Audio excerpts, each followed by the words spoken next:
And then the Democratic infrastructure in this state is shit. They have no party. They have very weak local structures for the different cities. They have very shitty candidates. The national party is not giving them any money. So Republicans have just taken the state and ran with it.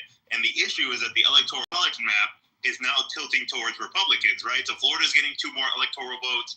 So is Texas. California is losing them. Pennsylvania is losing them. Gerrymandering.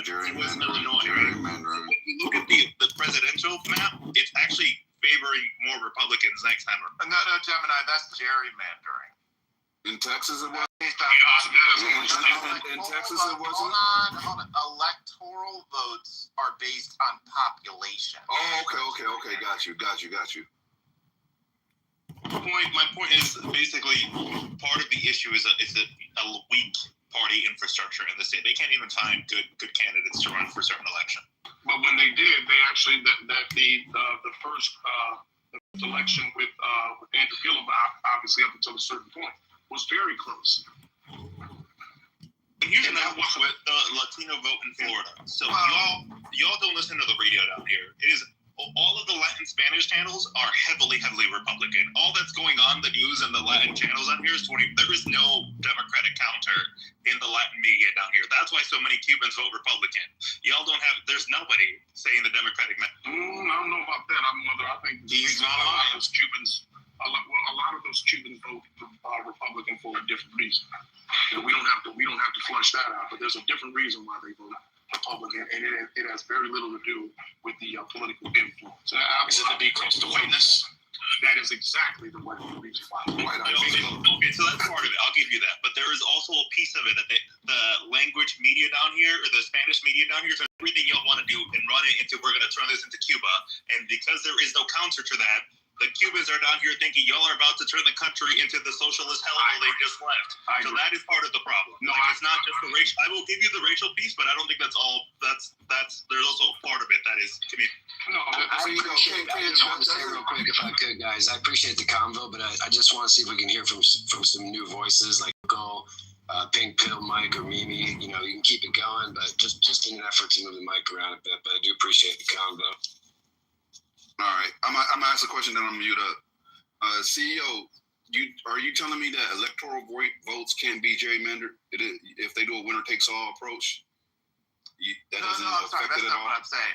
What he was bringing up was he was saying Texas is going to have more electoral votes, Florida is having more electoral votes, and Pennsylvania will have less. That's because your populations have grown and shrunk respectively. So I was only speaking about that. Okay, I got you. I'm going to mute up so we can have new voices. Hey, Mimi. Hi. I am a registered independent, but I'm for the first time, and I've led Democratic. Those don't exist.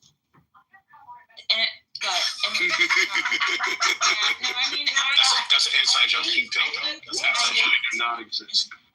I think that a lot of the fundamentals that the Democratic Party used to have, I still stand behind. The problem is that the other side is picking up those issues, and I don't see the Democratic Party really focusing. What I see is them just fighting, just trying to just block everything. But I don't know what principles they stand for. One of the things that I think should be a priority is that Gen Z is not able to afford anything, can't afford homes. They can barely afford their rent to stay in apartments, and neither party, I think, is doing enough to address this problem, and it is pissing me off. Because that's a cornerstone. If you can own something here and you have skin in the game, you're not so mad at everybody. Think about it. Really? If you could be the assistant manager at AutoZone and still buy a condo, maybe you would feel like you have something to lose, as opposed to just you don't have anything.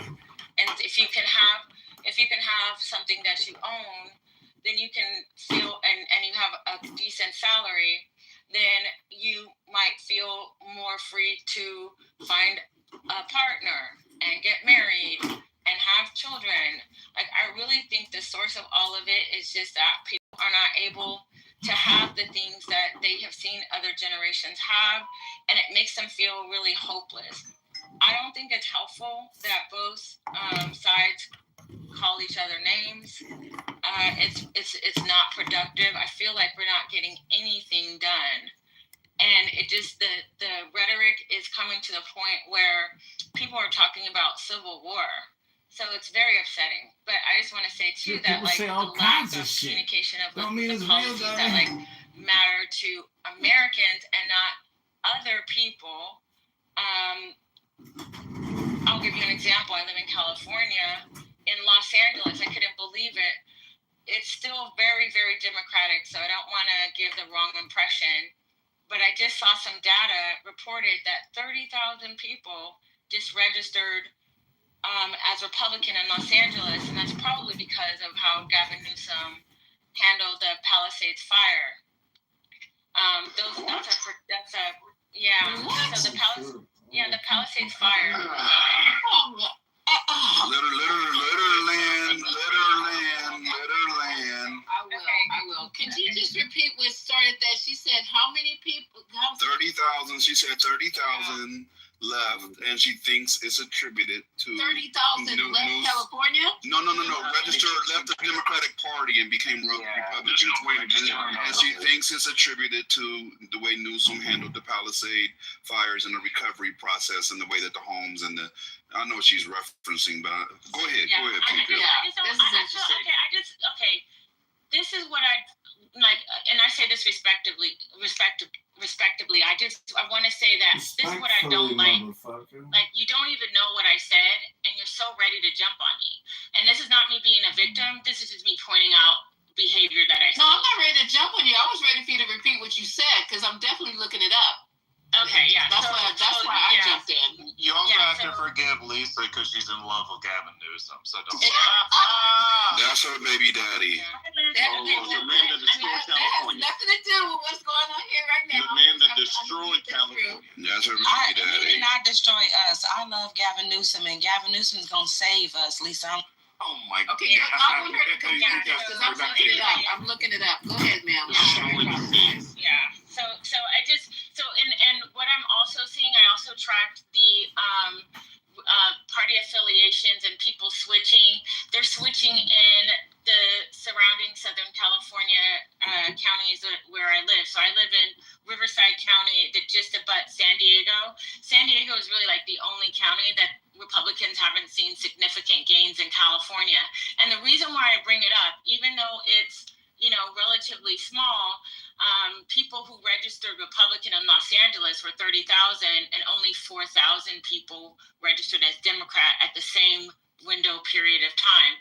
So I think that that's a really strong indicator that Democrats are not really delivering. I think that they are ignoring things that are happening in their own backyard. And I think people are just getting tired of people saying that they don't see what they see with their own eyes. And I live in California. I know people who were adjacent to the Palisades fire, and it was really handled very terribly. And a lot of people. What aspects do you think were handled terribly? I know what the pushback was here. I just want to hear which ones you highlight. They didn't have available water. That a lot of the tanks. Well, the tanks were empty when the fire happened. So that was one. Another thing is that there was some spotting of a brush fire. I think it put out, but was not put out properly. It reignited, so they have issues with that. They also, because of an endangered species, they don't want to cut down brush that is that is highly flammable because of some sort of plant that is like natural to the area. And so there's a lot of overgrown brush that environmentalists have blocked from getting cleared. So it makes everybody in danger of fire who lives in that area. And then finally, so like it's not a problem for me. I just want to preface this. But a lot of people are mad because Pacific Palisades is a beautiful area and Gavin Newsom is clearing it for low-income housing. Now, that's great for the people who need low-income housing, But just think about all those $1 million homes, and some of those people, they couldn't even get home insurance because of the fire dangers. So they lost their homes, and they don't, they get very little recovery money, and now like You're covering so many things, we're not going to be able to respond to all. Yeah, exactly. Go ahead, Haitian. Go ahead, Haitian. One mic on Haitian. Yeah, come on. Wow. I looked it up about how the shift, and there's nothing. I have found nothing. So can you please put the link of the people who are switching to Republican in California? You said 30,000. I'll try. Because I'm going through here right now. Elisa, can I make a comment? Haitian wanted to go. Elisa, can I make a comment? The only thing I see is the Latino. We got one mic on Haitian. What are we doing? One mic on Haitian. Hold on. That wasn't finished. Oh, you wasn't finished, Lisa? The only thing I see is Political. There's an article in Political, and when everything settles down, I will go through that article in Political. Okay, go ahead, Haitian. I'm passing the mic. Haitian, go ahead, bro. Lisa, I put the link in the chat. She's I accurate. think maybe he swiped out by accident. He's accurate. Oh, he's back. Yeah, go ahead, Haitian. Go ahead, Haitian. No, it's interesting. You bringing up low-income housing. I just love how people just are so quick and ready to Go on mute now. Go on mute, Pink Pill. Go on mute. Okay, he was on mute when you were speaking. Come on, Pink Pill. No, I found it interesting that you brought up the issue with low-income housing, but then you brought up people not being able to afford homes. So it's kind of like, I don't know, it's kind of funny. It's not my opinion. I said that I'm just saying for the people who are there.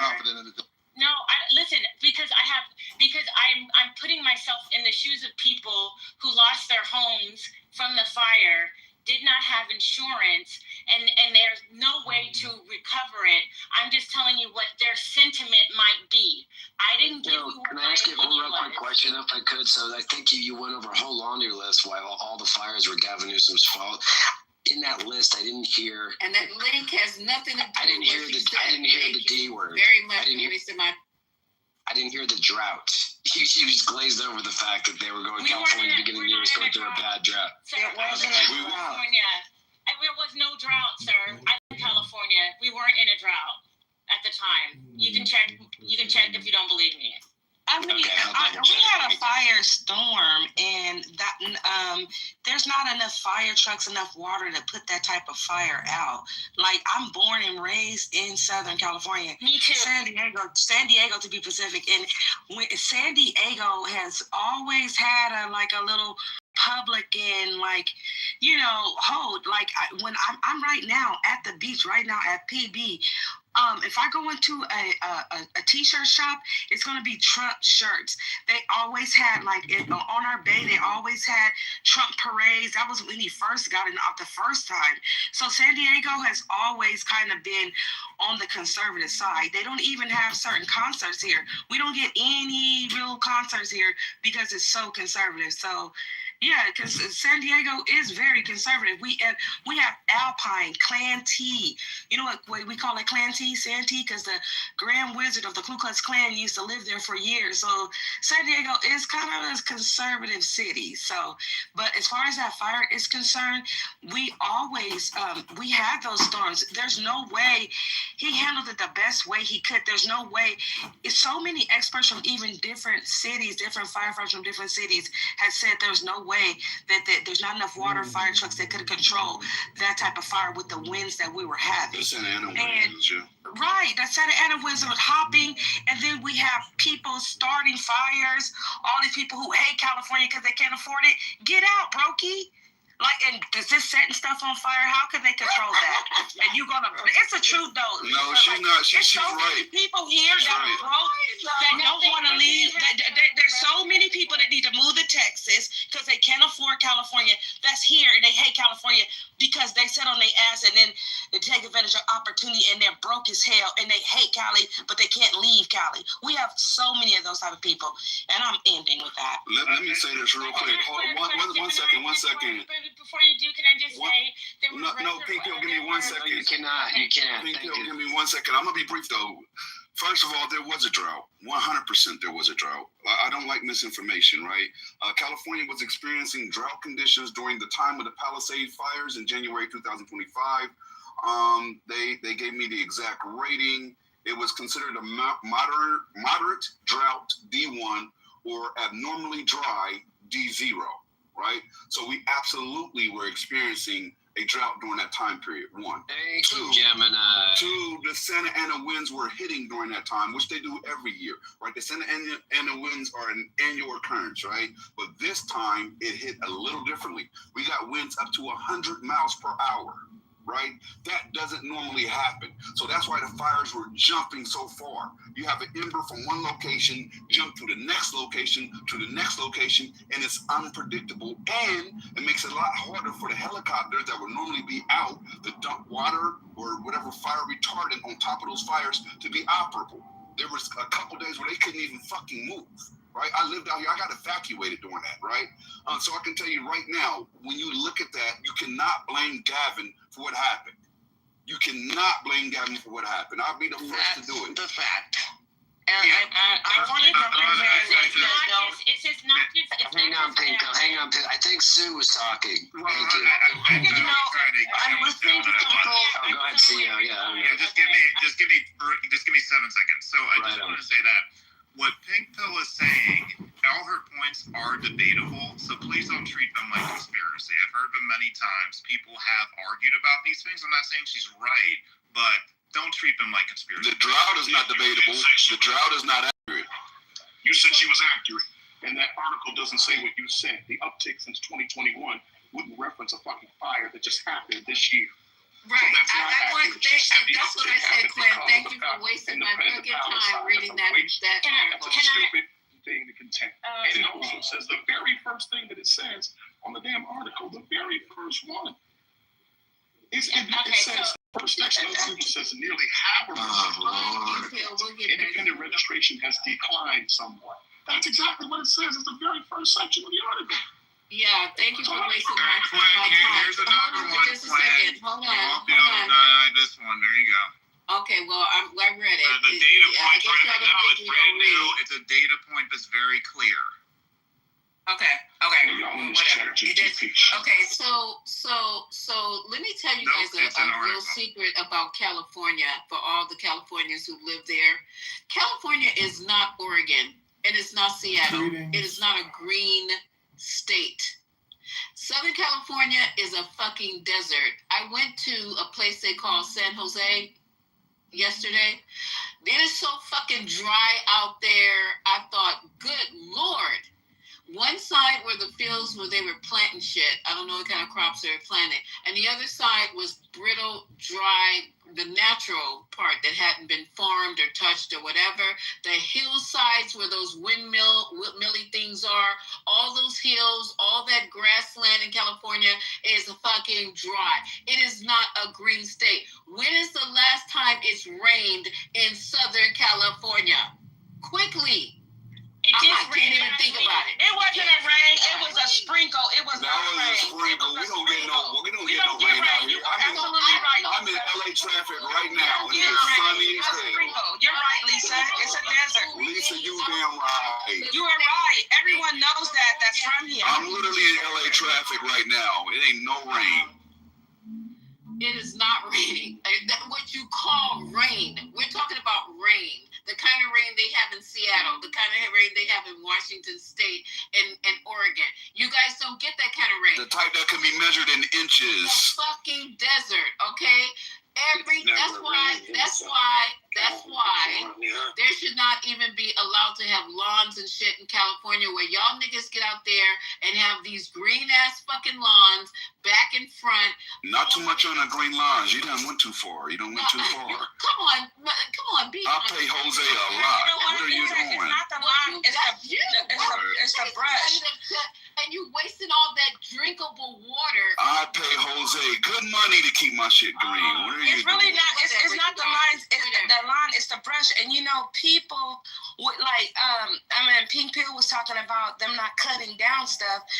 people, because in your backyard you'll be looking at a canyon, and it's just nothing but a canyon. If it has plants and bushes and animals and people like that, oh, a squirrel, oh, I see a deer, but they got to cut that down because that's a risk for fire. Right. Those homeowners will protest that because they don't want to look at an empty canyon in their backyard. It doesn't look pretty. They'll protest even getting that brush. Like, they only this certain amount of inches from my home. I want the wildlife. You're killing the animals, but it's really the scenic, because it will look crazy. Like you said, we shouldn't. It's because it's a desert. We shouldn't have green grass. We shouldn't have all this brush. And what would that make us look like? Arizona? No, they want to look like pretty California, and they will fucking go and they'll go against cutting down the brush because they don't want their house to look like that. They don't want the scenery in their backyard when they're looking into the canyon to look like that. So you're right. That's what it is. Also, you guys who live in California, you guys need to go back and look at the history of California, because when my parents decided to relocate to retire in Manhattan Beach, I started studying California, even though I had an auntie who's already lived there for just about all her adult life, okay? And now she's in her late 60s, 70s. The history of California, when they started with Hollywood Land instead of Hollywood, and the drive to bring people west into California, they marketed California as a place where you go to get better, right? I'm gonna get that whole thing about that guy, that XY. Have you guys seen that place XYZ something? They marketed California as an oasis, but it was all man-made. Do you know palm trees are not even from fucking California? That they brought that shit in, but you now sound like a real hater right now. I love California. What the fuck? You telling us not to water our grass and all, like. But she's right. This is how Orange Mouth got its name. California topographically was not made for the way it's being They listed Southern California as the end of the Owens Valley. That guy. That was Owens Mouth. Had to build that. I thought Owens Mouth must have been a hell of a oral all supporter. the way down from Owens Valley just to bring water into California. And then that shit broke. And then the water is not evenly sourced in California. It's coming from the reservoirs. From fucking Oregon and Washington State. It never made it to California. Oh, y'all got it. Lisa, I will give you this. I'm gonna be real brief. I will give you this. Get in there too, Jim, and I would go ahead. I'll yield to her right now, but I will say this, Lisa. We have to like, we get these notices that tells us like on Tuesdays and Thursdays this summer we're not allowed to use our water, or you're not allowed to use your water after 5 o'clock, and you can report your neighbor if you see them and they'll get fined. I still do it anyway. I pay the fine because my shit ain't gonna go brown. But at the end of the day, we do have water shortages, and it's very severe, and we get these notices all the time, right? So when somebody says it's not a drought and they live down here, I'm like, how? There's no way you live down here, because we get this in the mailbox every day. Okay, Jim and I, what I'm trying to say is, I just Pink Pill, maybe you didn't hear me before. Pink Pill Sue was waiting. You go after her. And what I want to say to all of this bantering back and forth, what's not being said, is that Caruso, who wanted to be the mayor, who lives in Brentwood, has a private fire department that put out the fire on his property in the Palisades and didn't save anything else around his property, did nothing for the community, has a private fire department in Brentwood for himself and for the residents of Brentwood that pay for that. But this is the person that wants to be able to tell us how to recover from these fires, because he's going to come in and put in manufactured homes and help people who cannot afford to rebuild.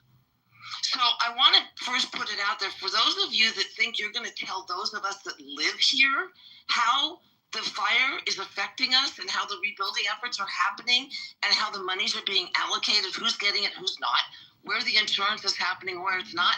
I'm here to let you know we're living it.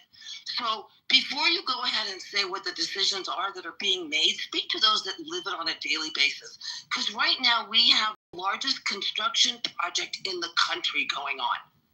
Right here under my nose and Gemini's nose, the largest flippin' construction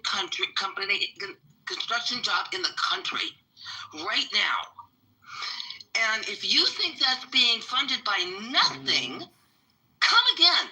And it's happening in Altadena as well.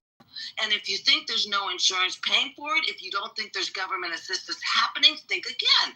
So I want to say, Pink Pill, before you start spewing what you're spewing, get your facts together.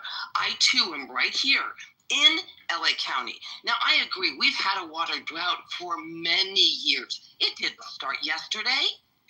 It started 20 years ago, 30 years ago, and Lisa was spot on.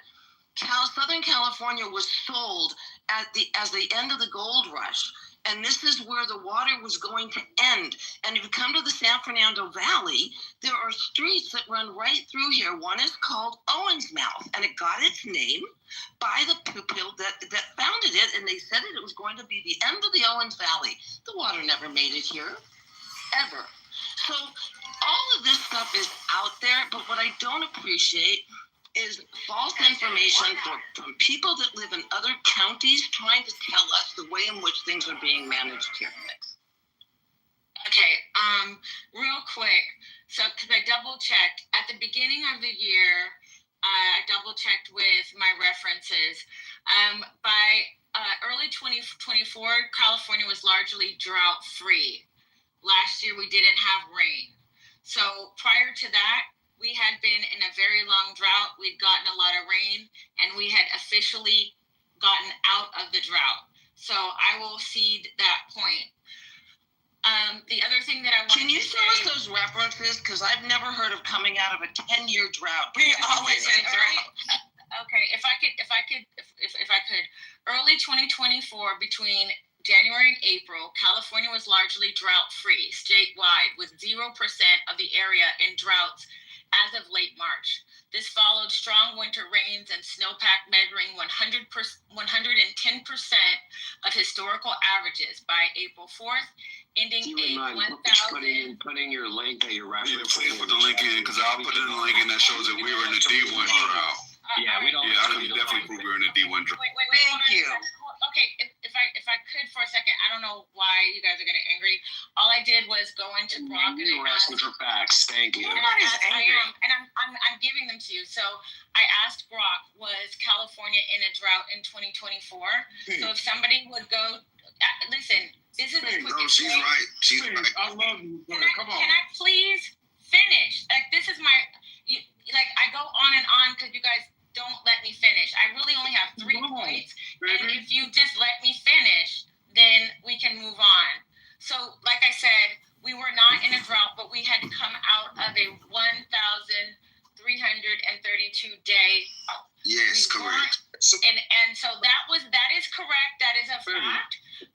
Okay, if I could just finish. I'm gonna help you out. Mid-2024. For God's sakes, let her finish, please. Thank you. Let her finish and then help, because she's actually right. But go ahead. Okay, so by mid-2024, conditions remained mostly normal to abnormally dry in isolated areas. By late 2024, a slow start to the rainy season led to drought expansion. By November 14th, it was abnormally dry. So you guys are right in that at the time of the fire, there was a drought. But in general, by 2024, we were all celebrating because of the long drought. We had more snowpack and our lakes had filled up. We were very happy about that. I also, just FYI, I was born in Los Angeles. I was raised in Lancaster, California, and now I live in Temecula, California. The other thing that I wanted to say in regard to what happened in the fires, I was not there. And I'm very sorry for the people who experienced frustrations with going through that. I don't want to talk to you guys like you're just, like you just don't matter, like you're just like fodder for a debate. I am sorry for what you're going through. So in Los Angeles, where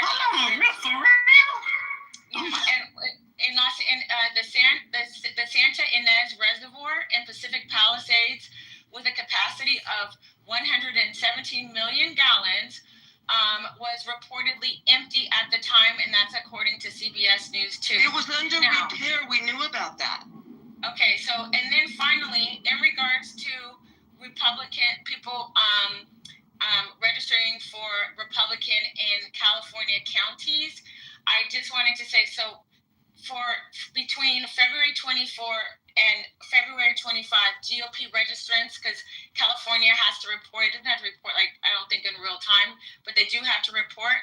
So GOP registrants as of February 2025 in Los Angeles County, I was wrong. They had a net gain of 83,552 new registered Republicans. In Orange County, 38,101, San Diego, 31,875. Thank you, Pill. 30 seconds, please. Thank you. Okay, Riverside, 33,709. And these are all California. This is from California elections data. San Bernardino, 30,000. Sacramento, 15,000. Santa Clara, 12,000. So thank you. Kill y'all ass. I want you to be clear though. Like, you got to be real clear on this, right? Yes, there has been an uptake in Republicans in Los Angeles County. However, when you look at the grand scheme, right, 30,000 compared to how many people is there? Right, how many people, and compared to how many actual Democrats? This is predominantly a Democratic county. When I say predominantly, I mean like 80%. So maybe y'all. Hey, Jasmine. Yes, I'd love to speak with you. Hope you're having a pleasant evening.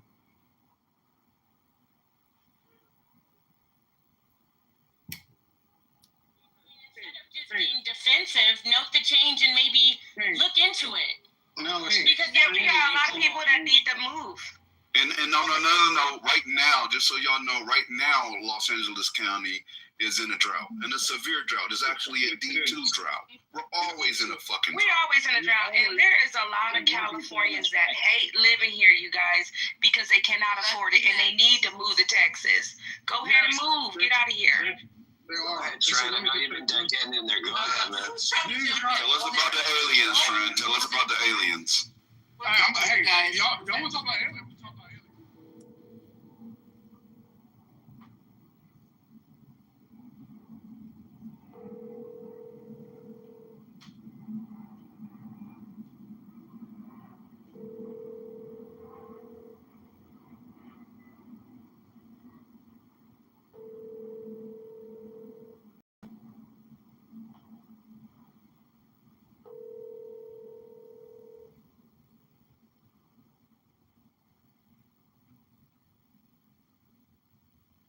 Please leave your message for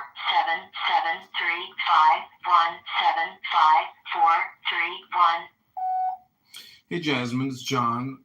You texted me. You said you wanted me to speak. I'm speaking. Call me back or text me. Hope you're having a good night. Bye. My mother had with no fucking insurance. Y'all just go to and Texas. then driving off and pulling away. That's where the losers are. Right, go to Texas, Arizona. Get the fuck out. I'm in badass LA traffic right now. If y'all don't get the fuck out so I can drive. Crazy. I was got sideswiped to my girlfriend's car. Y'all need to get the fuck up out of California. Get out. It's so hard. Get the fuck out. Leave. Listen, Gemini and Lisa, I'm at the beach looking at the water. I'm in LA traffic, and this look like a parking lot on the freeway right now. Right, where are you at, Trent? Are you on the freeway? Go ahead, tell us where you're at. I'm on the border in Mission, Texas. And listen, what a lot of what Pink said was accurate in the terms of their beliefs. But the idea that the drought, like this is what Pink, I love you. Shout out to Temecula. That might not be public about it. My mom was listening to you. The idea that the drought. I thought this where the wineries are. That's the desert. Temecula is a desert. We cut down the brush. We have beautiful wineries, and we don't get a lot of. They have a great balloon. It's hot as hell in the Please allow Trent to finish one and all. Trent, please give us your wonderful submission, sir. I am, my boy. Shout out to them Dodgers. This is a game and a half up. Look, the reality is the net 80,000 and Los Angeles County is a drop in the bucket. It's not changing shit. Because, to everybody else's point, so many Republicans are moving out of the state and coming to Texas and Arizona and Florida and other places. So while there are some small gains, the idea that California is going to flip blue isn't anything, right? And so, but here's what I will say to defend you a little bit, because I see where you're going with this point. And this is what I would caution before you get, especially my friends on the liberal side, before you get too high and mighty. When we had Hurricane Harvey in Houston, the county was Republican and the surrounding counties were all Republican.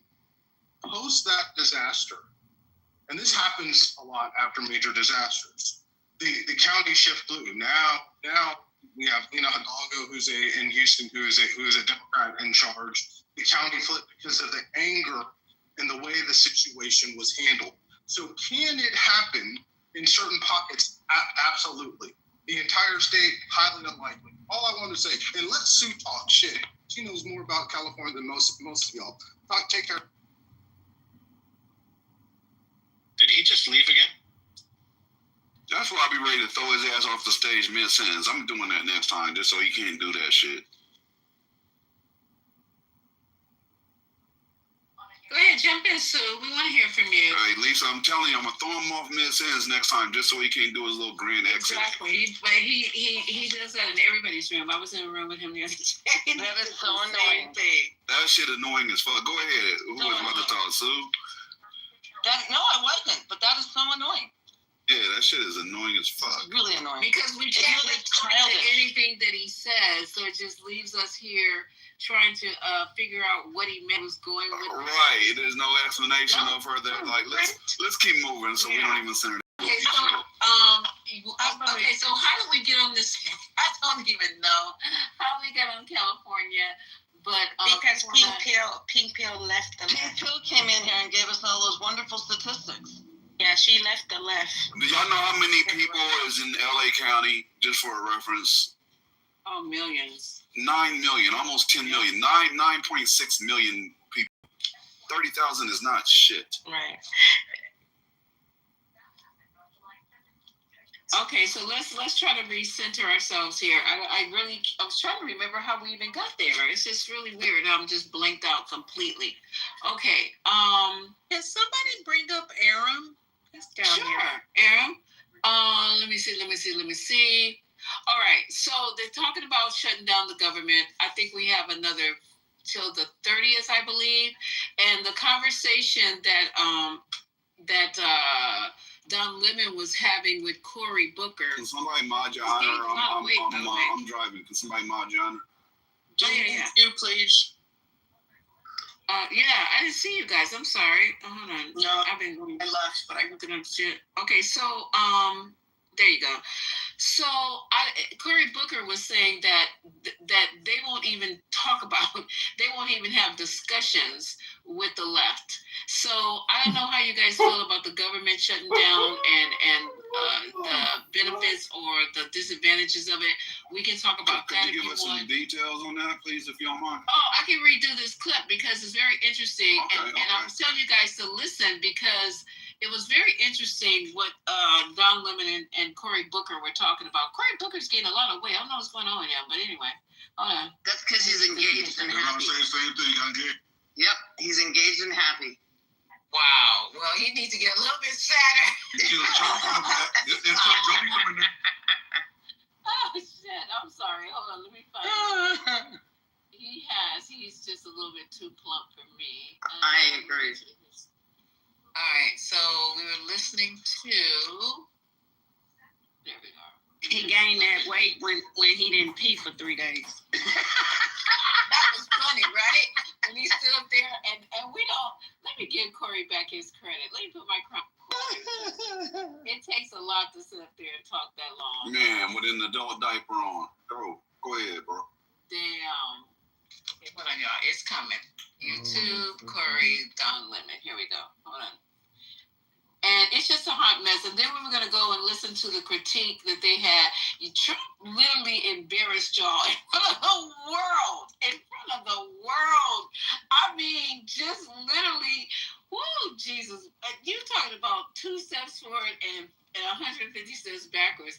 He literally embarrassed us in front of the world. We have lost credibility all over the world with that shit at the UN, that speech he gave. He said the world never respected the United States more. We've never been in a better economy. We've never had better pricing than right now. So don't do that.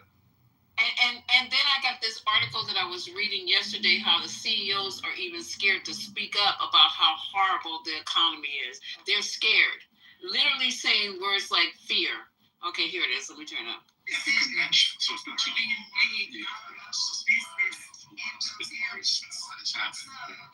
Somebody else is talking. Hold on, send it back to me.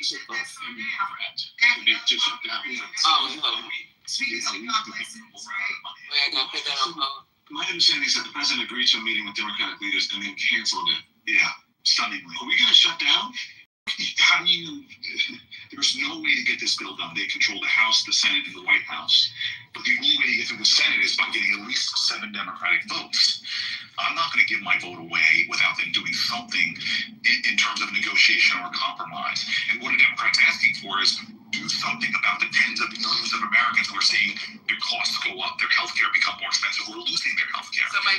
Things that you've done. Donald Trump has been in office for 9 months. America is poorer and America is sicker or has less access to health care. So I've never seen like this. The other side won't even talk or engage with us, even though there's only one way to get this done is together. So for Donald Trump to cancel a meeting, for the Speaker of the House of Representatives to dismiss the House, to send them out on recess until after the shutdown date, is just stunning to me. And it shows me that they want to drive our country into a government shutdown. What's the point? What is the point? I don't understand. I mean, they have succeeded in bullying their way, stealing power. We see case after case going up to the Supreme Court because Donald Trump is being an authoritarian executive. He doesn't believe he's president. It seems like he's trying to be all the constitutional power to himself. This is the process. You have both sides of the both Article 1 and Article 2 branch have to do it together. But he seems to want to do it his way or no way. And that's what the problem is. He's got to be willing to negotiate. I'm glad you mentioned Article 1. I saw Hillary Clinton on a morning show this morning discussing that. It was a very interesting conversation. She said everyone should get pens that says Article 1 and see if the Republicans wear it. You know, right? Yeah. Well, I mean, look, I'll be honest. I have private conversations with Republican colleagues sometimes where they point out that what they're seeing the executive do is not right. I've heard comments about the tariffs and the pain they're causing us. I've seen them comment about egg theft and not being qualified, or that you signal out, put out on a commercial app battle plan, but not in public. They won't say it. But that's the point. They're not doing it in public. They're not calling hearings. They're not doing the job of checks and balances or oversight of the executive. And so if you're basically saying Article 1 will do nothing to check the presidency, you are literally undermining our constitutional framework and turning him in de facto into more powerful, demagogic, authoritarian leader. And so I know this. Jefferson said it so powerfully around the founding of our country. When the people are afraid of their government, there is tyranny. When the government is afraid of the people, there's liberty. Well, what happens when senators are more afraid of their government, their president, than they are of the people they represent? Yeah. That's the problem we have right now. Yeah. The Affordable Care Act, the tax credits, I hear that is a sticking point. Democrats want that in there, and Republicans are saying no. Is that the main sticking point or a major sticking point? I'll be honest with you. I'm not giving my vote away for free. Do something on health care. There's a lot going on. You have these looming Medicaid cuts that they conveniently pushed out till right beyond the elections. Well, those are going to hurt millions of Americans. You made other cuts to health care before you even get to the Affordable Care Act. Will you restore those? Will you fix the Affordable Care Act? There's a lot of things that could be on the table, but we aren't even at the table. Donald Trump is refusing to sit down with us at a negotiating table. The leaders of the House and Senate are refusing to sit down with us. That's the thing that's surprising me. I've been here for 13 years, and when we do budgets, we do them in a bipartisan fashion. We have passed 3 bipartisan budget bills out of the Senate. They haven't gone anywhere else, but we've shown that we have the wherewithal to do bipartisan budgets. The American people should not see their government shut down, but this president and the Speaker of the House, by their actions this past week, seem determined to do just that. Okay, so what do you guys think so far?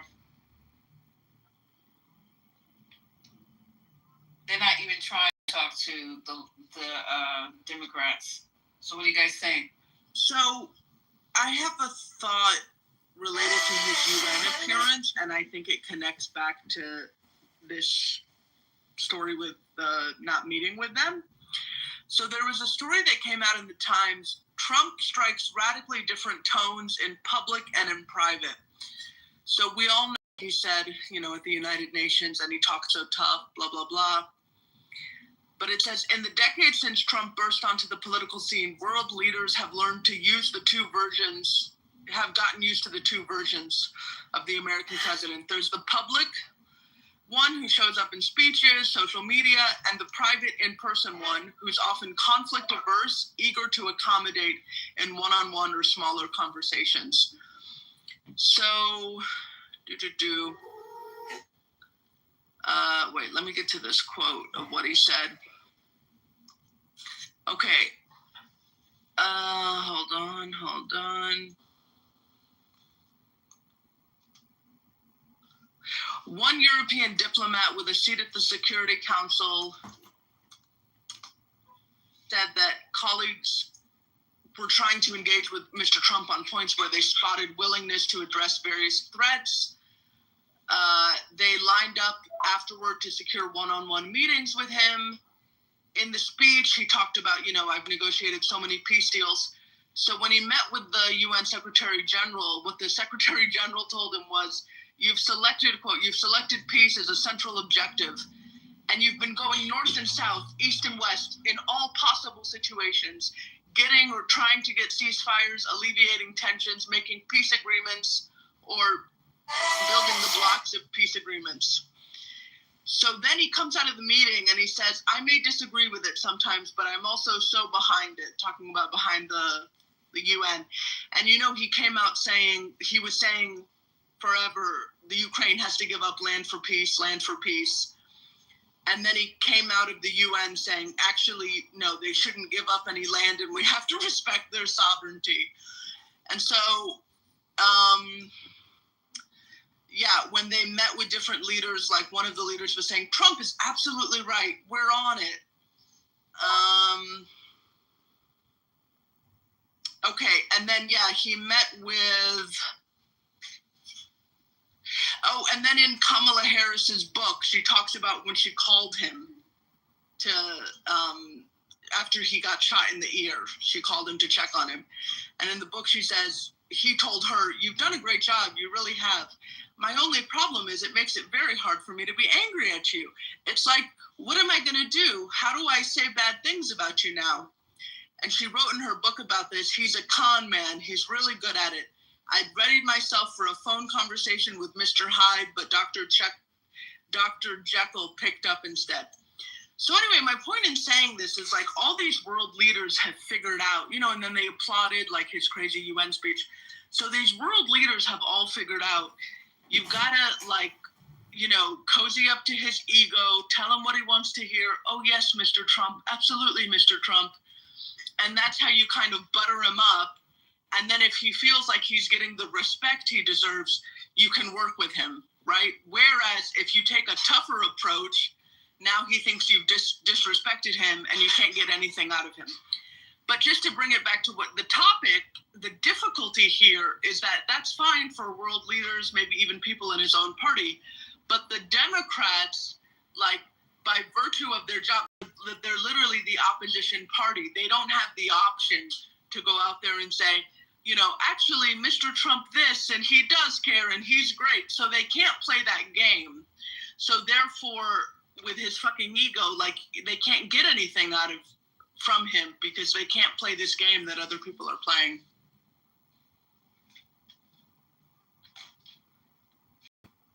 Anybody else want to add to this? Yeah, he's basically, imagine a 3-year-old who's picked up a loaded weapon. The 3-year-old lacks judgment. And is kind of nuts. But they're holding a loaded gun, right? So you're going to kind of do whatever you have to do to survive the situation because, like, it's clearly dangerous and there's a lot of power that this 3-year-old has. But they're not even really sure what they're wielding or how they want to wield it. You know, they're having all the different impulses that a 3-year-old has at any given moment. So, you know, 1 second they might be focused, another second they're not. One moment they're excited and happy, the next one they're throwing a tanty. And that's basically what we're dealing with right now. There's no art of the deal, right? There's no negotiation to be had because the man doesn't even have a principled stance as to what he wants. Like, there's no modulation, like, well, we can reduce our demands this much to find a compromise. Because it's just not even about those kinds of details. Like, he does not care. So, you know, Democrats are in a tough spot where essentially they have to shut down the government. And the Republicans may very well want it in the short term because that's what, you know, the 3-year-old with the loaded gun wants. And they're just as afraid of the 3-year-old with the loaded gun as anyone else. You know, they're just kind of hiding in the corners hoping that they're, you know, out of the firing lane or whatever.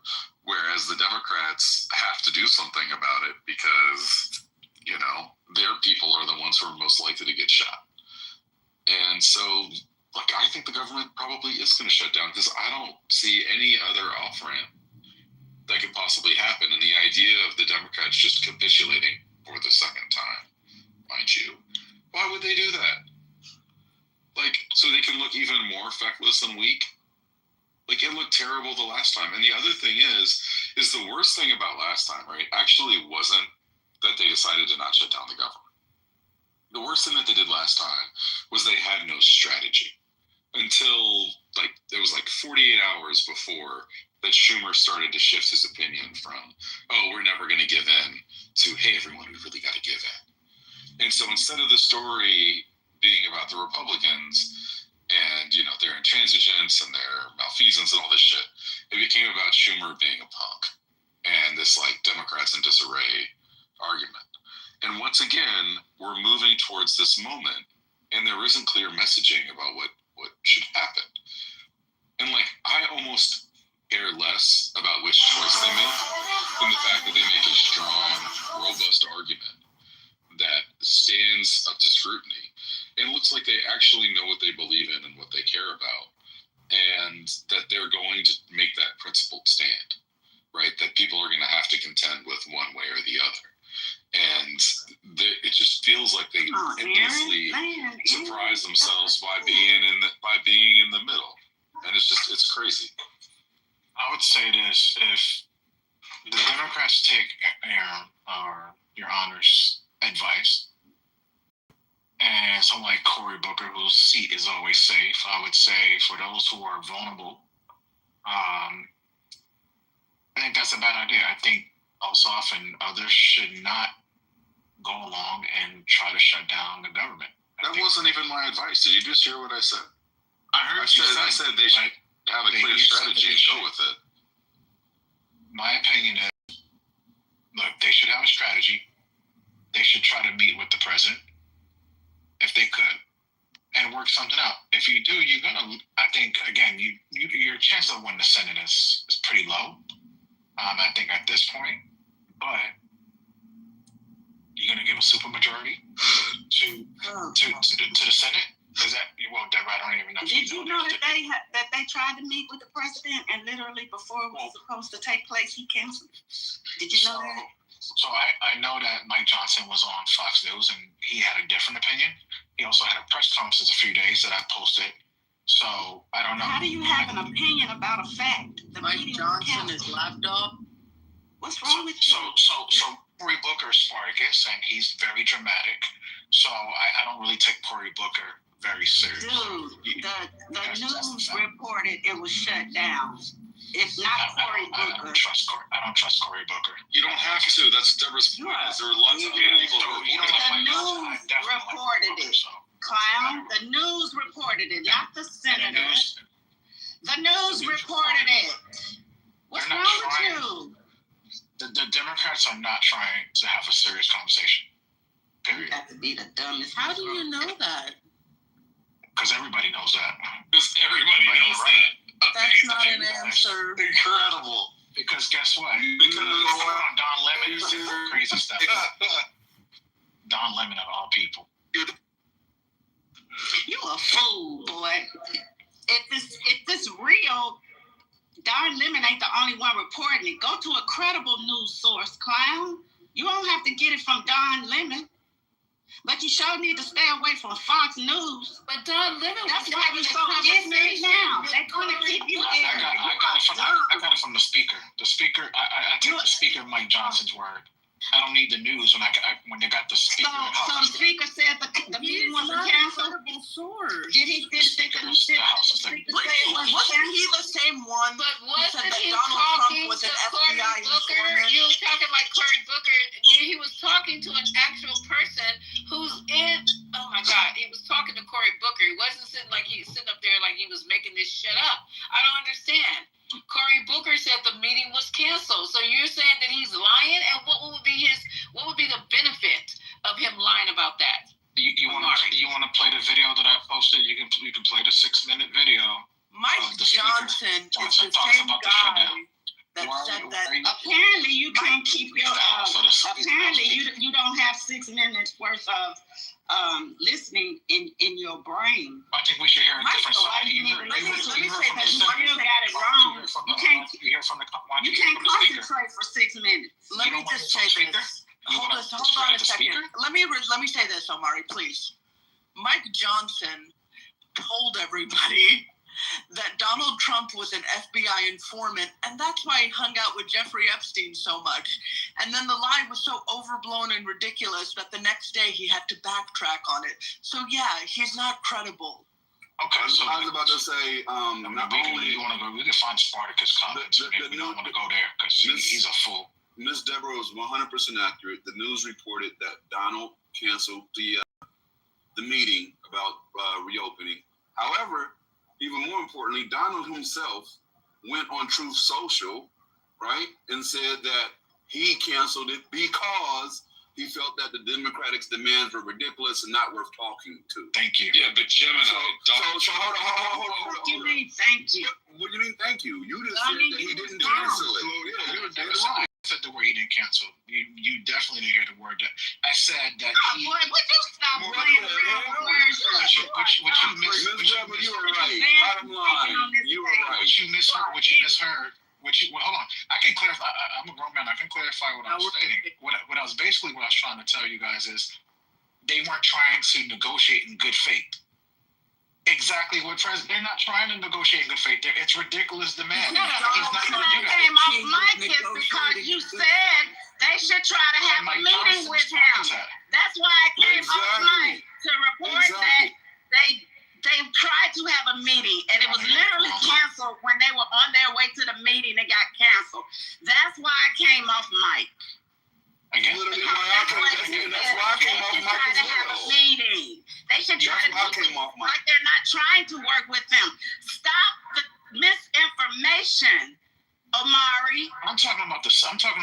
See. That's why I know you guys don't follow. You guys don't follow or listen. You can only hear. I just told you. You're the one not listening. I just told you why I came off the mic. Because you said what they should do, the Democrats should try to have a meeting with Donald Trump. Exactly. That is what you said. And I responded directly to your comments. They tried to have a meeting. He canceled the meeting. Now, what is wrong with your thinking? Where's your free thinking, sir? Okay. Matt, I know Matt's the only one that's honest. Just a second. Hold on a second. I said vulnerable. Hold on 1 second. Deborah, it's not good for you to shout and to scream. Now, I'm not saying that to tell you what to do. I respect you too much. But I love your throat. And I appreciate who you are, and I don't want you to hurt yourself. And I have to do that when I'm always spoken over. That's what I'm saying. To be spoken over. I understand, and I don't want you to wake up hoarse and you can't sing in church. So Omari and others. Hey, I just placed an order, and I actually meant to place it at the Milwaukee location.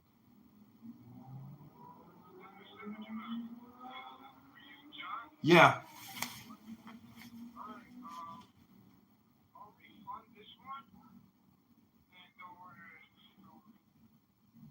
Okay, I apologize about that. Thanks.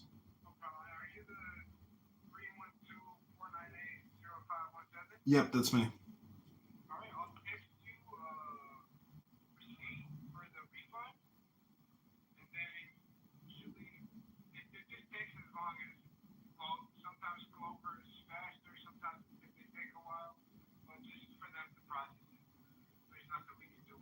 I understand. I trust you. I appreciate it. Love your food. Thanks so much. Okay, thanks. Bye.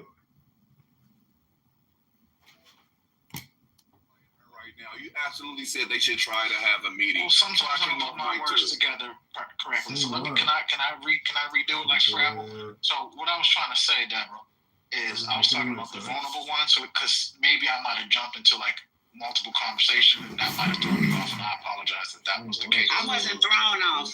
I responded to what you said. So don't tell me maybe that's you continue. Hold on, you're continuing to gaslight me. I didn't misunderstand what you said. I responded to what you said. I did not. You say, okay, before I stop talking, you're gonna say, okay, didn't misunderstand what I said. If you're not going to say that, then I'm going to keep saying, come up here and say whatever you want to say, and then it's supposed to be true. You're not going to gaslight me and say, because you could have just went on and kept talking. But when you say, I misunderstood what you said, or I didn't understand, you're a fucking lie, and I'm not going to let you get away with it, sir. You're not getting away with it. That's fair. That's fair. I'll take that. That's a good call out and good feedback. I appreciate that. What I would say is I was talking about the vulnerable Democrats, not the ones that have safe seats. And if it didn't come off that way, then okay. And then you keep going from there. Don't interject. So, Deborah, you misunderstood what I said. Right. No, I didn't. You're right. I'll take that back. And don't ever do it to me again. I'm sorry, Miss Deborah. I hear you, loud and clear. Noted. Is that fair? Grazie. Yes, sir. That's fair. Thank you.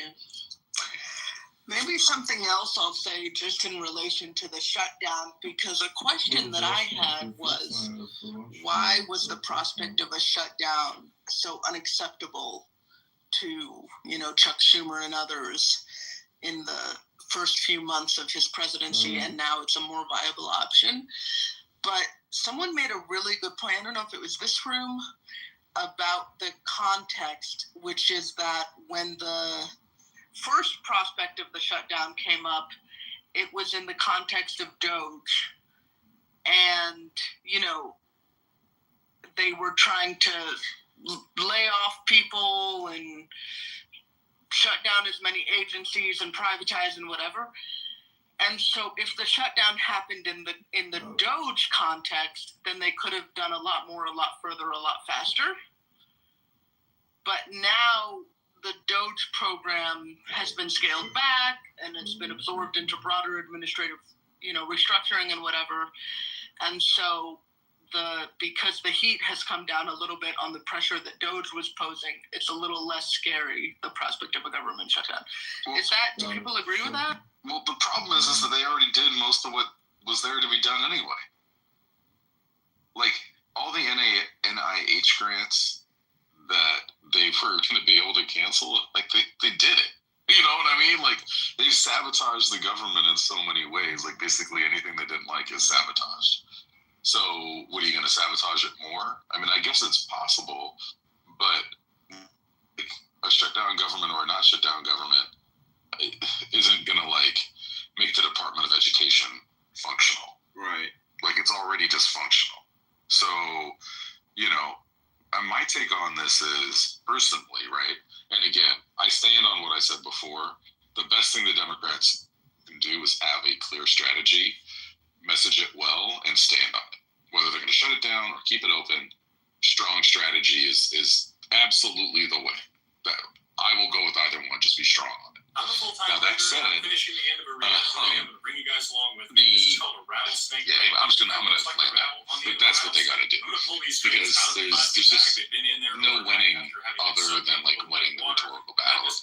reliable and easy to work with. I'm going to straighten these I strings out also here with my heard arm. Now I'm that gonna take my knife, apparently a I'm gonna lot take of one the these strings and Doge make a layoffs, slit like the people in that were laid string. off, All the other have been strands called are back gonna go in through that hole. because the See, I'm taking departments my are like hole here, I'm just non-functioning, widening that and hole so out so I basically can they fit just each got string paid leave. individually Do through you know that anything one about hole. that, Your Honor, or So you keep others? stacking them in I here, saw that one too. on top of the other, on There's top of the also other. actually an You're article gonna on see it. how If this you starts to want take to shape speak here on in it, just a second. that'll This be is the last fine. But one that's there's gonna go through this there's hole. I'm gonna use my articles pliers on here it. just Go for ahead, the whoever cleans wants to jump pointing in on through. that one. Okay, Take yes. all these down one at a time. I'm seeing this from the AP. Trump administration rehires hundreds of federal employees by Doge. And this was a story from September 24. Yeah, today. The General Services Administration has given the employees who manage government workspaces until the end of the week to accept or decline reinstatement, according to internal memo obtained by the AP. Those who accept must report for duty October 6th. After what amounts to a 7-month paid vacation, during which the GSA in some cases racked up high costs passed along to taxpayers to stay in dozens of properties whose leases it had slated for termination are allowed to expire. Ultimately, the outcome was the agency was left broken or understaffed. Said a former official, they didn't have people they needed to carry out basic functions. So much for efficiency. 7 months paid. Did they get their full salary? Paid vacation is inefficient. That's very efficient. What's good. up? It's a good use of the it's a good use of the tax dollars. Oh my God, Matt Cool's department. That's the only one that I high five on that one. And Matt is in the comments talking about departments always rehire. Yeah, Matt. This is just normal day-to-day stuff. Sure. All right. Terrific, you know that? Thanks. Yeah. You see the shopping. Okay, so I'm good for them. I'm glad they got paid. Somebody came up, and I'm glad. I'm not even mad about that. With the other money that we're wasting on dumb shit like that, I'm sorry you guys are gonna get mad. But the way they were moving that particular person's box around, spending all kind of tax dollars with the transfer, like he was a military or state official, we have to pay for that. You guys realize that, or no, or you don't care? We have to pay for that. So, and they're not going to publish how much it actually costs to be moving certain people around with all those extra security. Never mind, y'all know what I'm talking about. I don't need to get deeper into it, but that's taxpayers' money. I put a link in the chat, Lisa, for anybody who wants to get that story. That's an expensive box. Yeah, for not even, you know what I'm saying? Child, we should have been voting on that. And now he wants a statue, and he wants a holiday, and everything else. And some schools are putting in the chapters when they're not even being asked for and having those chapters at their schools. So it's being pushed on you. You don't get a chance to vote on shit that's important. I would never want to tell a school that you have to have a chapter such as that there because the governor wants it. Let each school vote on it, or let the parents vote on it. But nah, we can never get away with that on the left. Never putting stuff in mandatory Bibles, mandatory schools. Come on, y'all. Mandatory CK chapters. We can never get away with that. What about the ballroom? The all great ballroom. We need to pay for that too. What is a White House without a ballroom? Yeah, how did they survive all these years without an expensive ass ballroom? Right? I mean, I know he's funding it himself, but I like the man's priorities. $200 million for the White House ballroom. Never mind what he could have done, with that money for an altruistic cause. If he has the FU money, $200 million for a ball. A ballroom, like a dance ball, like what is he gonna?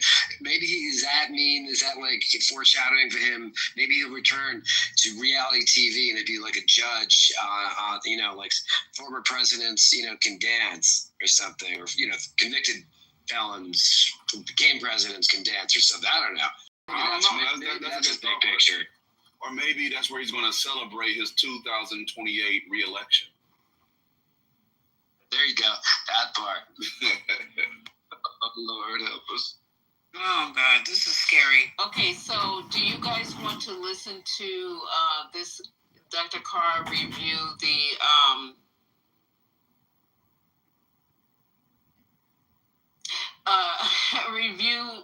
Trump's appearance at the UN? Let's do it. Let's get it. Okay, we're gonna get this. I'm gonna stop it. It's not that long. Dr. Carr just goes into just highlighting just the craziest shit that happens, stuff that I even missed. So let me see if it's okay. I haven't vetted it. African Heritage Day. If you want to give a look into that, today's a day when South Africans are encouraged to celebrate their culture and the diversity and traditions in a wider context of a nation that belongs to all of its people. So shout out to them. If you're from there, I know we got a listener in the building who's a South African national. Shout out to you. Yes, and good to see you, Dr. Carr. It's a good word. How you feeling? All right. How you doing? I'm coolin', man. Just waiting on these guys to see Soccer Day it used to. Soccer Day is what it used to be known as in South Africa. South Africa is a wonderful example of how African people having overcome a native minority rule have, rather than exact revenge, overwhelmed white nationalism with a sense of our common humanity. Their national holidays often reach into their memory and restore some sense of collective memory. So, like you said, today, Heritage Day, drawing from Shaka Day, which is, of course, the Zulu people, one of the Nguni language-speaking groups with the Sutu and the Swana and the Xhosa there, and so that brings them in. Youth Day is actually the day in July, which marks they observe the date that the South African white minority police attacked and killed young people in Soweto. They take the day of the Sharpeville massacre and turn that into a national holiday. And I mean, it's just a nice exercise in how you really do try to create rituals that bring everybody in. Their anthem, of course, because the Sigelele Africa is a hymn, an original hymn that was turned into a resistance song, and they integrated it into their national anthem. Of course, they kept a stanza from the Afrikaner language speakers, which makes it a kind of unwieldy anthem as far as I'm concerned. But it is a gesture, I think, that speaks to the attempt to build something different. Same spirit that caused 80 years ago the countries of the world to come together to form in San Francisco in 1945 the United Nations. That was one animating spirit. Of course, the main animating spirit for the West was trying to build a structure that could keep them in charge for another few years, and that has worked for them too, at least in a general sense. I must say, not only happy 80th birthday to the United Nations, shout out to Bozo. Bozo showed his ass cheeks in a way yesterday that I think set a new standard, a new global standard. I mean, I just, I know we have some audio of Bozo's speech, but in order to really enjoy it, this rambling that took over an hour, just about an hour, generally each world leader or their representative is allowed around 10 minutes. They don't cut people off. After all, it is the United Nations, but Bo spoke for about an hour yesterday, and it was magnificent. In fact, this morning, overnight, Jonathan Lemire and Missy Ryan, writing in The Atlantic, the first sentence in the article Trump did to the United Nations to mock him now is, the world laughed at Donald Trump. Do you think he noticed? Do you think he notices when the world is like? Here's the thing. We were talking about this just before we went live. I think we are closer than ever to the 25th Amendment, and I'm not saying that because any of Trump's lackeys. I mean, looking at little Marco yesterday at the United Nations, his face more and more a mask, as he certainly knows that the history books will certainly write him down as a purebred lackey. But in real time, he will live, it seems to me, to see his utter humiliation, not only on the global stage, but on the domestic stage as well. He won't ever be president of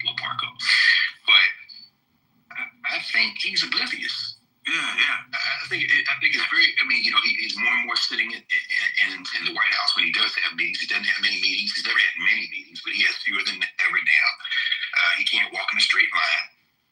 He is clearly just unwell. He appears unwell anyway. Right. Yeah.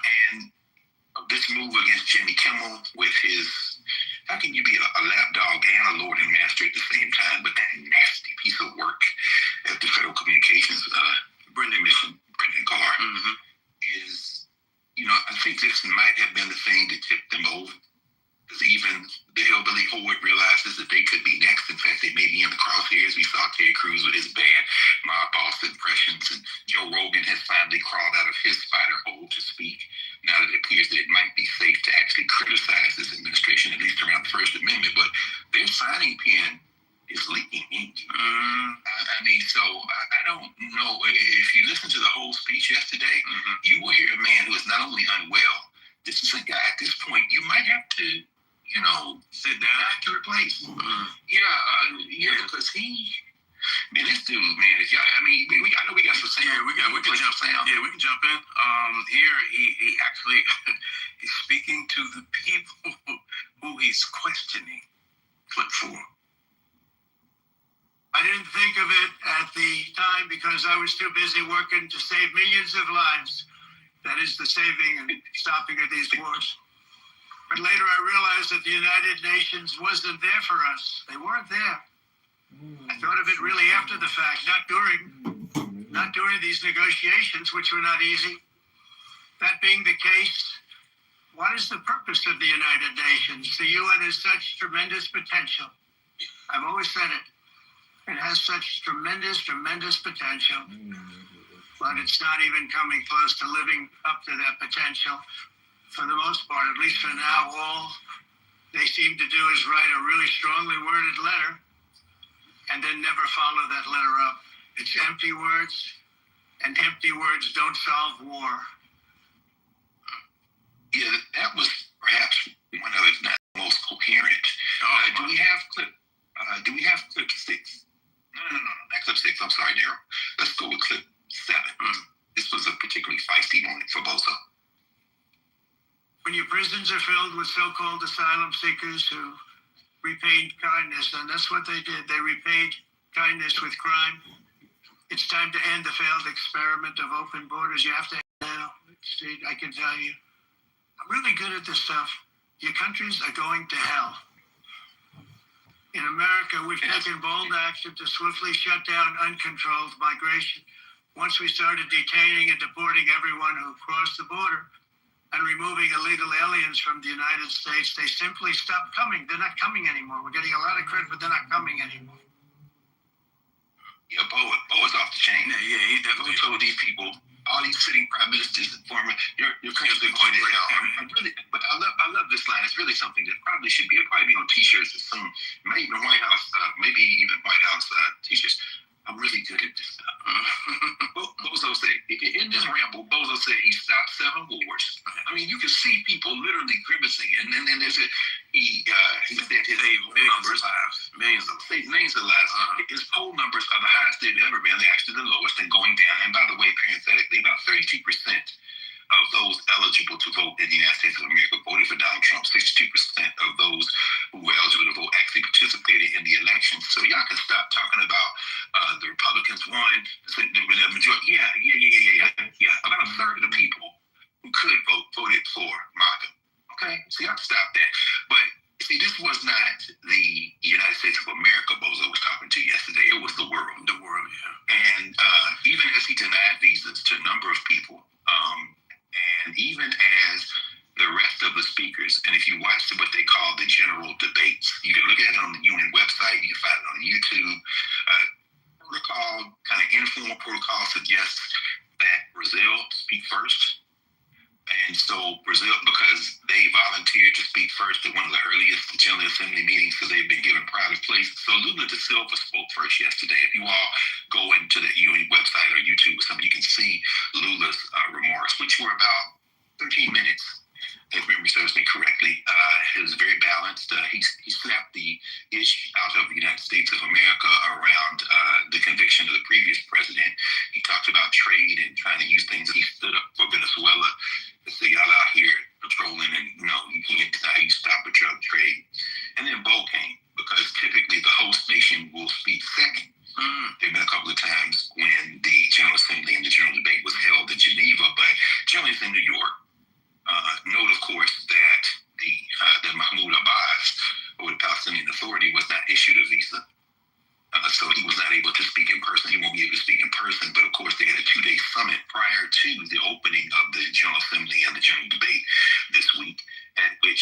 France, England, a couple other countries recognize the Palestinian state. It's not stopping the international killer, Bibi Netanyahu, who is continuing to wage war through his Israeli Defense Forces. But it's pretty clear now that the entire world, as Dr. King might say, the whole world, is against Israel and the United States on this issue of slaughter. But the ball was really unhinged. Cyril Ramaphosa, the president of South Africa, spoke yesterday, I think, Tinubu, or his representative. Tinubu's not coming from Nigeria. His second in command is speaking, I think, today, this afternoon. But generally speaking, it's really something to hear these delusions coming from Donald. When you hear his voice, it reminds me of when you're in the shower and you're trying to get yourself ready for work, and you're talking out loud, but you're in a room full of people. You're in a room full of people who you're talking about. Now, unhinged doesn't even really give it that's an understatement. Unhinged is an understatement when you hear his voice. It's just, I think you may be loopy. I mean, loopy, what you said before. Yeah, he's definitely loopy. He's definitely loopy. And I hesitate to say this, but I'll say it anyway, only because you never know in a climate like this when the dawn breaks. But as we are students of history, it could very well be, if the species survives, that we will look back and say we have reached perhaps the breaking point for Bozo and his crew, which is why they've been acting so much more desperately. The attempted removal of Jimmy Kimmel, which if everyone remembers who listens to Early View Mornings, we talked about last year when ABC bent the knee and made that completely indefensible concession of giving him those millions, which he brought up this week, when they should have gone to court and broken his legal back. Well, moving against Kimmel, which of course is Project 2025 through and through, the nasty piece of work, Brendan Carr's wet dream. This may have been the overreach that causes the fever to break. Yeah. Because because there are people who were with him who aren't with this, and by this I mean the overreach on free speech, or what they think is so-called free speech. And so they're like, wait a minute, like you said, if you come for him, then who's safe on either side?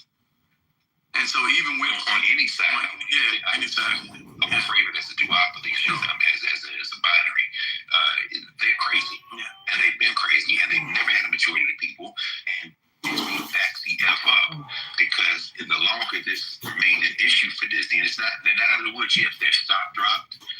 People canceling Hulu and Disney Plus. So they had a major campaign this weekend for people canceling. They had instructions and everything, and I think that hemorrhage of subscriptions leaving had a lot to do with their decision to try to attempt to rectify or reconcile by inviting them back. But what they still didn't fix was the partnerships with Nexstar and Sinclair, who said, well, just because he's back, we still preempt in many of our markets, and one of the markets being here. So he came back last night, and it wasn't even shown here in the DC area, in the DC market. Did you watch the whole monologue? I did not. I didn't get a chance to. Okay, I watched it, and his writers did a superb job. One of the things he addressed is very interesting.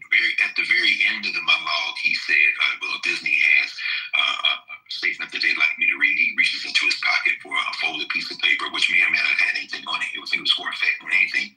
And then he read instructions for rejoining Disney Plus and Hulu to the laughter of the crowd. He did mention that among the places that Nexstar and what's the other one? Sinclair have said they're not going to run the show, where his wife's hometown, I think she's from St. Louis, his mother-in-law, and he apologized. He said, I guess you'll have to go to YouTube. As of the time we went to air this morning at 7 a.m. on the East Coast of the United States, there were over 5 million views on YouTube. And then he went on to, it was a master class. Really, it was the defense of the First Amendment. I thought the cameo appearance of Robert De Niro in the role of Brendan Carr was hilarious. He brought in him to be the new mob boss appointed at the FCC. This is after he slapped the ish out of Brendan Carr. Maybe we have a clip on that. Maybe we'll play it in a second. But directly to your point, as it relates to Nexstar and And I just want to pause here and lift them up and thank them for revealing to people who may not have been paying attention. And by the way, Bob Reif on his Instagram, not his Instagram, we got a thing on his Substack, post under a headline, "The Sleeping Giant is Awakening."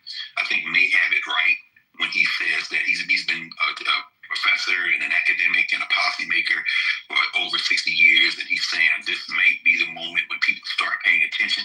But I want to thank Nick Starr. I'm sorry, I want to thank, I keep messing them up because it is same in my mind. Sinclair, and what's the other one? Nick Starr and Sinclair is the two. Nick Starr and Sinclair. I'd like to thank them because they're overreach. They're white nationalists overreach. People like John Oliver have been on them for years. You know, we've seen that commercial where they all say the same thing in their editorials. Well, you've reached your limit, my friend. And while people won't cancel the local affiliates, I think your attempt to quadruple down on this imaginary white silent majority, one that is clearly not expressed in electoral politics, and maybe later in the show we'll talk about the Arizona seat that the Democrats retained overnight in an special election out there. Now the margin is down to 2 in the federal legislature in terms of the MAGA Muppets' ability to block legislation if all the Democrats vote in the same way.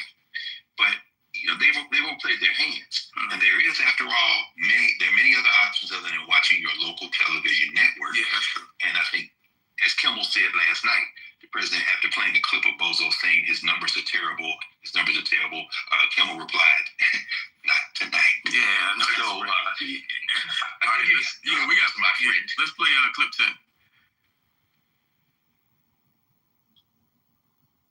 I mean, think about it. If Ted Cruz can't speak freely, then he can't cast spells on the Smurfs. Even though I don't agree with many of those people on most subjects, some of the things they say even make me want to throw up. It takes courage for them to speak out against this administration, and they did, and they deserve credit for it.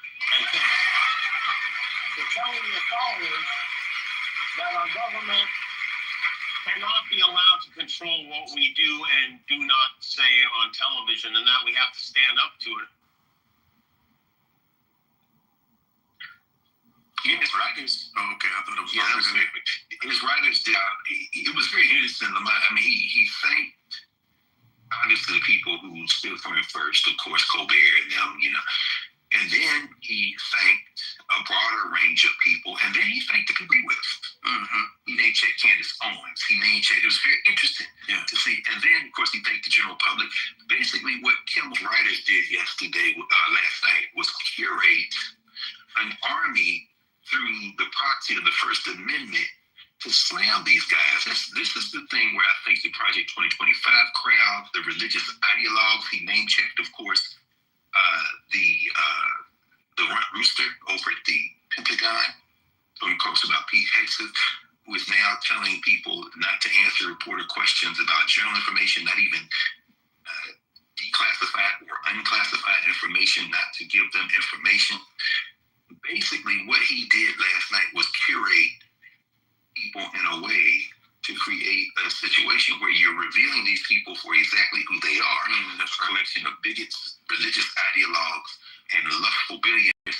And that's not going to bode well for them in the continuing electoral cycle. And I thought Kimmel and them did a great job last night. Masterclass, and it's not going to go away either. And I think for him, what they did was the unintended consequences. It's kind of a reset for him.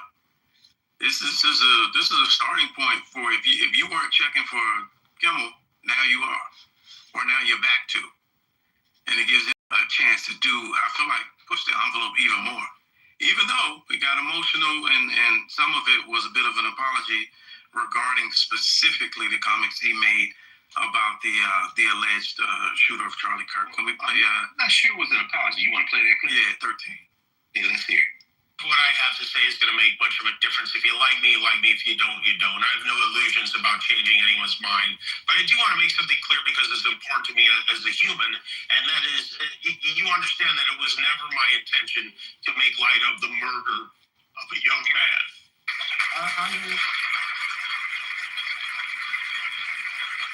I don't think there's anything funny about it. I posted a message on Instagram on the day he was killed, sending love to his family and asking for compassion, and I meant it, and I still do. Nor was it my intention to blame any specific group for the actions of what it was obviously a deeply disturbed individual. That was really the opposite of the point I was trying to make, but I understand that to some that felt either ill-timed or unclear, or maybe both. And for those who think I did point a finger, I get why you're upset. If the situation was reversed, there's a good chance I'd have felt the same way. Exactly. I didn't hear an apology. Well, the tone is very apologetic, yes. I heard a clarification. I think every word in what he said was so carefully and precisely selected that he will hope that those who are against him, because they are feckless, deliberate misinterpreters of his intent and his sentiment, I think he hopes they will be persuaded to understand that they are incorrect. But the first line in that, I think, is the definitive line. If you like me, you like me. If you don't, you don't. Mm-hmm. But that having been said, let me offer you an olive branch. Because what he then did was to go on and clarify what he said before. I said, I meant it then, I meant it now. I think everybody does. Nobody wants to see anyone be killed. And he goes on to talk about not supporting violence in any kind. It can't be done. Mm-hmm. I think the closest he may have come to a sense of apology might have been when he localized it about the shooter, which was, of course, the point of entry they used to misinterpret how he was going about what he said. And then he closed off with, if the roles were reversed, I would have maybe I would have reacted the same way. What roles are those that may have been reversed? I think when specifically what he's saying is, if someone had said what he said about someone that he followed. Okay, there you go. Yeah. So what did they say about whether or not he followed the rhetoric of Charles James Kirk? He did. Exactly. I think this language was so precise and well selected. And then, of course, he went on to finish off that piece of work at the FCC written in card. Do we have that? Yeah, we got that too. Yeah. 10 years ago, this sounded crazy. Brandon Carr, the chairman of the FCC, telling an American company, we can do this the easy way or the hard way, and that these companies can find ways to change conduct and take action on Kimmel, or there's going to be additional work for the FCC ahead, in addition to being a direct violation of the First Amendment, is not a particularly intelligent threat to make it public. Ted Cruz said he sounded like a mafioso. Although, I don't know, if you want to hear a boss make a threat like that, you have to hide a microphone in a deli and park outside in a van with a tape recorder behind it. This genius said it on a podcast. And by the way, if you caught it there at the end, that bozo was over the FBI coming straight. But at any rate, in other words, if you had a functioning Federal Bureau of Investigation, that's how you would catch a mob boss, but we kind of don't. In fact, so shout out to Cash, who caught us straight there. Cash straight with y'all. All right, let's we got a comment on Jimmy Kimmel, 866-801-8255. Let's go to Florida. Start in Florida. Talk to Jamie. Jamie, welcome into the program. Top of the morning. Hey, gentlemen, how are you doing? Good, sir. Jamie, how you doing? All right, you guys. There you go. That was a long ass clip, but it covered everything that I wanted you guys to hear. Any comments, questions, or did I bore you to death? No, that was good.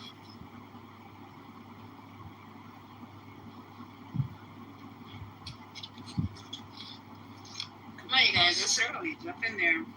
This is Cuckoo Great out, Mike. Hi, Mike. I see you back on stage. So what do you guys think about that?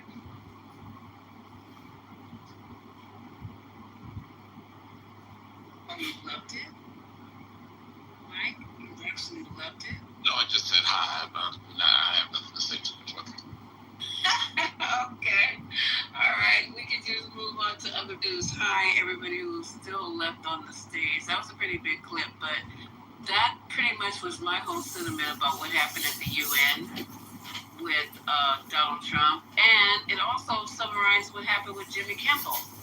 Did anybody actually see that? Because it was not in my market either. I didn't see it live, but I seen it on TV. Hey, I need to go check it out. I need to really go check it out. So, are you disappointed that he's back, Mike? I'm not disappointed that he's back. I mean, again, I think that was I still think that he was wrong by even broaching it. I think that most people that have been broaching this, and you kind of pretty much know where the administration stands. But that being said, I do believe that freedom of speech is important, no matter what side of the aisle you stand on. And I love it. violence. But these are American tenets. So I'm not saying anything that's news or groundbreaking. So you saying that Trump was wrong? You saying that they were wrong? Period. For taking him off the air. I love it. Well, Trump's hand is not in this. We have to, Oh, it's not. If I can land my plane, the chairman of the FCC is the person that has to be held accountable for this ABC and their affiliates. I think that's the conversation that we should be having to try to politicize this and to constantly try to throw Trump under the bus. I just think it's interesting. Come on, Trump told his FCC. Okay, somebody else jump in. I'm trying to hear more. Yeah, this is fucking stupid. First off, that man was appointed by Trump. First off, what are we doing? If your direct report does something, you're responsible for it. This kind of lack of accountability from the right will just forever tickle me. It is so funny. What accountability? If you have a direct report and they do a thing, you are fundamentally responsible for what they've done. So if you don't like it, you can discipline him. You can tell him to do something different. You can throw him under the bus. You can make it clear that you believe something else. And of course, in fact, Donald Trump did none of those things. And if you read his dumbass Truth Socials, you'll see that he has also been talking shit about Jimmy Kimmel and all of this. So, the idea that he doesn't have his fingerprints all over this, and that he isn't the same person who talked about how much he hates his enemies and wishes them ill. He said that 48 hours ago, 96 hours ago. I don't know, it's not that long ago. You know who this man is. We know what he's doing. The only people who can violate the First Amendment in this way, literally are in the administration that he runs. That's what's going on here. What are we doing? But yes, that being said, Hey, Sandra, you got something you want to add to that, Sandra? I was right in the middle of making my Don't let y'all talk. I just got I'm being overspoken.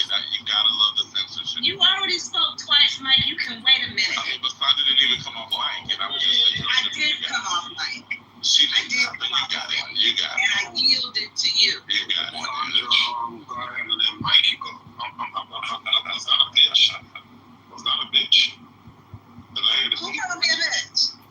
I was talking about Mike. He said he was y'all know exactly who I was talking about. Can y'all hear me? You know who I have this administration does whatever they want to do. They can say all the horrible things they want. Somebody on the other side says anything even hinting at some shit, they lose their fucking minds. They are so full of shit. Like I said, it's time to burn this shit down. Y'all need to get the tiki torches up. Oh, wow. Can I say something? So now we want more violence. Can I speak? I'm ready for some violence. Actually, yes, Mike, I'm ready for some violence. I'm ready. I'm ready. No, Don't be ready. I'm ready. Now we're going against you. I love it. You can hear me, right? No, I thought that I was going after Sandra. That's what I thought. Please, Mike, I'd like to speak. Will you allow me to speak? Go ahead, ma'am. Thank you. Jesus. So, during the Kimmel monologue, he posted a tweet that spoke very powerfully for free speech, and he said he agreed with it. Here's the tweet. Political satire is one of the oldest and most important forms of free speech. It challenges those in power while using humor to draw more people into the discussion. That's why people in influential positions have always targeted it for censorship. So that tweet is actually from Brendan Carr. He tweeted that in 2022 when Biden was president and he was the FCC chair. Now, what possibly could account for such an abrupt about turn of face from Brendan Carr, from saying political satire is an important form of speech and that's why it's targeted for censorship, but it must be protected, to saying we can do this the easy way or the hard way? What could it possibly be? I mean, I know it's not Trump's fault, so what could it be?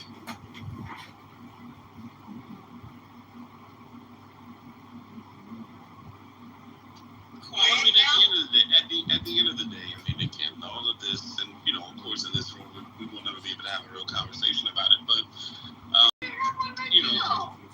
well, I mean, people cut me off. I mean, I pretty much know how it goes. Let's get to the point, Mike. And again, we got multiple people coming off the mic. Okay, no, back up, y'all, because I always Mike, no, y'all. Woo. Go ahead, Mike. The floor is yours. And everybody, we're going to talk about this. We're not going to have no saying we're cutting them off. I accidentally cut you off. I apologize. Everybody gets 30. Everybody gets, wait, hold up, Dap. I got this. Everybody gets 30 seconds. Everybody gets 30 seconds. So we can all get a chance to talk, because all of us want to talk about this. Go ahead, Mike. 30 seconds and you're on. Boom. Don't mean that you won't be able to get more, but boom, you're on. 30 seconds. I just think it's interesting. I mean, at the end of the day, the Democratic Party and a lot of people that were on the left, I mean, they were the ones that really started cancel culture, deplatforming, and demonetizing platforms that they disagreed with. This happened all throughout the Obama years, the Biden years, and even through Trump's first term. And now that President Trump has become president, and now that he has a certain level of influence, and again, I don't necessarily agree with it, but these are how these things get to be. It's not just that Trump. I mean, people like to believe that that's what it is, but it wasn't the case. There were a lot of people, even when it comes to a lot of these social media platforms that were pro-left, that they snatched up a lot of people that were on the right, left, and right, and took away their livelihoods. And even at the point where we're talking about people on these late night talk shows who refuse to interview people on the right.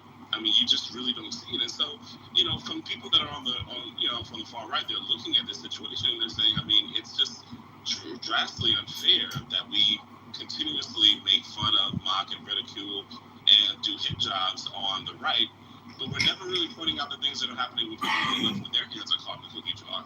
It's just very interesting. But if we can't have that conversation because people are going to just deny, then, hey, it is what it is. Nobody points things out about the left. Stunning. Okay. Stunningly stupid. Again, you can call it stupid, or the conversation is there. So there you go. I think your points. So my response to that, I don't necessarily agree or wrong that there's been calls for deplatforming from the left, particularly when you're getting into arenas of dehumanizing people or hate speech. But let's not, split the atom. I agree with you. I think the difference here is when the full power of the executive branch of the federal government comes down to bear because you're criticizing that government. That is of a different order. And actually, free speech, it's not about nobody gets anything taken away for anything they've said. It's specifically related to persecution from the government. So that's why it's not really a one-to-one comparison.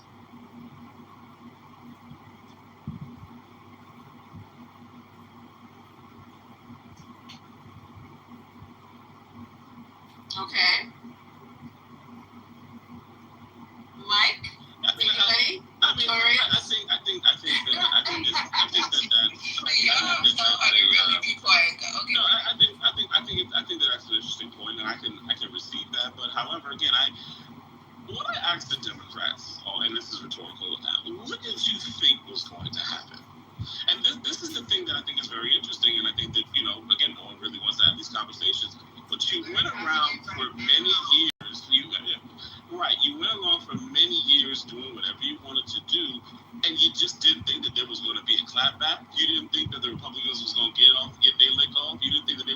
try to get back for, again, all of the years of being the platform, not being invited to these shows, the continuous ways in which you went against them, but you didn't go against your own. What did you think was going to happen? This is just I know it hurts, but hey, it is what it is. Well, it's really. Malak, why are you talking over me? I understand why the dumbass is talking over me, but you don't need to talk over me. You're a dumbass. Like the stunning stupidity of this. First off, cancel culture in the U.S. is as old as the fucking Salem witch trials. Like, it predates the country. Like, this is a thing that's been going on for forever. McCarthyism is a form of cancel culture, right? Like this goes on and on and on. There was all kinds of stuff going on with all the bullshit with the rise of the right. This was the new conservative right that started in the 70s following civil rights and continued on from there with all kinds of people like Jerry Falwell constantly calling for people to be deplatformed and so on and so forth. Like, this is not something that is new at all.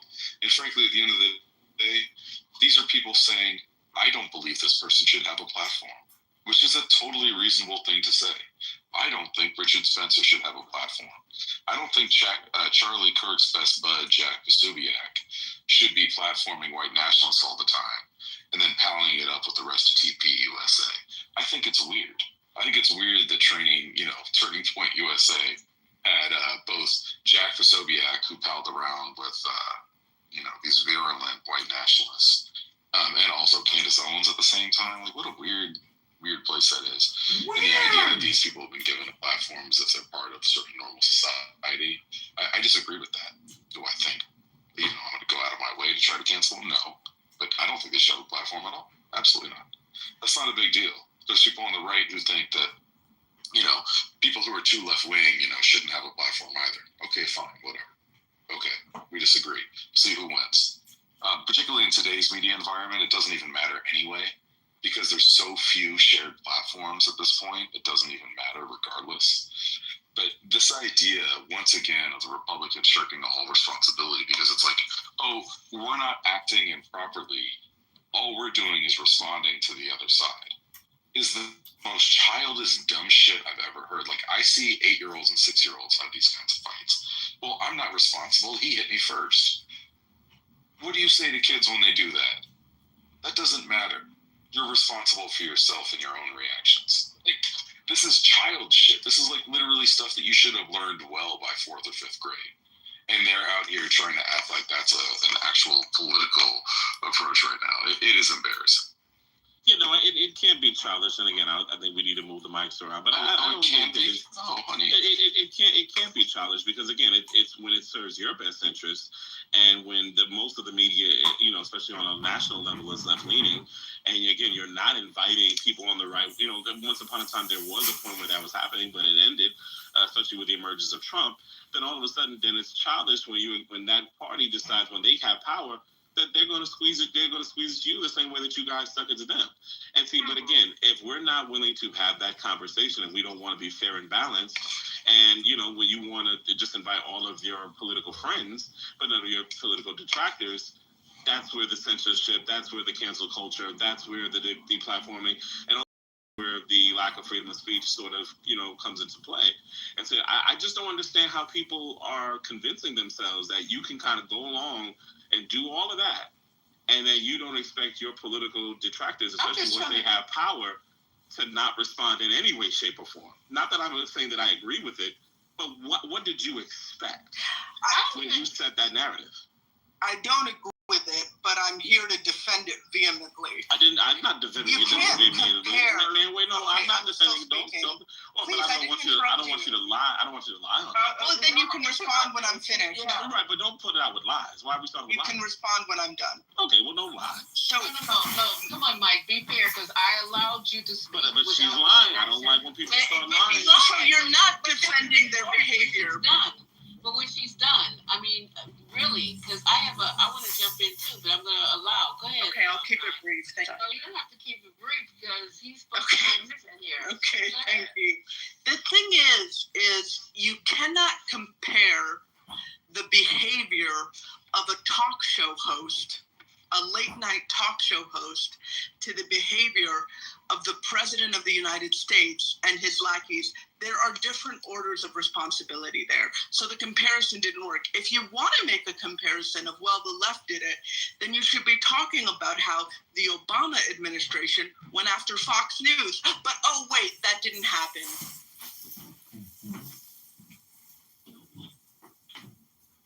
Go ahead, Lisa.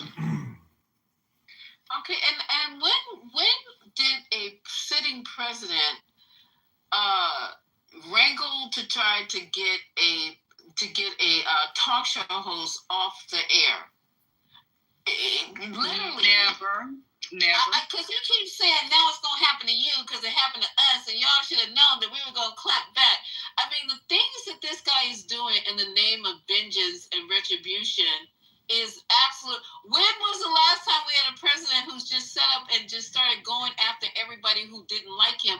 Let's find that quote when he said, "If they say something bad about me, then maybe we should have them taken off the air, or maybe we should have the show canceled." Let me go find that quote, because I have never. We can go quote to quote. Tell me what president in the history of time has ever done that in the United States. No, I mean, I don't necessarily recall. But what I would say is this. Again, and I don't agree. I think you said going back, and we will get ours. Yeah, absolutely. But again, I think that the president has more, pressing issues than to just go after Jimmy Kimmel. You damn right. But what I will say is that, again, when you have multiple people on one particular side of the aisle that are experiencing a certain level of comfort as far as being on these talk shows, the way that they're covered, the way that they're spoken to, the way that they're invited, and you have the other side, again, the reaction beyond just what Donald Trump is doing, but even just, again, with the many people that have sharing those same sentiments and ideas, I just don't know why people are surprised. You can't play it unfair one day and then you want it fair for you the other day. And I think that people that are on the left, they sort of have a problem with that. Yeah, you provided no example. You provided no example. You provided zero examples. There were many people that were on the right that were deplatformed. There were many different people that were demonetized. There were many different people that weren't invited. There were many people that weren't. There weren't many people that were not invited and still are not invited to these shows. Invited. It's just again that is a form of censorship. That is a form of censorship. These are private. I want to be invited. Oh my God! But again, now that the right is doing what they're doing, now y'all are crying. It's stunning. It's not. But see what you don't understand. Everybody's doing the same thing. This is what's wrong with you, Mike. Let me explain to you. And Malak already gave it to you once, so you shouldn't need to hear this again. There is a distinct difference between a private company, right, deciding that they don't want to have you on their TV show, and there's a difference between that and the government saying, if you don't get rid of that person, you're going to have a very hard time. Those two things are not the same. They are not like. There is a reason why the founders treated them differently, and you don't seem to understand that, which should embarrass you, but it doesn't. One of the things that struck to me is the speech that was on Twitter, that got so-called canceled, oftentimes came from groups that were extensions of the KKK. What a bad history there, right? And in groups that directly advocated violence upon cultures, marginalized cultures, right? And people. And when you flip it around, the inverse, you don't see that with Kimmel on stage. Or you don't see that with people advocating for the rights, or people advocating against governance going too far. You know what I'm saying? So really, that, like Malak was saying, there really isn't a strong equilibrium here. This is the thing, is that these people have so lost the plot of what actually makes this country great and what actually, leads to this country realizing its highest ideals. They've so detached from that at this point that they don't even see the most basic elements of it. There's a reason why this was the First Amendment. There's a reason why it's the amendment that is the most celebrated. And you don't even understand the basic principles of it. It's embarrassing. You don't think that someone with a platform as big as Jimmy Kimmel's has a moral obligation to speak the truth about a shooter? He lied about the shooter. It's like you guys are saying one thing, but that's not the reason that they gave that he was suspended for this brief period of time. So let's say you're right, Notorious. Let's grant you the point, Notorious. So let's say you're 100% right, okay? And that he's an immoral man who's undeserving of his position. Let's say that's the case. Even if that is the case, it is not the government's role to get involved and to say that you have to take him off the air. You're going to face repercussions. You could be a consumer and decide that you don't want to run it. You can even be Sinclair and decide that you don't want to run it. Both of those are not violations of the First Amendment. The problem is when the government gets involved. Also, if we're being technical, this is you're agreeing with it. You're just the guy did was the problem. Is that what you're saying? You broke up for me. I couldn't hear all that. Me either. I said, so you're agreeing with what I said, but the guy who gave the interview and kind of gave him a warning, you saying that's the problem. If that had never happened, everything it could have played out the way it played out. You would have been happy with that? I mean, me being happy with God isn't really the point. Like, whatever my personal opinion is, that's just the opinion of just some random dude on the internet. What actually matters is that the government doesn't get involved in censoring speech. That's the point of the First Amendment. I'm talking about constitutionality. What are you talking about? What you like or don't like? Who cares? Like, you can have your opinion. Like, boycott it. Go yell outside of Disney, ABC, whatever you want to do. Like, you have every right in the world to do that. That's protected speech under the First Amendment. But if while you're protesting outside of ABC, there's some government employee who says, if you keep yelling outside of ABC, I'm going to throw you in jail, or I'm going to otherwise sanction you in some way, shape, or form, that's wrong. It's a constitutional violation in this country. Yeah. I just think people are mad that the people on the right, they're just putting their foot in it. And again, I'm not even saying that I agree with it, but, that's really just the way my read is on this whole thing. It's, a lot of the people on the left, they did what they did, whether they want to admit to it or not, that's fine. And now that the Republicans are in the seat, they're just putting their foot in it. They just, it's almost like, finesse pimping versus guerrilla pimping. That's just really that's not accurate at all. One party, one group is putting their foot in it way more than the other, and folks are just mad about that. I think give me 1 second. There's a big difference in what you're saying and what's actually happened. Like, there's a distinct difference. They're not putting their foot in it. They're overstepping constitutional boundaries. It's really, really simple. And one thing that Trump said on the campaign trail, I don't know if you remember what your great orange childish-like leader said, but what he did say during his campaign trail was he was not for government overreaching or big government. The government is doing too much. We have an overreach of the government. Yet, when he gets into office, he's putting people in place and backing them as they do the exact thing he campaigned against, right? So there's a lack of integrity in the way that they're moving, right? Oh, I agree. And to take it a step further, Notorious says something along the lines of he has a moral obligation. He's not the news. He is a late night entertainment host. I don't know if you understand the entertainment portion, but that's very relevant to the conversation, which means he has a right to give his opinion. His political opinion can be biased. He is not a newscaster. Wait, did you just say? So his political opinion can be biased. Now he might have to check.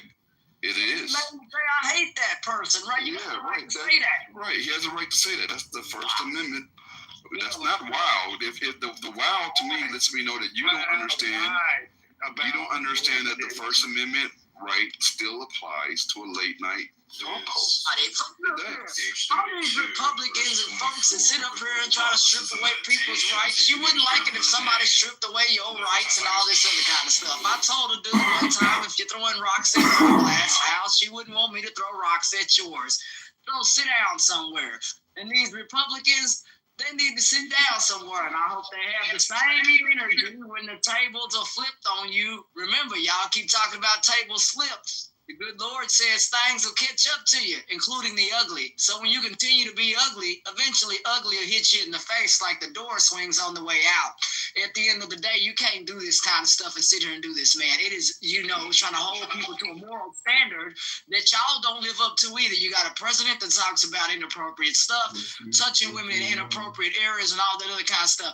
Y'all can't sit up here and hold a moral compass that you're not walking. I'm going to say that one more time. You can't sit here and hold moral compass that your party is not walking. That is really embarrassing, and a pastor once said that. That's embarrassing. Y'all got to get that right before y'all sit up here and chunk rocks at other people. Fix it. So, Gemini, where have you been for 10 years? So, Gemini, Gemini,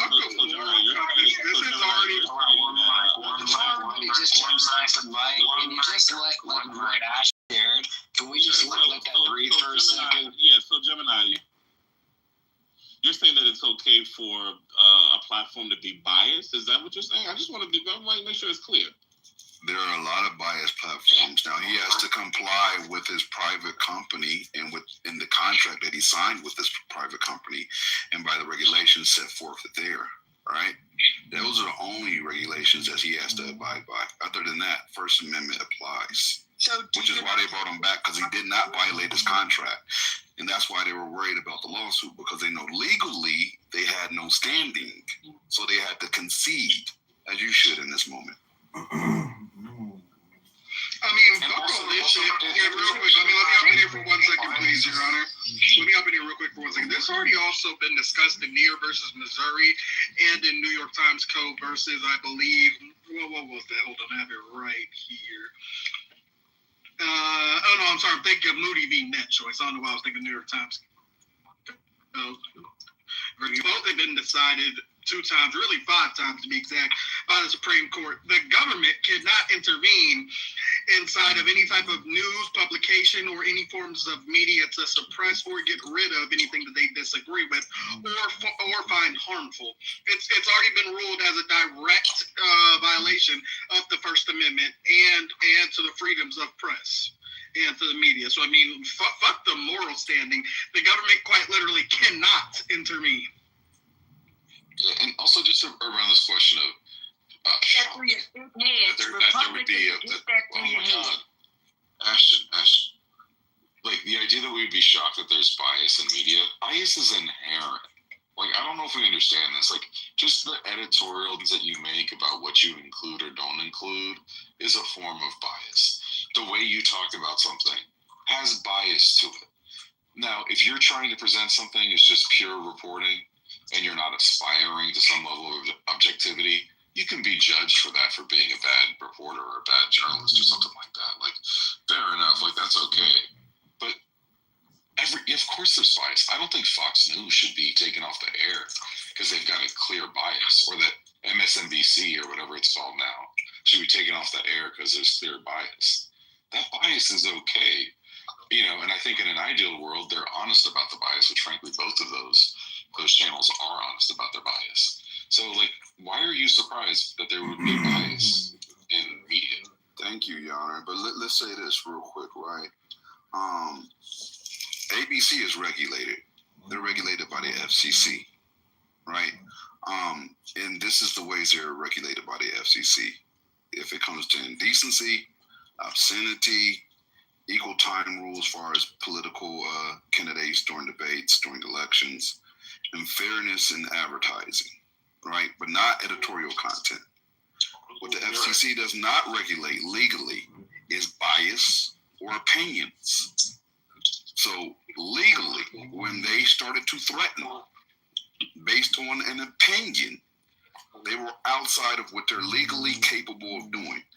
Now, as far as ABC's internal standards, they have internal standards regarding tone and appropriateness, audience expectations, and legal liability, like they can't do defamation and misinformation and shit like that, right? But as far as having political humor, political commentary, and political jokes, or left-leaning or right-leaning political jokes, that is a part of the show's identity and 100% legal. So when we're having a conversation about an opinion, that means you don't understand ABC or the FCC.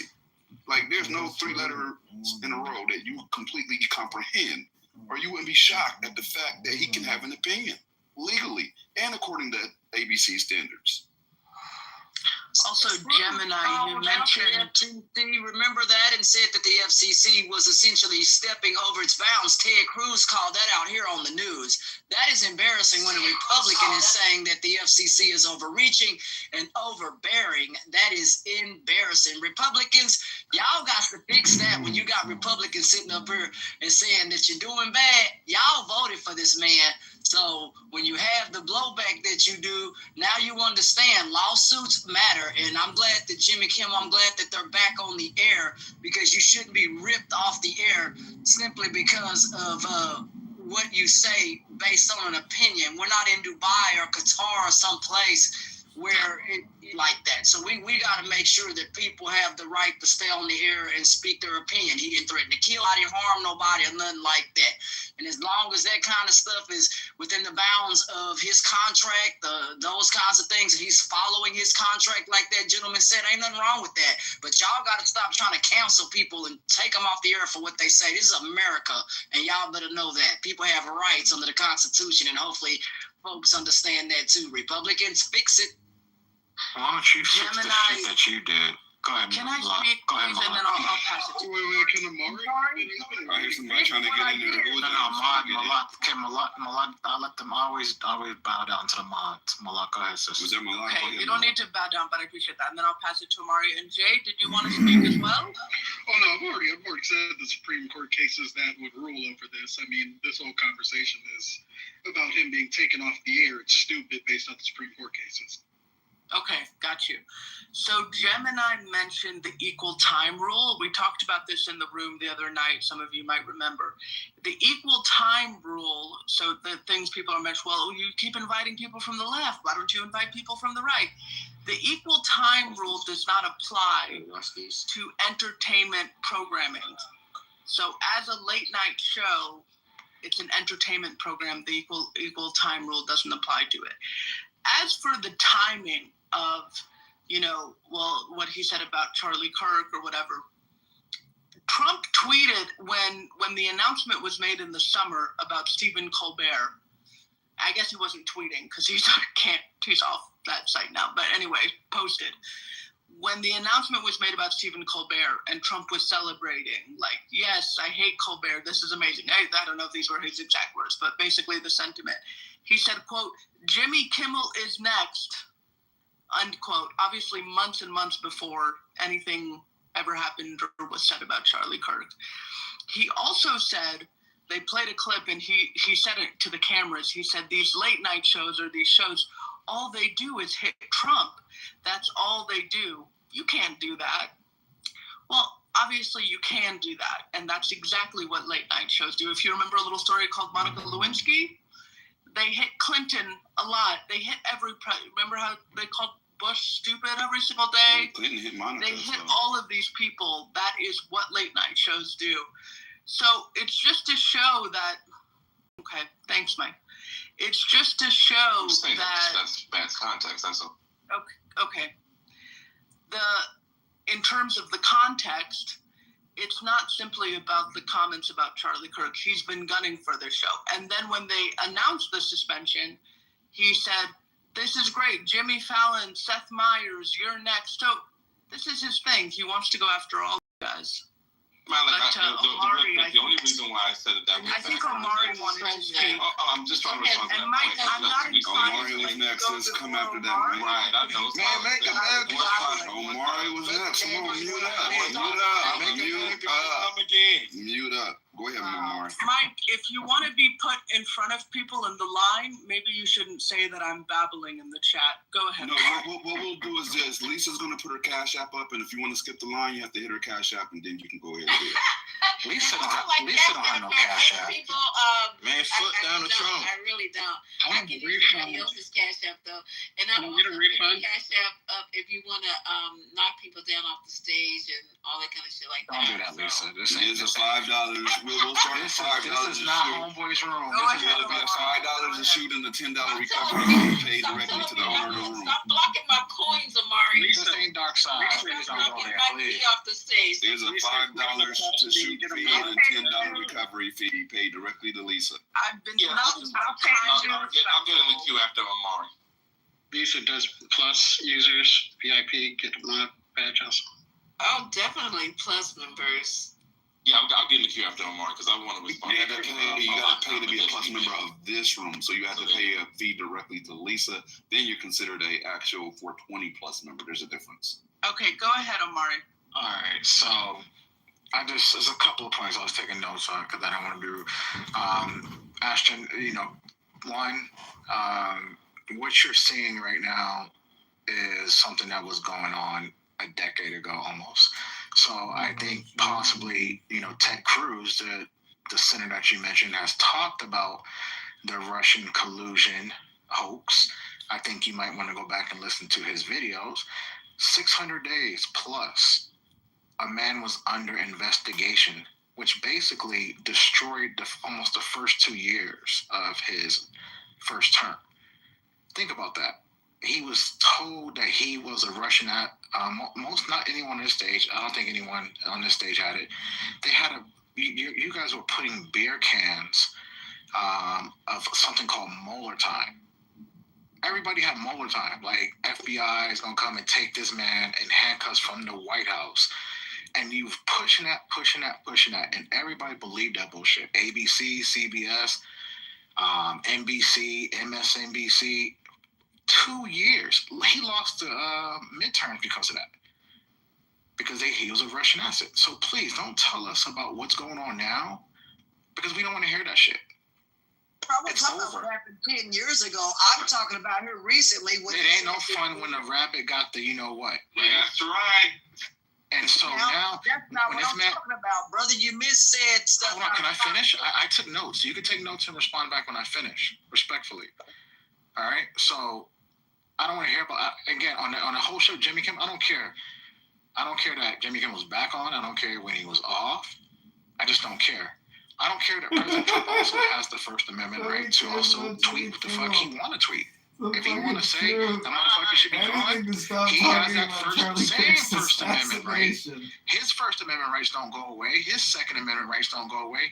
The Constitution also protects the President of the United States of this America. It goes to motivation. It doesn't matter. If he can't force people to fire them. Now, if these corporations actually, buckle, that's on them. They got to grow a backbone. As long as there's no emails or anything saying there's no quid pro quo to do this, then everything is Gucci. Mario, I'm gonna show you where you're wrong. Hold up. I love your submission. I appreciate that. It was wonderfully put, sir. However, there's a slight issue with your submission, and I would like to highlight that, right? When you have the president that instates someone as the head of the FCC, and then he says it, and then they start carrying out his bidding, going against what's legal, right? When they start trying to imply we're going to either fine or sanction or punish you if you allow this man to express his opinion, that is 100% illegal. That is no longer, the president has free speech and so does the head of the FCC. No, he's wielding his position, not the president, but the head of the FCC. The president is indirectly. The FCC is doing it directly, and that is technically illegal. It's not my opinion, it's just a fact. Can I get in the queue? Guys, so, okay, let's just say you're right. That's a fact. Let's just say I'm right. You can literally look that up and then get back me. So my assumption is that he will be then prosecuted for some type, whichever section of law, federal law that he violated. So he should be prosecuted if it's illegal. No, it's not a crime. Like who? Trump's Justice Department? Whoever Justice Department. So if he did something illegal, no one's above the law, right? That's what we heard for since Trump's above the law. He's got 34 felonies and then become president. That's all. Those are state penalties. Those are state penalties. This isn't about criminal law. And he was never sentenced by a judge. You guys keep saying that. Why are you talking about criminal law? And matter of fact, he's not a felon unless the judge actually. He has 34 convictions. Convictions make you a felon. Convictions by a jury, which is weak. Do you know how many people get convicted and they get a suspended sentence? White collar crime that Somebody else would ever get. I'm not on Miss Deborah. Go ahead, Miss Deborah. She was cussing me up because she was triggered, Lisa. This is crazy. Ain't nobody cussing. You're crying to Lisa. She cut me off. Like I was. Yeah, but you already. No telling you guys what you guys were saying. I'm trying to tell. Be quiet. But you know what, Gemini, respectfully, I took notes and everybody was talking. I'm trying to take. He can say whatever he wants to say. And as a matter of fact, because he does, he's gonna mess around and Tish James and the other man, all the people that he's gone after, their attorneys are gonna have a field day because he's now put it all in print that he goes after his enemies. And they literally are going to get off because he likes to tweet. So he can say whatever he wants. Every time he opens his mouth on Twitter and on Truth Social, he makes America weaker because he keeps showing how dumb he is. It's what's on his mind. And it's going to in trouble. But yeah, I think he can say whatever he wants. So why are you arguing that, Mike P? Nobody said he couldn't. It's say Amari. anything. It's not Mike. Amari in the chat said it. And guess what? She ran on getting Trump during her campaign. So you cut me off. So I'm gonna keep talking. It's your room. It's fine. It's not my room. It's our room. It's yours too. But you know, when you're saying that he never got he didn't get convicted. The judge didn't convict him, but I mean didn't sentence him, but he was convicted. That's what we said. So your points don't even make sense. Sometimes you could just be quiet. Yeah, he dropped it because he knew that shit was gonna get overturned by the Supreme Court, just like the other bullshit they try to bring. Stop the cat. Why don't you guys be honest? Why can't you call balls or strikes this time around? He knew that was a trumped up, no pun intended, case. It's just literally free space. It's just literally free space. She campaigned on getting Alvin Braggs campaigned on getting. We gonna take down Donald Trump. Like, how do you campaign and not say that's illegal? A law enforcer campaigned on prosecuting a criminal. Wow. Like, see your bias right there? That's true. We are innocent before guilty. That is the Constitution. Omari, let's say there's somebody, I don't want to use you because that'd be rude. I don't want to disrespect you. Let's say there was somebody that was a pedophile. Random person, they're a pedophile. And then a prosecutor takes office, and then they're a notorious pedophile. Everybody knows about it, but somehow they've been able to escape the law. And then a prosecutor campaigns on, you know what, I'm going to hold this pedophile accountable. Doesn't mean that the guy's not a pedophile. Doesn't mean that the prosecutor is wrong for saying, I'm going to target this particular pedophile. It just means that the DA is letting it be known, I'm going to target this pedophile. They didn't create a crime. They didn't find something and make it up. He created that crime by doing those actions for which he was held accountable. So what you're saying shows a lack of accountability. Wow, somebody said they're going to hold him accountable for his crime. What's wrong with them? Are you serious? This is wild.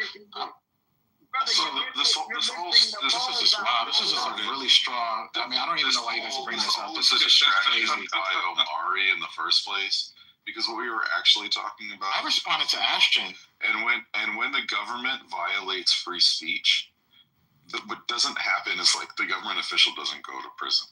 That's not what happens. Like what happens is that there's a ruling by a judge that says that this person's free speech rights or whatever constitutional right has been violated, and they say to the person who's violating those rights that you need to stop violating those rights. And in some cases, there's some kind of action that then happens above and beyond that, right? It could potentially be remuneration, right? They may get some money. They may get their job back. There's different things that can happen when your rights are violated. What doesn't happen is someone goes to prison. Like, for example, there was one of the ways that Biden tried to, provide student loan relief. It went through the courts. It was decided in multiple directions, and ultimately decided that one of the ways that he had tried to provide student loan relief was actually illegal. And so he needed to not do that. And he didn't go to prison just because he was wrong. And he actually tried to do it again, even after they said it. You guys need basic civics to just understand how the law works. And you keep talking and then you shift it to something completely different. Now we're talking about the 30. Because you made a statement and then you didn't even justify your statement that he still tried to do it after the Supreme Court. And let's just did something different, Amari. Yeah, he did something. He put sprinkles on shit. That's what he did. So that's what you think. That's your opinion. So let's just hold on.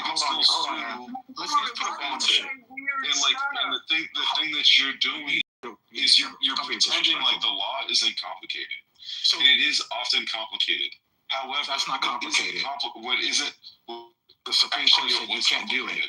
And he tried to redo it again. Do you know that he won in lower court, Amari? The Supreme Court said you cannot. Do you know that he won in lower court? And the Supreme Court. I know what the Supreme Court said. Okay, but it's the lower court. Let's put a ball on this. Hold on.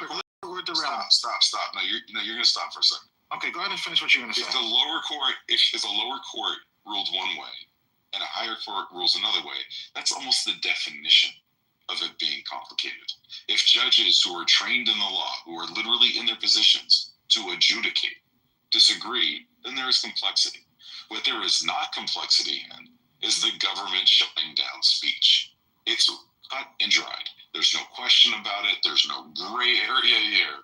This is a gross violation of free speech. And the idea that you're dancing around this just either shows A, that you're ignorant, or B, you're disingenuous. Okay, you went back to free speech. I'm going to put a ball on this. You guys have been on this app for a while. Saying the same thing. Everyone's been on this app. And guess what? You haven't beat the man. You haven't beat him. You haven't beat us. You haven't beat him. We beat you. We have to, hold on, let me finish. I'm gonna put a ball. I'm gonna let Jay go. We beat you 2 out of the 3 elections. We took out Biden in June of 2024. Destroyed him, got him out the debate, got him the fuck out of there, right? Then we beat you in November. So this stupid guy, this guy you call dumb and all this other shit, he beat you guys. Yeah. You guys can't, and it's over. Let me Your argument is Mike is right. It doesn't matter. You're an authoritarian piece of shit. We have destroyed you. And this is why you can't be tolerated. This is why you can't win elections, because you don't know anything about what voters really care about. And there's a chance you might not win. When you say we, I assume you're including yourself and Trump. Is that right? The people, anyone who voted for Trump beat the people who didn't vote for Trump. We beat you guys fair and square. 77 million votes. Destroyed you. And it wasn't close. Like Kamala keeps saying it was close. It wasn't close. You're so funny. And they don't want to talk about that lie. It was 200,000. She said that it was the closest. Yeah, 1% difference is pretty close. After the election, y'all didn't check the numbers no more because y'all dumb. Y'all didn't check after all the numbers were counted because y'all dumb. It took California 3 months to count their votes. The total number of Not votes. one swing state. And the way the Electoral College works is important here. And it was 200,000 votes across 3 states. If you don't believe the math, and you can do math, you can double check these numbers. It was 200,000 votes. Thank you very much. And it still took California to count their votes. I think they're still counting votes in California. Nothing to do with it. They're still counting votes in California. Nothing to do with it. I think they're still counting Bernie votes in Iowa. Why does California Well, y'all was still counting 2020. So what's the point? what does any of this have to do with? They were talking about it I'm so confused. in 2020. So what's your point? What's your point? He feels that he was cheated. But what I'd like to say, and I feels like the way he was cheated. Hasn't happened. He's still talking about it. I think he lost fair spirits to better league. Let's hear from Jay because we haven't heard from Jay. Go ahead, Jay. Okay, I'm just very confused. You can go after Jay, Mike. Go ahead. Oh, I was in the queue after Amari. Now I gotta. Do I have to down again? Please let Jay speak. Okay, so Mike, behave. Control yourself. I was in the queue and I was just thinking like I was like nobody. But to be fair, y'all hear Lisa talking, right? Y'all hear Lisa talking? Hold on for a second. Can you guys just give Y'all hear Lisa talking? Mute up. You guys just give me a second. I just came up with a novel idea. And I know you guys are going to push back on it. But I think we need one MAGA as a mod. You guys agree or disagree? No. No. They'll boom the room. Lisa, no, someone will. Yeah, they'll boom your room. Hey, Lisa, you know what you just said? You know, Lisa, one mic, what the equivalent of what you just said is I think at some point the clowns need to run the circus. Like, no. No, Lisa. I wouldn't even be Even though you said Lisa, it's just that I want to prioritize voices. It's just that I want to prioritize people who don't speak a lot. That's all. The queue was the queue, right? No. I'll go after Mike just to be fair. The queue was. Just to be fair, because Listen, Mike was waiting for a fat ass minute. Let Mike go and all go after him. Okay, fine. Jay's deciding to be generous, so we'll hear from Mike. I think people will be a mod. We were having basically what it is, I would love to be able to just respond to Malak real fast. Again, there's no issues with you at all. But when you spoke about, I know, just mute it up, because I can't with the feedback. Yeah, can somebody tell her to mute up, please? Just don't. What did you just say, man? Mike, just go, fam. Come on, bro. There has to be a level of decorum. Why is she all She's not bothering you. Mike either go or don't. Like, she's not bothering you. Y'all be muting my mic when I'm off mic. Mike, stop playing the rest and play the game. Hey, you about to get dropped. You just say something to my mic just got muted, but y'all couldn't mute him. Okay, go ahead. Who's next? Okay, Brooklyn and then Jay, or was it Jay and then Brooklyn? You see how that works? See what they doing in your room, right? You mute. You muted my mic, but you couldn't mute her mic. Okay. Mike, if you have a point to make, you need to make it. Go ahead. I do have a point. You're being disruptive. I'm going to drop you and Lisa can be mad at me. Either make your point or don't. I mean, the rules are the rules. That's just Give me a green bean. Okay, go ahead. That's it. Go ahead. Who's next? No, I didn't. I dropped him. Who's next? Okay. Jay. We have to moderate the room and keep the moving forward. Jay, go ahead. I'm actually going to hear what Mike got to say. Okay, Brooklyn, go ahead. Jay's submission. Let's hear Brooklyn. Just wanted to point out the fact that y'all doing it again. Y'all wasting your time with people that don't give a fuck. Like, these people are literal retards. Like, and Come in the room telling us that we're working on them. Because we've been open all day. I've been having to Lisa, can I finish? Can I finish? I know. When you start off telling me that my just like y'all doing it again. I didn't say that. I didn't say nothing about your room being real. You're doing it again. What am I doing? Just saying that y'all wasting y'all breath arguing with these niggas. Like, just have a conversation with them at the end of the day. That's what we're doing. No one's up. No, you're not. Brooklyn. I already told you to stop talking to me. Brooklyn, you know I love you. Don't let me finish. Okay, fine. Thank you. Just have a regular conversation with these idiots because they're really not. They're not hearing you out. All I hear is you, Democrats. I guess that's what y'all trying to prove to them that y'all right, and y'all are right, but they don't care, right? So just have to talk and keep moving. I don't really. You just don't know how to debate, and that's your problem. You should Shut up, stay here and learn from us. What am I debating? What am I debating? What am I debating with? You just want to have a human centipede conversation. They don't want human centipede in 420. That's they don't want the human centipede. When you and the white beards and all of them other rooms, or all of them Republicans, you have a regular center conversation. I spend 99% of my time in here. 99% of my time. Okay. I don't know why you're talking to me. Because you need to just have a conversation. It's easy. You're an adult now. You can have a conversation with Notorious and Mike. It's not that hard. You're spreading misinformation, and you're not really a person. You're an adult that acts like a child. And every time I'm educating you when you call me a child. You're not educating anything. Omar, you're stay wrong. on mute. Pink Pill was I wrong. got this, Deb. I don't need your help. You gonna stay on mute? No, she needs to learn. She needs to understand that, That's please. how when y'all come up here, all you niggas is struggling, and y'all on here to make yourselves feel better, like y'all winning something, and y'all not. Y'all never won anything in y'all lives. And the closest y'all ever got to winning was an orange man winning the fucking presidency while taking all your rights away. So if this is winning to y'all, then I definitely know that y'all I have children and a grandbaby. I'm winning in life. I don't know. I created life. You're a lord. You're a loser in life. I created life. I'm winning. This is just Clubhouse. This might be winning for you, but not for me. I'm sorry.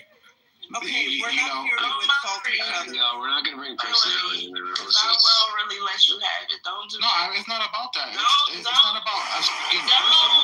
I treat you so sweet. Don't do it because you already know they're going to censor me after I get in your ass. So Okay, you want me? Why would you drop me down when we're having a conversation? You need to stop. You're not allowed. I'm gonna go to the audience now. I'm gonna Brooklyn. Just stay up. There's no need for you to. It's not that deep, bro.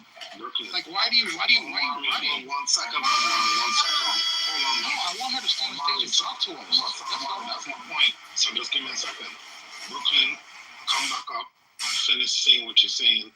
Omar, you can go back if she's finished speaking. Thanks much. Yeah, for sure. She comes back. I'll give her the mic, and then I just want to continue. I like Brooklyn a lot, y'all. She comes back on stage. I was trying to keep you on mute while I was talking. You kept. Okay, you know what? Let me just do this for you guys, okay? I love all you guys to death. I really do. I really, really do. And I give them a lot of free range here. But there's certain people that I do not want dropped. And Amari is one of them. I don't want him dropped. He spends a lot of time in here. He contributes to the whole lot. Amari can talk the entire fucking shift. And I appreciate him contributing to the room as that other voice. Without him being in this room to push back, it's a lot of dead air. So I appreciate you, Amari, and I welcome you to the room. I welcome you to speak. I welcome you to contribute. And you guys gotta understand that. And until you contribute as much as Amari and Deborah and all the people who are always, and Gemini, the people who are always off mic making this room what it is, step back. It's crazy. Mario doesn't do anything wrong. He is the most gentle MAGA that I've ever met. Okay? He's not annoying like Manfinity. He doesn't hate me like Notorious. I mean, just why you guys want to pick on him? He's antagonizing Brooklyn. Okay,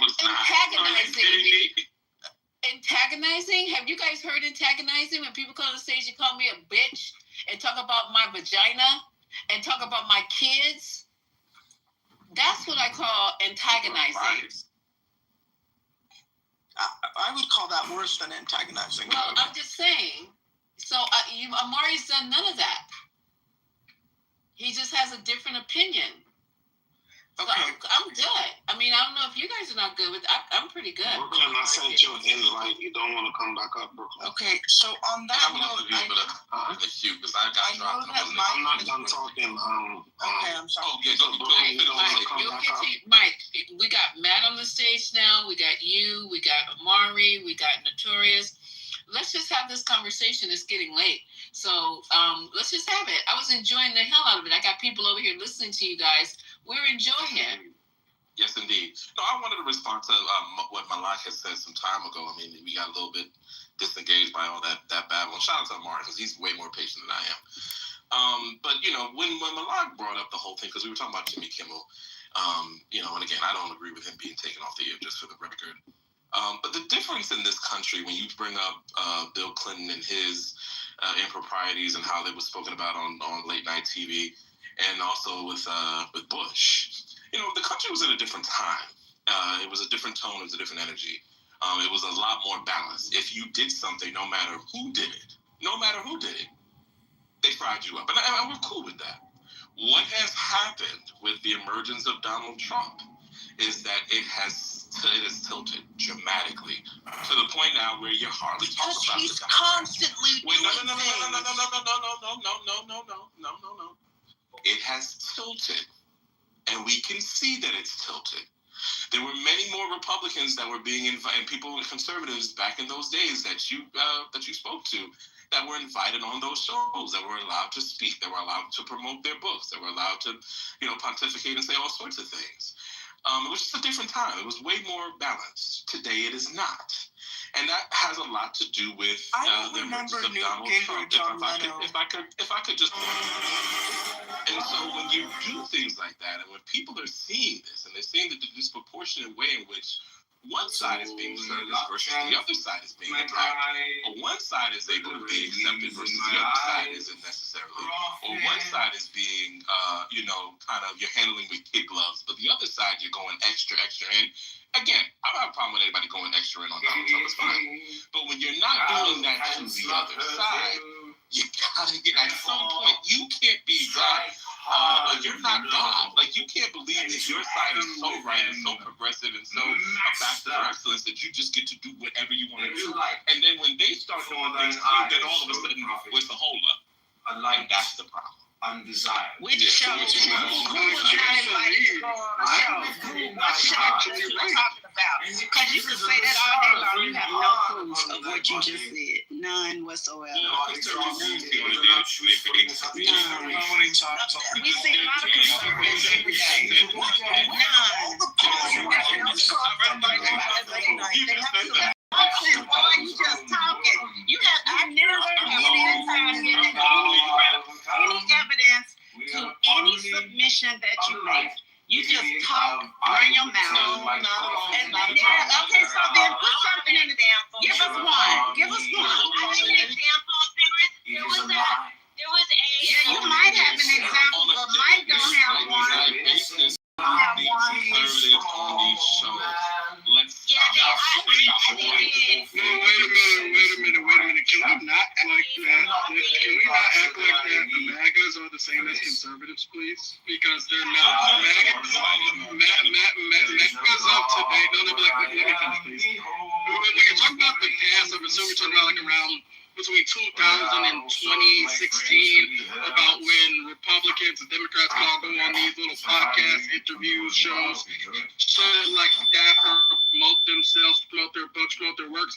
It's a very completely different time from then. Even Democrats of between 2000 and 2015. There is no God than me, and my Lord had it. That you're in the mood now. Therefore, shit. Even if the American in the Matrix. Jay, you were in the Matrix. Oh, okay. With me.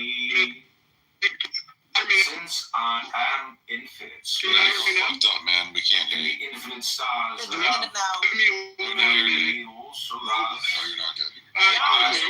Y'all literally have conservatives literally have conservative radio and conservative TV channels. Like that is which radio show is called the liberal channel? And also, so y'all have been doing this a whole way longer. Before Rush Limbaugh. Just one path for That's justice crazy and that y'all would transparency. try to say. But Okay, y'all can't even admit y'all can't even admit Donald Trump had 34 convictions. Oh, There's also we expect y'all to be truthful, especially you, Mike Pence. You still ain't admitted that. Can y'all hear me now? Nothing you say is credible, sir. Can y'all hear me now? Yeah, hang on, Jay. There's also the show Real Time with Bill Maher, if you're familiar with that popular late night program, which has had a number of conservatives on it. And just the other week had Ben Shapiro. That's one. Yes, indeed. That's one. Jay, all right, you still there? I think you're good. All right, cool. Yeah. I do just want to say, though, I feel like Mike is correct, but I feel like when you say conservatives, Mike, we're getting like conservatives back then between 2000, I would say actually 1998 and in 2016, between that time period, conservatives and Democrats of then would look at the conservatives and Democrats of today and say, what the fuck are you doing? Both parties have kind of gone a little bit too far to the left and too far to the right. You can't agree on shit. So I can understand what you're saying when you mean that neither side can really do as much as they used to, can promote themselves as they used to. You are correct. But let's also not act like it's all the same party as they used to be. Both sides have gone too far, and both sides have not been right on many occasions. And to the guy, I forgot who it was earlier, said that Trump beat us. You're absolutely right. He did beat us. I mean, Trump did beat Democrats. He absolutely did. We weren't together. We weren't, however. And if we don't get our shit together, he'll repeat in the next presidential election. But we got some time. Hopefully we can do a little bit of a turnaround. And finally, Mike, you are also correct about the emergence of Donald Trump. It did change the political landscape as a whole, as you can see. And we can't say it's not. That's all. Hey, Jay, can I ask you a lot with what you said? Can I ask you one question, though, Jay? Sure. 1 sec, please. True or false? Donald J. Trump's first president not only to be a convicted felon, but with 34 felonies. True or false? Yeah, he has 34 convictions. Mike, your name's not Jay. Go on mute. Sorry, go ahead, Jay. I'm not gonna. Yeah, he has 34 convictions. I mean, what's the issue here? Okay, but the issue is that it's easy for you to say, but Mike, for some reason, is allergic to reality. I just wanted to put it out there. You want to ask it a question? All right. He has 34 convictions. I've been waiting to go. Happy now? I'm waiting to go. I'm gonna go. I want to ask you a question. I'm gonna go. Jay, it's just for disingenuous. That's all, Jay. Yeah, I want to ask you a question real quick. And so, hold on a second, Butter. You're gonna go after me, and I'm gonna go right now. So I disagree with something that you said, Jay, and I think it's a really important distinction. I have no problem with fierce disagreement. I have no problem with Republicans or MAGA or whoever else having their own space where they have their own media, they only talk to their own people, or if they want to have a diverse set of opinions, I don't have a problem with that either. I think that's all fine. I absolutely believe in each and every person's right to be able to do those different things. I don't like OAN. I don't think it should be taken off the air, right? I don't like Fox News. I don't think it should be taken off the air, right? The going on now is that there wasn't an Obama or Biden push to take Fox News off the air, right? Or to take, say, Jesse Waters off the air. But there has been a Trump administration effort to go after late night hosts that he doesn't like. That is different in kind. And this idea that it's like, oh, well, now the shoe's on the other foot, or the rabbit has the gun, whatever other stupid ass phrase people are using, is nonsense. Because that actually isn't what's happening. And in the rare cases where there has been something where there's been some kind of malfeasance on the side of the Democrats, that's where there's been targeting, I'm against that. I don't think that that's good. It's very rarely happened, though. What we're seeing now under Donald Trump is a wide-scale use of government to go after Trump's perceived enemies. And that is something that is different. It is new. It is not something that, like, George W. Bush did in the same way, or Clinton did in the same way, or Obama or Biden. It is uniquely, to the extent that we're seeing now, it is uniquely a Trump thing. And pretending that those two things are equal does a disservice to all of us, because they are not equal. I never tried to make them seem equal, so I'm a little confused as to where you. That part. Thank you. You were saying you did this both sides thing where you think both sides have been doing this and coming at each other back and forth. And if I misunderstood that, or maybe what I'm really doing is pointing out what I think is a really important omission.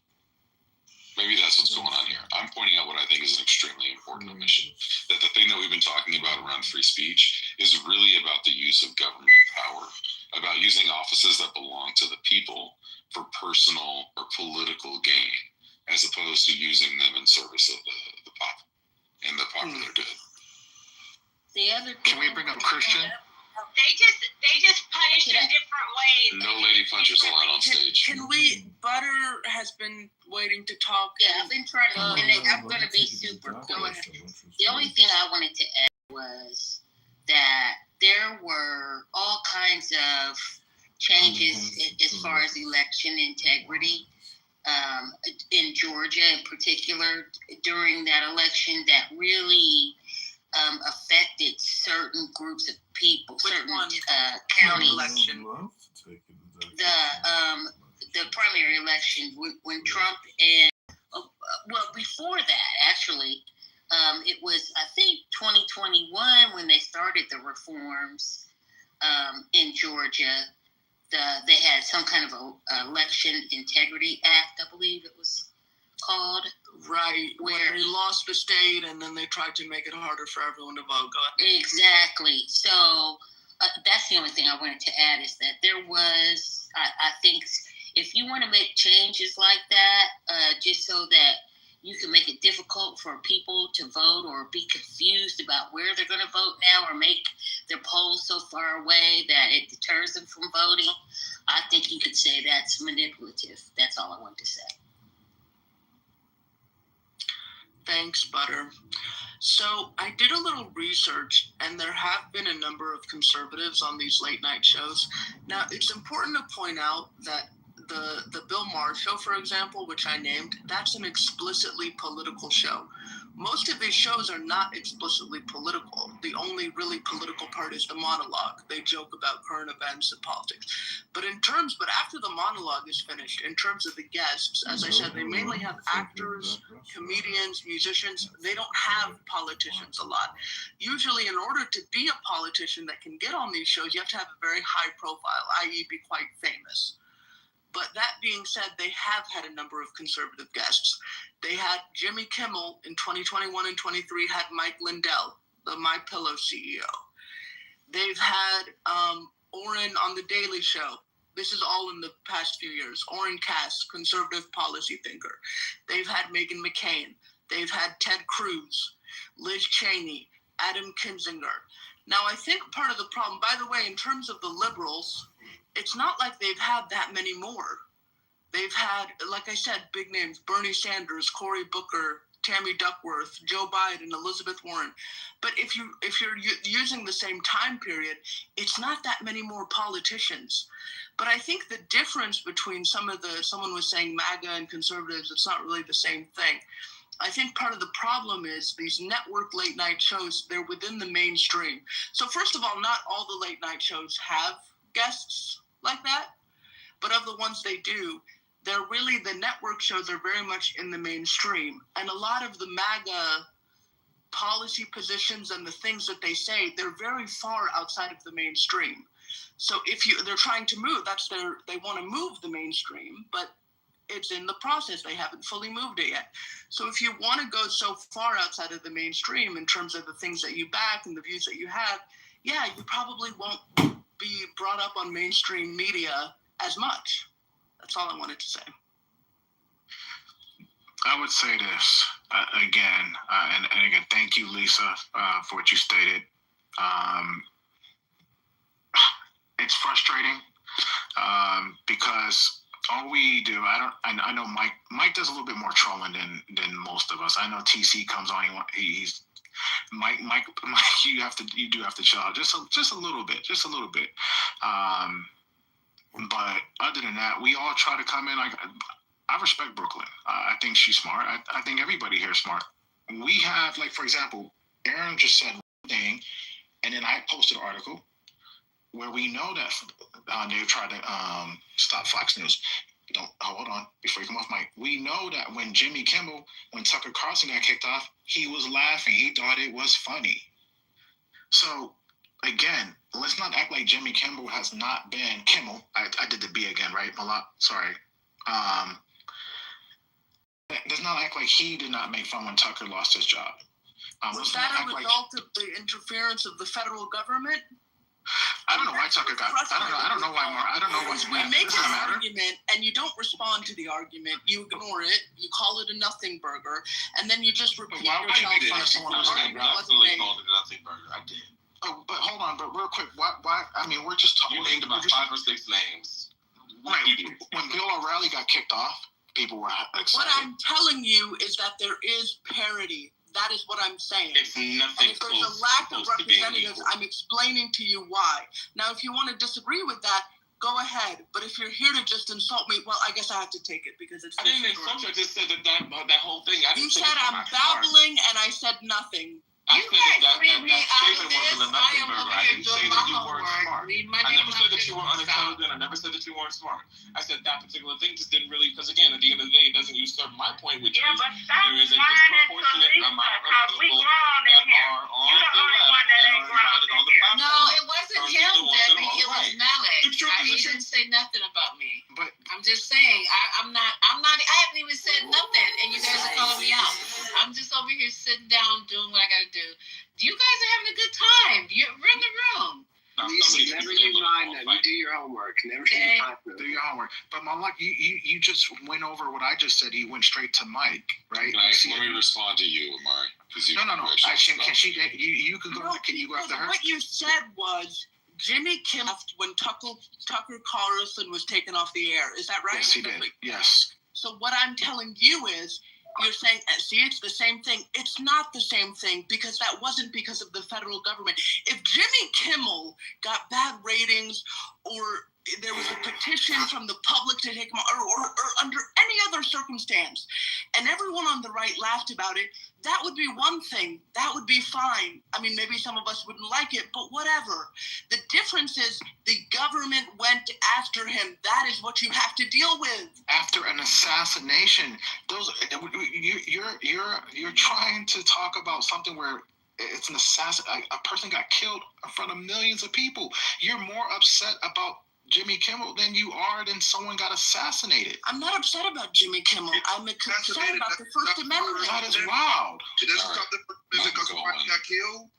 Niggas die every day, B. That government doesn't care about assassinations because they were all popping jokes when the Minnesota's one got assassinated. They all popped jokes when they got assaulted. When they were I don't know anyone from that was popping jokes. So don't give me that fake bullshit that we're all so concerned about these. Oh, nobody was violent. It's an assassination now. Can you find where Tucker Carlson or where you find anyone else that went on TV or someone that went on TV like Gutfield or somebody? Mike Lee was. I'm talking about a TV person. I'm talking about a TV senator person. A big deal? Is a senator more or less important? Can we keep it equivalent to like Jimmy Kimmel? We're talking about a talk show host. Fucking insane. You want to talk about a senator? We're talking about Jimmy Kimmel. Why do you see how you move the goalposts? You do this all the time, and you say I do this. You're talking about somebody with more power than Jimmy Kimmel. How dare you? Because we're talking about Jimmy Kimmel right now. This is literally someone of greater import. Like what? Okay, we can go to politicians next, but can we stick to one? I want to actually respond to what you said earlier about the your supposed examples of things that went down. Now, there's only one thing that you've said, which I think has merit, and I do think it has merit, which was the Obama administration potentially, and keep in mind, potentially, I don't actually believe they ever went through with this, trying to exclude Fox News from some kind of like pool. I didn't agree with it. I don't think it's something that should be done. Like, I don't think that's a good thing. So that piece, I think, has some credence. That said, even that is actually not a violation of free speech. It's just a violation of good practice for a White House in terms of transparency. Like, it's not actually a free speech violation. Why can't you say it's wrong? Why can't you just say it's wrong and then we just move on? I literally just said. Yeah, but why do you have to like add the extra to it? Because let me explain to you why. because the law matters, the Constitution matters, and if we're having a conversation about free speech, we're talking about the Constitution and the rights that it confers. And if you move the goalposts so that it's not about the Constitution anymore, that's a meaningful difference that I'm going to point out, because if we're talking about when someone is violating rights or not, it really matters. And again, the point that I've been making is that what Donald Trump administration are doing right now is different in kind. And that he deserves the label authoritarian is because he is violating the Constitution, which is our founding document that we all agree to live under as citizens of the United States of America and permanent residents. Everyone else is here. So that is the point. And you keep saying that you keep trying to draw equivalences that's not there. And I've already said, I don't think they were there with George W. Bush. I don't think George W. Bush did this stuff. You know who Lois Lerner is? Do you know who Lois Lerner is? Does anyone on the stage know who Lois Lerner is? This is the IRS lady. And what happened with that? Who knows? Was that constitutionally? Was that being considered democracy? And was that being kind, as you would say, or would that be considered dictatorship? When you go after who? So if I believe the right-wing version of that story, the right-wing version, which is essentially that they were going after right-wing organizations and targeting them explicitly, I would definitely feel like that was an abuse of power. Thank you. It's not freedom of speech, but it's a different thing. Look, I'm against government overreach. There's lots of other examples of government overreach that I can point out, and I don't really give a shit at which side that it's on. However, it's still not the same thing as what's happening here. And if you're worried about Lois Lerner, I sincerely hope that you got the balls to say on this stage that what Donald Trump has recently done in terms of trying to prosecute Comey and Tish James is far worse and wildly unacceptable. Wild. Are those crickets I'm hearing? I'm sorry. No. Yeah, I agree. Sorry, you agree. Okay. Okay, yeah, we can agree with that, right? I give you more credit than I'd give to someone like Mac Bowman. I appreciate it. No, you don't have to throw Mike. But the difference with Mike, when Mike comes here, he's not coming here to have an agreement. He's there to have that alternative fact side. So Mike is my alternative. Notorious is my alternative facts guy. I'm gonna be the one that's gonna be a little different. That's gonna see both sides. I'm gonna listen and I'm gonna make a decision. But if you just shit on Trump 24/7, if you're just gonna shit on Trump and then don't look at anything historically and be like, you know what, this ain't. When you act like this is the first time some shit has happened, that to me, I think you're playing with our So Omari, the difference. So Omari, the problem with what you're saying is that there's a question of magnitude here, right? So the magnitude of what has happened in previous administrations, Republican and Democrat, is not even close to what is happening under this administration. And in particular, Trump 2, much worse than Trump 1. Trump 1 was bad. Trump 2 was I disagree, and it's because Google just had to reinstate. I know this isn't having to do with comedians, but it does have to do with free speech. Google just went in front of the Senate and said that the Biden administration leaned on them hard to get rid of content creators that were talking about COVID in the way that they did not want to talk about it. They banned people. YouTube just welcomed all the back that they banned during COVID.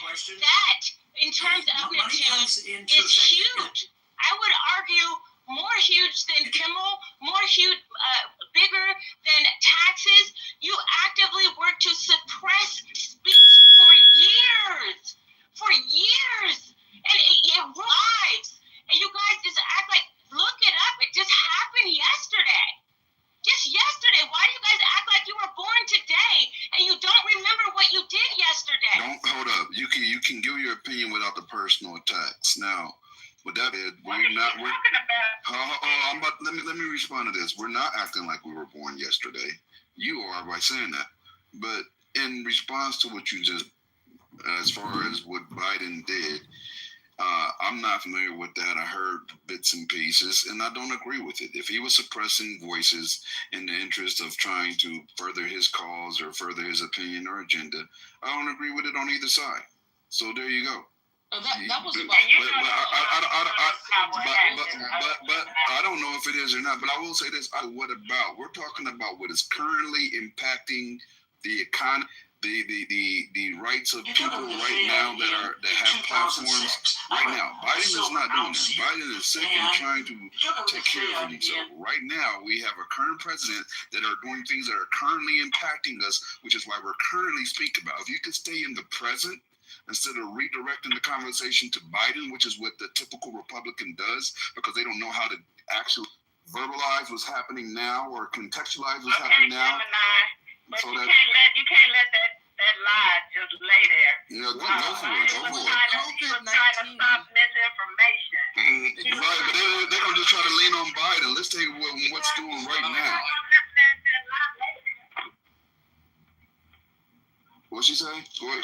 What you saying, Deborah? It's not a lie. It's true. Yeah, it's not a lie. It's not. Can we stay in the present tense? Stay on topic. Stay on topic. Stay on topic. Skipping paragraphs is a. Okay, I'm sorry. I jumped out the car. I forgot, and I wasn't on my Bluetooth. I'm just saying we ain't got. He goes riding her whip. But she can't just say that and we not respond to that. She's lying. Yes, they were just in court yesterday, but I'm still talking though. In 2006. And they were trying to shut down all of the misinformation, all of the Russian bots that, just flying all over the internet. The same thing that's happening now. He was trying to get some of that regulated. That's it. Can we put a bow on this? Go ahead, Jenny. Thank you. Yeah, because it's not about who's lying and who's not. It's about telling the whole story. The Google article that broke the news that broke, it was about Biden making sure that they minimized or eliminated misinformation, like Deborah said, or disinformation. The misinformation around COVID and the disinformation around the election. It wasn't just random creators that support the right side. It was in the interest of public health. And the misinformation around how the elections were suppressing vote and putting misinformation out there with like the Russian bots and stuff like Deborah said. Tell the whole story. That makes a big fucking difference. Damn. That makes a big difference. So you gonna say they depressed the laptop? Wow. I'll just respond with this.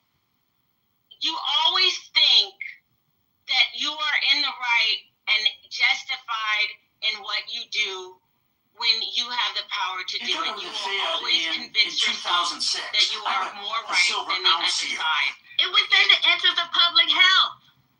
It was a pandemic.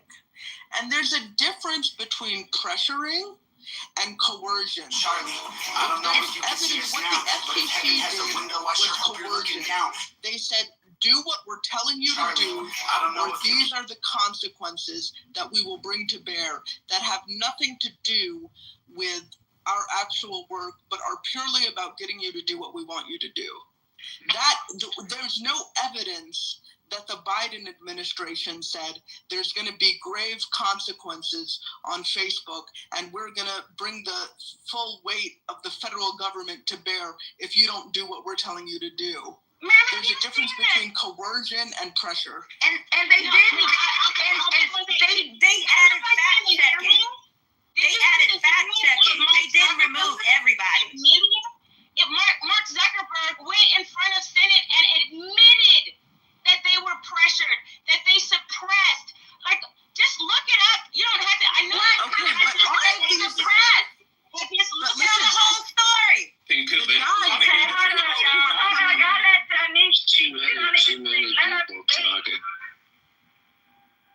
It's the fault. Y'all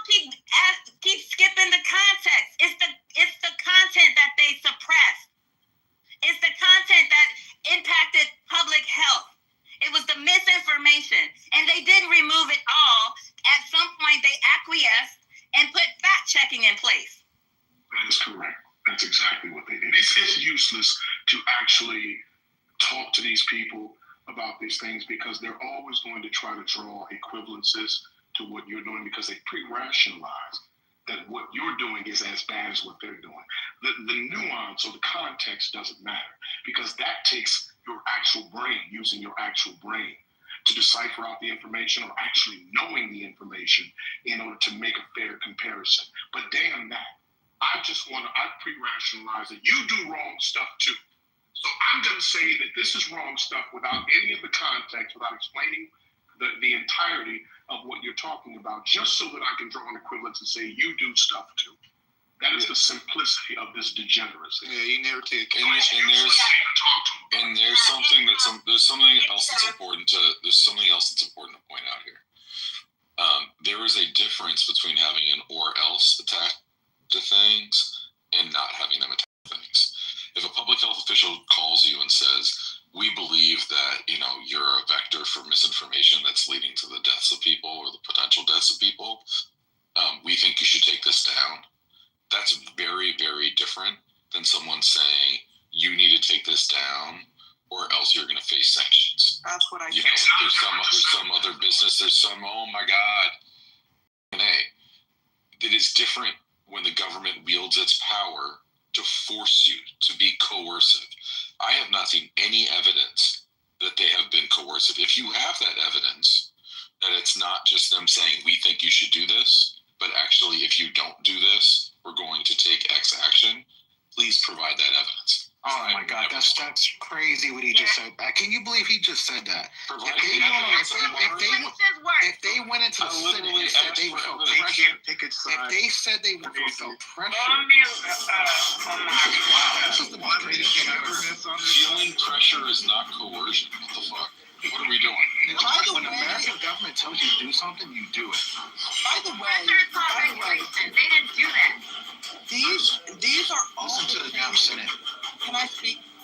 These are all the same tech guys that we saw at the inauguration, kissing the ring, wanting to work with Trump, wanting to have the Trump administration smile upon them. So the fact that they're coming out now and saying something that is very helpful to Trump and aligned with the MAGA agenda, I have to question their motives. So we're getting into conspiracy theories now? That's not a conspiracy theory. They're doing it for the money because they don't want to, because of the deregulations. But again, it doesn't take away from the point that the time and what was going on throughout that time. Just like when you brought about Bill Clinton and everything in the time, what was happening? What was the time of the country? What was happening at that time?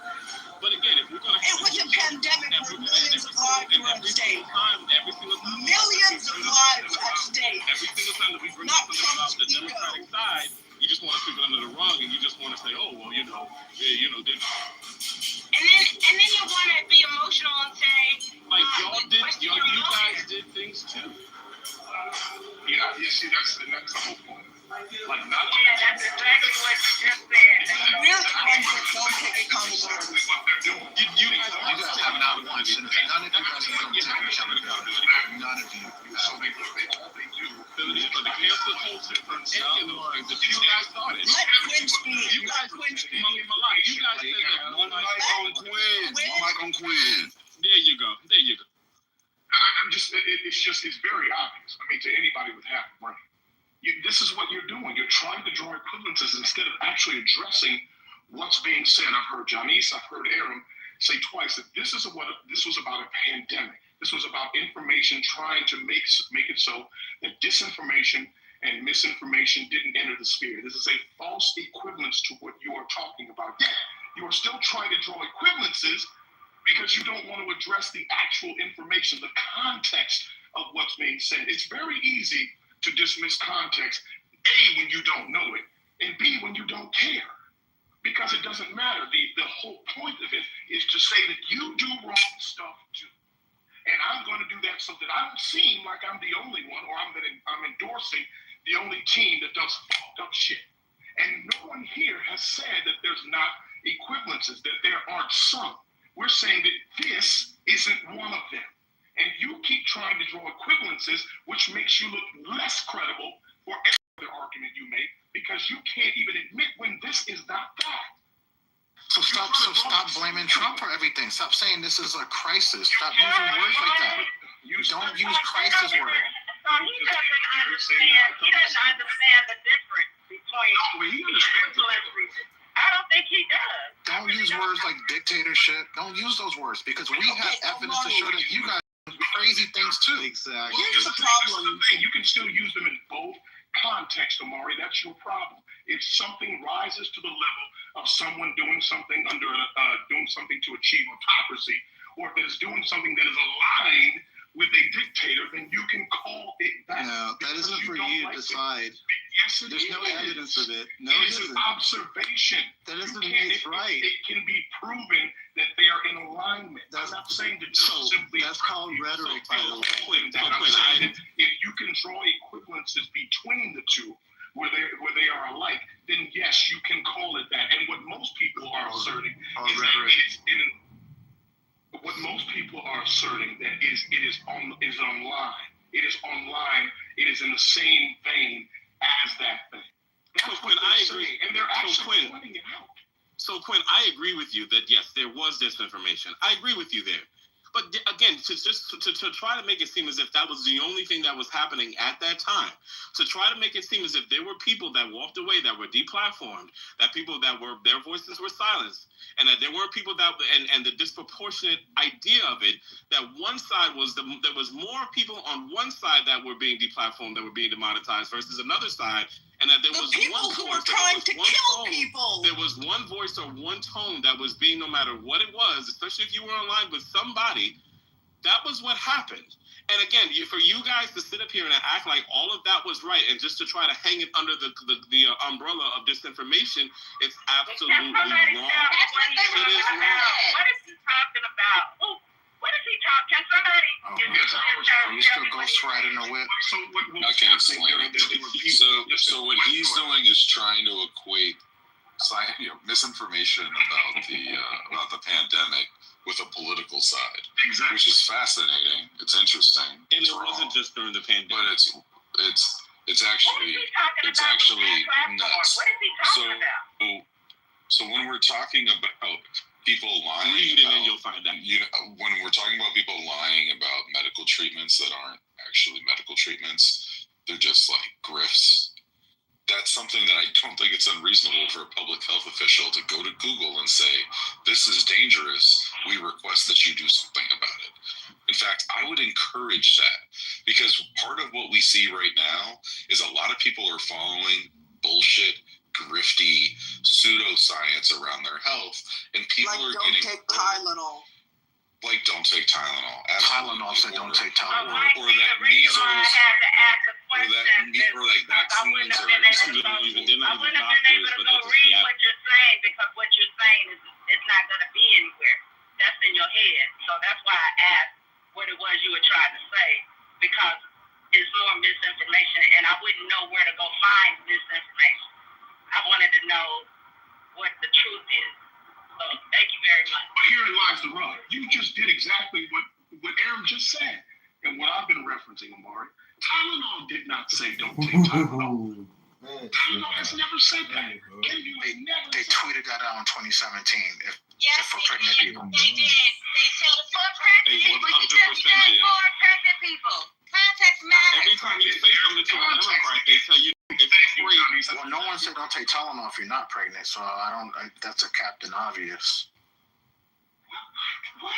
Donald Trump said it yesterday. I counted over 50 times. They were talking about pregnant women the whole time. That was the context. Don't forget about the context, Quinn. There was no what he said. There was context, sir. What are you talking about? Blanketly, and he said this over 35 times. Do not take Tylenol. There was no context. There was context. They had a whole team of people. What are you talking about? The whole conference was on that. It was about autism and pregnant women. Like, what's going on here? Like, why are you guys making stuff up? They're just crazy. Pink pill, what's that? What you said? You people know that there's none of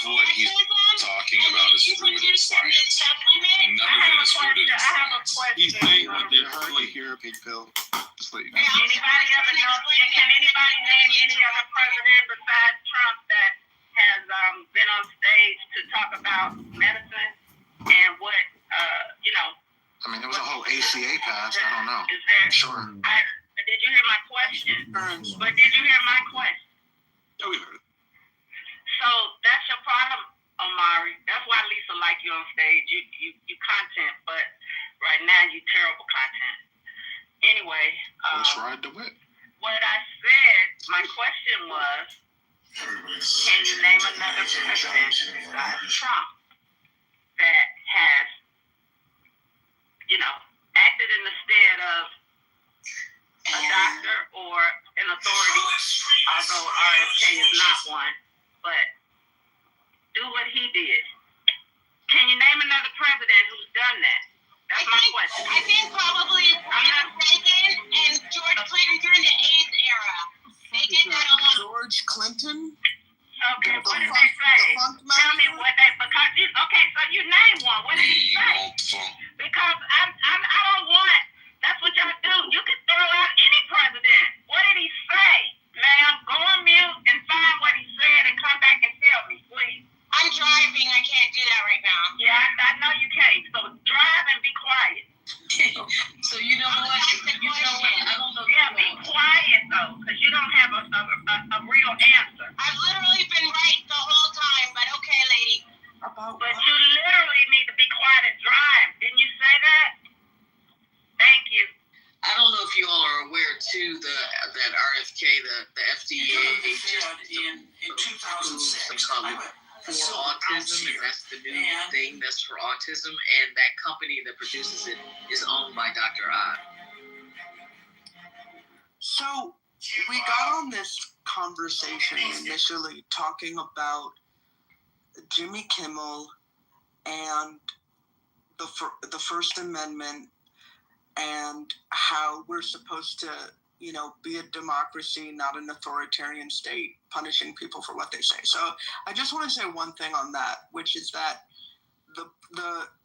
if you know about, I'm sure many of you know the story of our founding, which is that it was a bunch of English people who didn't want to be oppressed by the king. I mean, obviously I'm shortening it, but in short, they had all of these oppressive experiences under the King of England, and they decided they didn't want to be under a king anymore.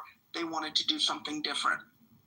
And one of the king can do, or maybe another word for a king is a dictator, can do, is throw people in jail, kill them, do whatever for the things that they say. So the problem with this Trump behavior and what's so scary about it, it's not just, oh my God, we're not going to get our favorite late night show or whatever. Like, if the consequences stopped at some of your favorite TV shows will have to be on you and they won't be on me anymore. I honestly don't think that in and of itself, even though it by First Amendment, blah, blah, I don't think that's that big of a deal. But the problem is that these dictators, they never stop.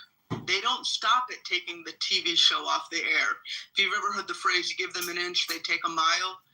And we can see what other authoritarians around the world have done when their citizens say things they don't like.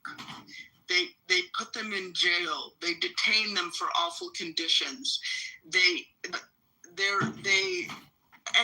these people go to jail for years. They don't get food. They can't see their family. And the other problem is that once they're allowed to do things like that, right? Once it's Yo,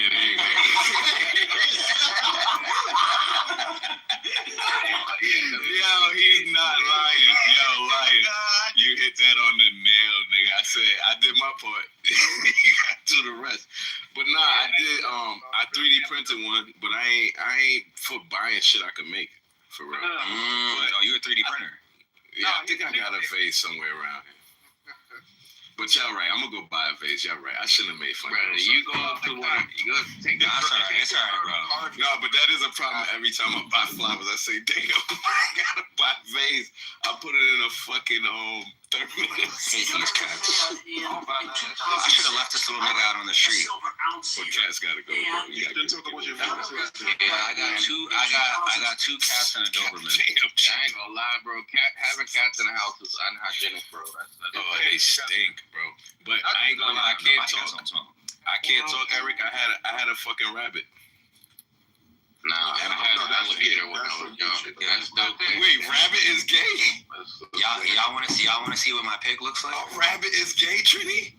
Yeah, I think that is kind of gay. Yeah, what you mean? Of course. You got a rabbit? You guys are out of your fucking mind, bro. Name one hard nigga that has a rabbit. Find them. What you mean? 50 Cent. I guess I get what you're saying. Oh fuck, nigga said 50 Cent had a rabbit. That nigga was cool as shit. He was thug. What are you talking about? Wait, your rabbit was named 50 Cent? 50 Cent. Have you named your rabbit 50? My rabbit was it was a girl. Her name was Aspen. Shit. A white rabbit. That little vernacular gentrifying little fuck. He wasn't white. He was she was gray. And close enough, nigga.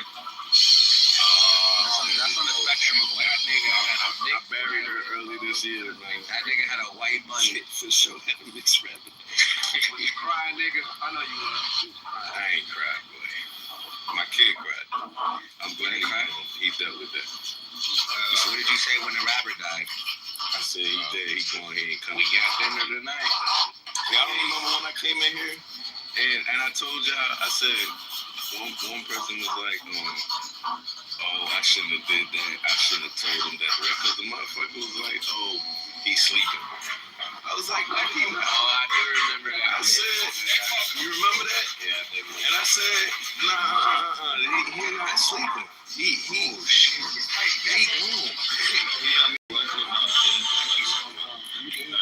So those people in this room that was beating me up for that shit, I was beating.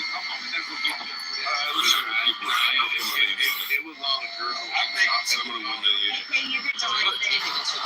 Look, Eric, I'm glad 6 months later, it was probably like 6 months later, right? Yeah. My grandmother passed, you feel what I'm saying? And the fire, I took him to the funeral. Everything, burial, viewing, everything. He handled that shit like a boss.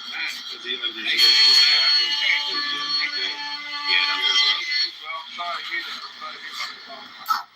Yeah, I told you that, we appreciate that. She Bayesian woman, she claimed Trinidad, but, born. And she got my mother and her 5 brothers and all her kids to the States. She worked in Venezuela. As a nurse, she speaks fluent Spanish. She moved to the States in the... Who is this you're talking about? My grandmother. My early 60s or the 70s. She moved she was up here before that, but she moved all of the kids up here. So yeah, she was a strong woman. Too soon.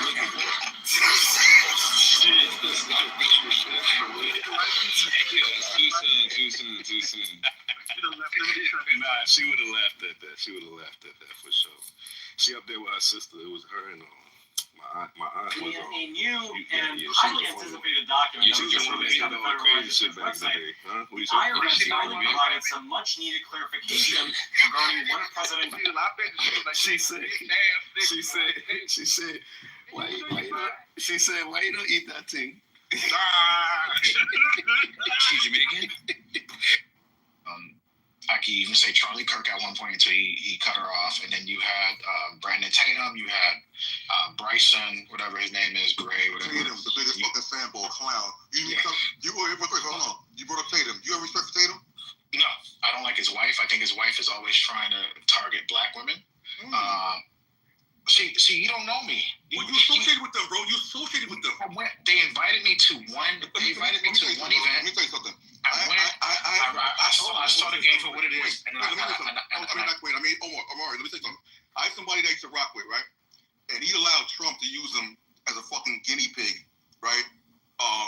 Show off that he got wounded in combat and all this bullshit like that. I didn't fuck with the dude after that, bro. I don't fuck with them either. See, that's the point. You still rocking with them, man? So you taking my vote for Trump as my pledge with Brexit? No. I separate the two. You're not separating two. Like, I can vote, like Mike will tell you, and others will tell you, we can vote for Trump and not support not one person in Brexit. Not support TPUSA action. That's crazy, bro.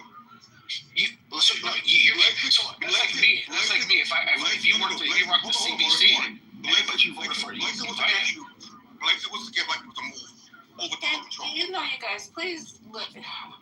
I'm sorry. No.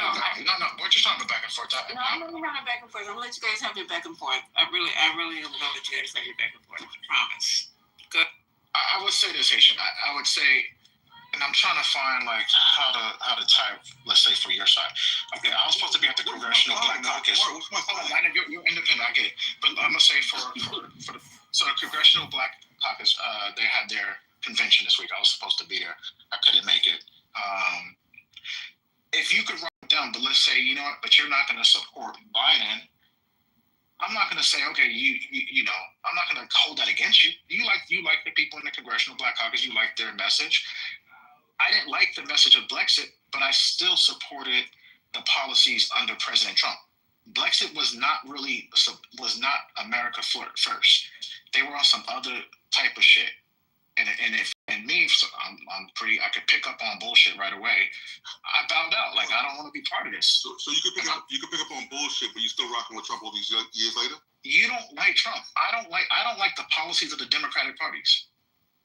I don't like the policies of the Democratic Party. I don't like the way they have open borders. I don't like sanctuary cities. I don't like none of that. They don't have open borders. That's a lie. Hey, you can call it what you want to call it. Oh my God! What? You can call it what you ever want to call it. It's basically open borders. It's catch and release. Oh, we got some more maggots on stage. Y'all want to jump in? And we got Matt. We got Notorious. What happened to Pink Pill? Well, thankfully she left, so we should all thank God. Maybe she was thrown out the room. You know how that goes. Nobody threw out the fucking room. Wait, what did you say? Stop. Oh, what's that? Let me put your picture up. Let me put your picture. This is the hate that we're talking about. This is the hate that we're talking about. And the docs thing, hate it. We're not gonna do that. I never gonna do. You have right to put my picture up. That's not this kind. Look, this is not this kind of room, you guys. We're just having a conversation. Okay, this is not this kind of room. We're just trying to have a conversation with other people who have different opinions than us, with different viewpoints than us. And once again, we're not here to change anybody's mind. We're just here to have a conversation. That's it. That's all we're here for. So if you want to, whatever you guys want to do as far as the way you think, the way you vote, that's your own private opinion. That's what you do in the privacy of the voting booth and in the privacy of your home. But when you're on the stage and we just want to discuss things and throw out some current events and discuss them, that's what we're here for. So, is there any other break? You guys done with your Scrabble? I have a question. Go ahead. Can I just ask one thing? Haitian, no, real good. But Haitian, do you respect the fact that I don't like open, like that really bothers me? I'm done. I told you. I don't offend anybody. I'm done. No, you're not. We're talking. You and I had a conversation. So, like, I told you the story, and when I told you guys a couple weeks ago, my wife and I, when she was I know Lisa moved to USA. When she was a police officer at USC on campus. Okay, I'm getting ready to close the room because if we're gonna have this problem, I just said very clearly. That's why you guys are not the only ones in the room. Okay, look down. There are other people in the room besides you guys. That's true. So, right. So what I'm saying to you is they came in here to listen to us have a discussion. That's what they came here for. So can we have the discussion? That's just it. He asked me a question. Hold on. He asked me a question. I just want to have a follow-up question for him because I think I answered his question. Omari. Okay, so Omari, somebody else. Okay, I'm happy to ask a question. Okay, can someone answer my question? Can someone answer my one question? That's the question, but you're misrepresenting facts. So It's not about facts. I'm talking about my own personal why I voted. So I need you to have a problem with that. I don't. Do you respect? We lost someone on New Year's Day. On New Year's Day, we lost a friend and his wife were driving home to a drunk driver. Okay. That changed us. So let me ask you a question, and just as substantive as a question you've asked, if a white person would have killed your friend, would that have led you to believe would that have made you angry with all white people? No, but this person should have never been here. Well, what I'm saying is, what difference does it make if they were here? And I understand the nuance, so I'm not being facetious. I'm saying that because this happened with an illegal immigrant, or supposedly illegal, and I'm going to take your word for that. If that happened, why does this mean that? Does this mean that this is the pension of all illegal immigrants or all immigrants in general? Of course not. I'm not going to paint that broad, but that was that. When you got to understand that made us like angry. I completely understand that. I'm not just. They had a daughter, they had a 15-year-old daughter who had to go live with her aunt. Understood. And uncle. And so it was very personal to my wife. Again, I know Lisa. She graduated from USC. My wife was a USC police officer, campus police. So he was also a campus police officer. Understood. What I'm asking you is that this has shaped your belief about immigrants in general, whether they were supposed to be here or not. I got another story. I used to live in Azusa, California. I don't know if Miss Susan in the room. Miss Susan. I used to when I went to 7th grade. Let me tell you, these Azusa 13 cholos. You walk by, they would come out and ask you where you're from. All these motherfuckers come up and try to and then I used to play the band. I used to play the trombone. So I had to always keep the little mouthpiece for the trombone in my pocket. So if I had to go hit somebody, I had to knock a motherfucker out. And it was that's when I moved to Altadena. After that, my mother was like, one of the cholos who lived close by said, "You're on a hit list." Because I used to be a dancer. I used to be at the skating rings and shit like that back in the day.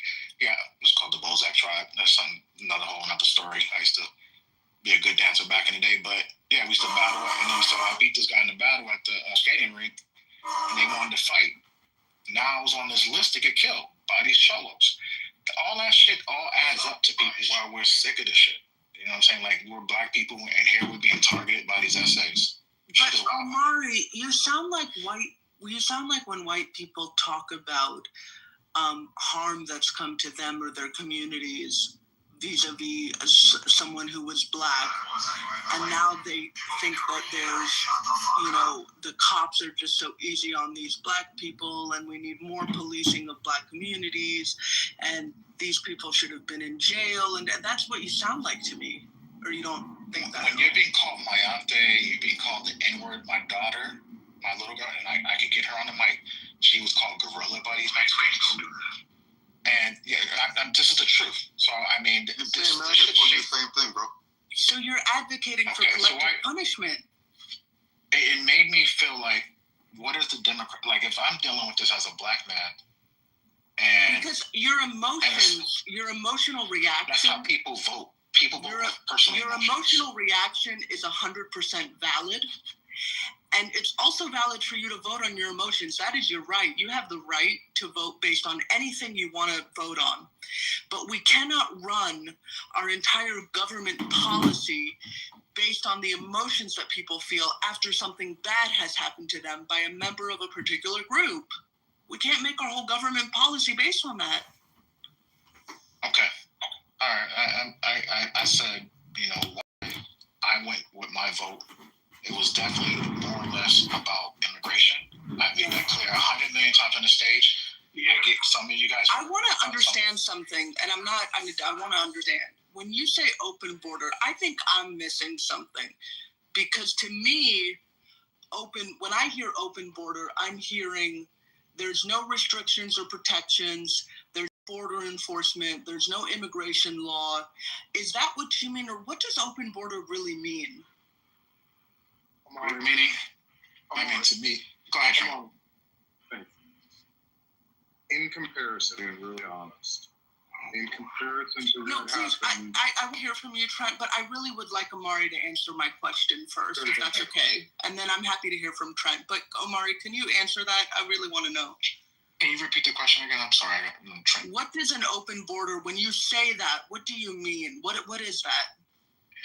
To me, open border just means like, okay, you come across, you state what you're gonna come here for. Okay, I gotta do asylum. Okay. Okay. There you go. Here's your thing. Come back in 2 years. But that's not what happens, though. You're again. That's what happens. Well, what that doesn't happen is they sometimes don't show up. What happens is people. No. I mean, go ahead. You can go ahead. That's to me. You didn't finish. Go ahead. I mean, to me, open borders meaning like it's pretty much we are.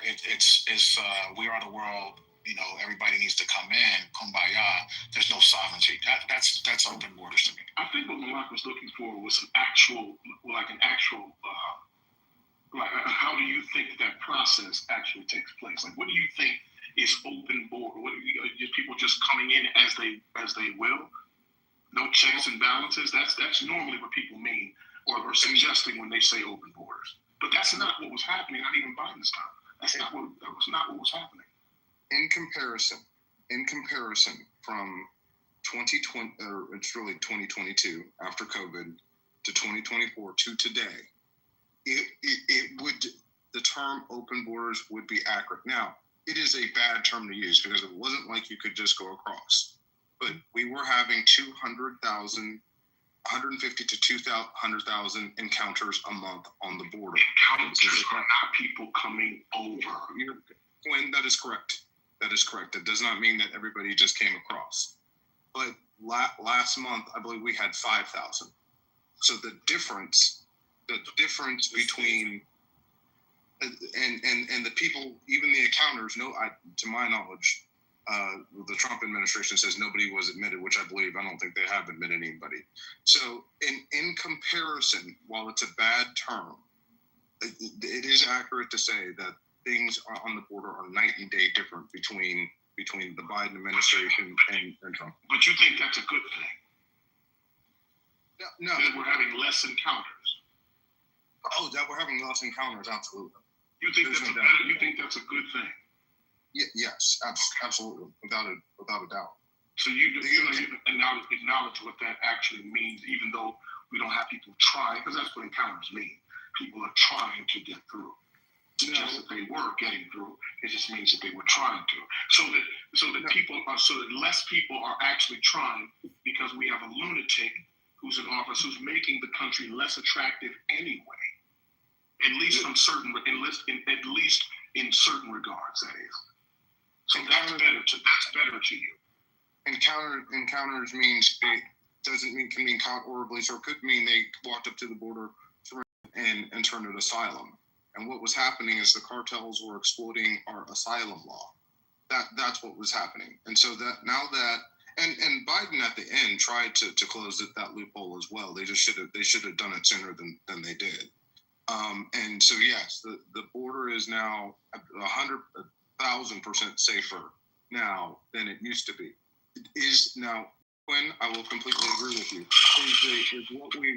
Is what we've done to in demonizing immigrants and expelling people who have been here not legally, but have been here undocumented for years, working peacefully. Is that just as bad? Absolutely. But I will not sit here and say that it is good to have hundreds of thousands of people every month trying to cross the border illegally. Well, but here's the problem that you're not acknowledging, and this is what most of you don't want to. There are places in the world where we help destabilize that actually contribute to that. So it's not just that these people are coming. So there's a larger conversation that right now we have people, and that's what I was getting at earlier. And this is my opinion. It's not necessarily the truth, but I believe that the country is being run lunatic, and it's less attractive. And when Venezuela looks more attractive than the United States, and people are not coming through because they're like, well, shit, I might as well stay where the fuck I am instead of being here. Having less encounters, that's not a good thing. Yeah, Quinn, I completely agree with you. The Dodgers or the D-backs just tied the damn game. It's 4-4. We have destabilized the Central America. A lot of the people that were coming over were from India and China. I mean, it did in 2023. It got out of hand, right? And we can have this conversation responsibly, okay? Should we have a mass amount of people exploiting our asylum law? Because it often, like I've said, it often affects. If you want to talk about African Americans, it's actually worse for those communities. When we talk about job displacement, they can displace them from those jobs. You know what really messes people up is people who stay here over their visa. Those people are here more illegally than people that come over the border and claim amnesty. That's what contributes to our illegal population more. People coming in legally and overstaying. That's absolutely right. In an airplane, in their little white skin, and their little HBV1 or whatever the fuck. So let's be honest. So Ramona, I actually think what they've done in closing the loophole on visas and moving that up, I think that's good too. Definitely good for white collar jobs. But we can have these conversations without calling each other names, without demonizing each other. I'm with you, Quinn. The way that Donald Trump and the administration has talked about immigrants and Hispanics. My wife is Hispanic, has been deplorable. I agree with you. But we can have this conversation responsibly and figure out a good solution instead of just attacking each other and saying that this is all good or this is all bad. Anyway, you guys have a good night. This What makes people do that is that people wait for the period. That's okay. Bye. You can't leave. You get it. The second that Trent left, PC is on stage. Did y'all coordinate that? Where's what's the name at? Where's Gemini? He's supposed to shoot him mid-sentence. Ramona, I thank you for bringing up that because it wouldn't have come up had you not brought it up. It never does, but he ain't bothered to sit there. We just demonize the fucking. That's why he left, though. He had to give himself a way out. He said, he had to get his shit off. I know. Yeah. No, he didn't have a comeback to what you said. Oh, no, he didn't. No, he just wanted to get his shit off. Always like runs away off the stage. Shout out to Trent. JC, welcome to the stage. I'm trying to figure out what the fuck did Trent do. I mean, I'm so confused with these people, man. Y'all are confused. That's true. No, what Trent does is he comes on, he states what he said, and then he drops the mic like he's Barack Obama at the White House. You gotta stop doing that, man. That's wrong. That's wrong. A lot of people wait in line. Is he wearing his beige suit? Y'all know what's crazy? I'm in Vegas for a conference, right? My hotel is on the Strip. And I've not gone to any casinos. I've not gone to any shows but myself. Like, it's a business trip.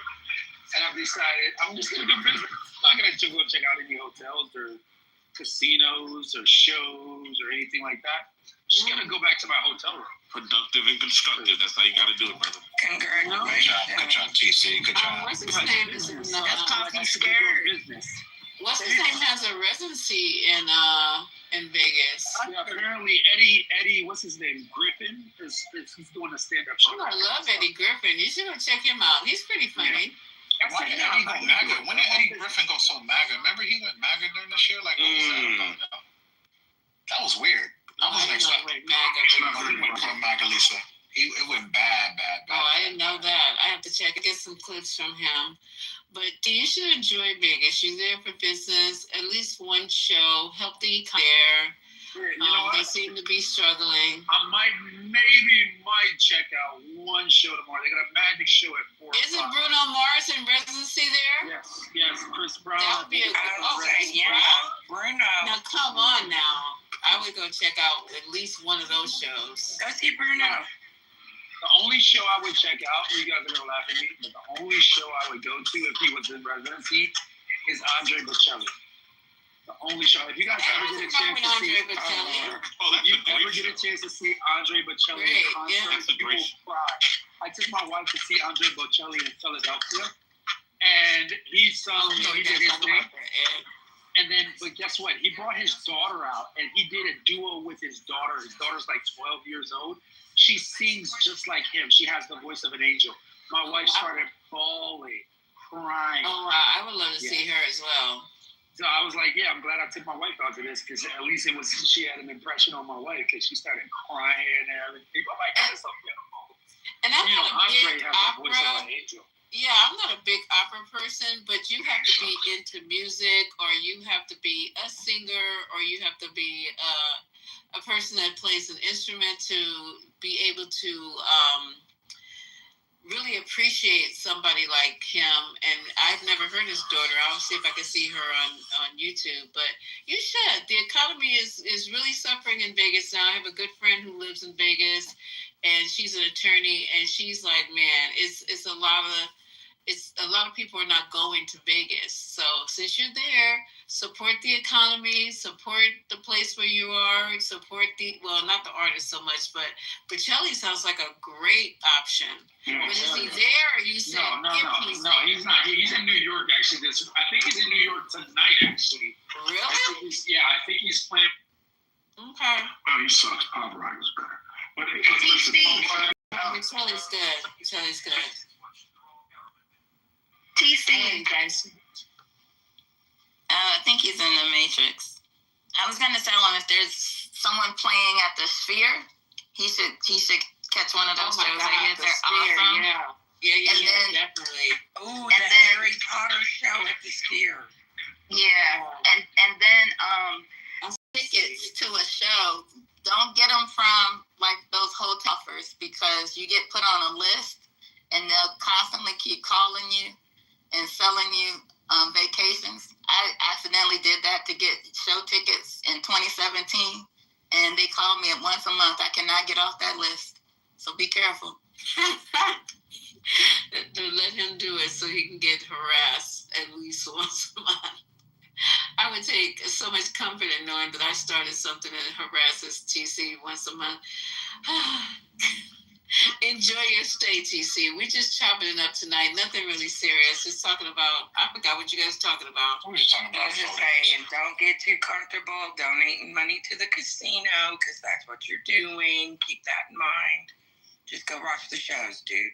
Unless you want to get broke. I mean, because the house always wins, baby. That's true. 100 on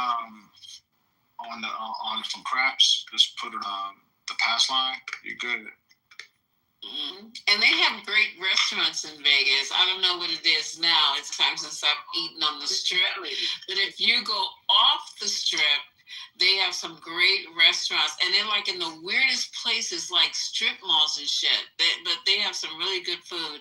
If I were you, I would ask whoever is working in your hotel, not so much, what's his name? Gordon Ramsay has a restaurant out here. Sure does. Gordon Ramsay does have a restaurant there. Okay, check that out. Check it out. Or the restaurant that is that delicious. You eat in the sky if you're not scared of heights. That might be a cool experience. I'm terrified of heights. You know what they just opened out here in Vegas? Well, it's been open for a couple of years, but last time I was here, they opened the Sphere. I want to go check out the Sphere. That's what I was just saying. You could go there, Sphere, at the airport. Yeah. So it's amazing. Yeah, Vegas is awesome, man. Is it empty? Because I keep hearing it's empty. You know, the casinos aren't doing so well as they used to. You know, the casinos, I don't know what's going on. It's the same thing we went through with Reno. I mean, we went through the same thing. Not a lot of people are wanting to go and spend their money in Vegas. Not a lot of actors are going into Vegas. He didn't bring down prices like you said he would. Because they got money, that's why. It's the resort. It's those resort fees too. Because we went to Vegas. Those resort fees they're a rip off, man. I got resort fees just when they have money. Yeah. Yeah. I mean, look. I'm about to go to Vegas too, so enjoy the wasteland that it is. There's nobody that's talking about. Is this what he meant when he said no tax on tips? Y'all know that Vegas couldn't run without a bunch of immigrants. Vegas is doing pretty well the last 4 years. Well, it's a hospitality industry, and that no tax on tips thing is such a rope-a-dope. I hope people just pay attention. I believe my brother Usher was out there for the last 4 years, and Vegas is doing pretty fucking well. Yeah, I remember a lot of people going to Vegas. Yeah, but it's not. I live in Reno. It's 6.5. Well, it depends on who's driving. It's 6.5 hours to 8 hours away. And it's not what it used to be. I can tell you that. That everybody, when people go to Vegas, they think it's so busy and crazy, and all this is going on. It used to be way more than that. When Democrats were in office. Mm-hmm. When because how when Democrats were in it's office, funny, Reno, Nevada. So leave I flew into the Reno.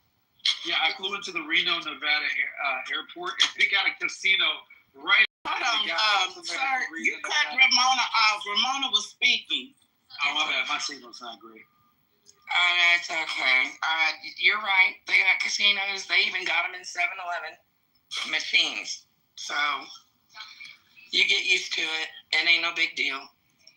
Yeah, McCarran's cheaper. Well, I mean, the bottom line is that it was a better economy. At least we were recovering pretty fast in the last 4 years. Until now, we're starting to trend downward because people don't have any money because the groceries cost more money and they're spending more on gas, shit like that. How are they spending more money in gas? I mean, except for we live in California where 89 is like $5. Spending money on everything, Amari. What country do you? I mean, are you talking about natural gas like in your home, or are you talking about like gasoline, petrol? Everything, even the natural gas in your home. Because I can see that. Bills are higher. People's everything is higher. Drill, baby, drill, and you're still paying more. So I would say actually when you pump at the pretty obvious. Yeah, no, I think you are wrong when it comes to cost at the pump. AAA has this down. No, I'm telling you. I'm not telling you what I feel. I'm telling you what I know. If you look at AAA, again, I posted it yesterday. I can go back and get it again. Gas is down from this time last year. Yeah, there are 3 different reports though. One that says it's down 4 cents, one that says it's up 7 cents, and one that says it's higher than it's been since 2018. So which one of those AAA reports do you want to listen to? Well, I mean, which one do you have? I'll go look online. You'll find a different one every time you Google it. Yeah, let's try. Go ahead. I did it yesterday. You can do it today. But you're isolating. Every time you Google it, you come up with a different answer, and it's not you as in the. I'm talking to you specifically. I'm saying the general you, because I did it yesterday as an experiment, and every time I Googled it, I came up with a different answer. But I'm just curious as to we can't trust the Google machine to tell us how much gas a gallon is. Sometimes you got to talk to other people and ask them how much they paid at the pump. Because you're going to get a different answer every time you Google it, baby. I'm just saying. Go ahead, baby. Google it, baby. Go ahead, baby. Google it, baby. Because you're going to get a different answer. That was clever. That was great. It actually said the deviation was 5 cents since last year. So it's fluctuating. And it always fluctuates. That's the point. But I'm saying that it is higher. It's higher. It's been higher in the last, I'd say about a year and a half than it has been the last 4.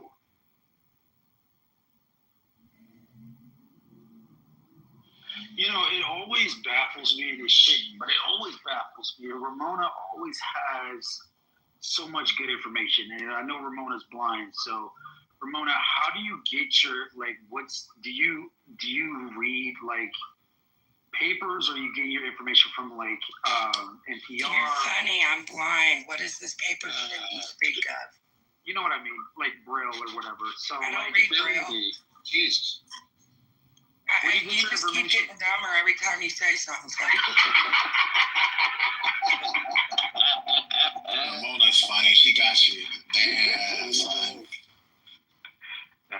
I've been knowing Ramona for 3 years, 4 years. I've been on the app since August of 2019, and I've been hearing your Jaws Jack since then. So we were on the same side for a year and a half, so I feel like I should. Yeah, it's when you were booty clapping for Biden, but you switched.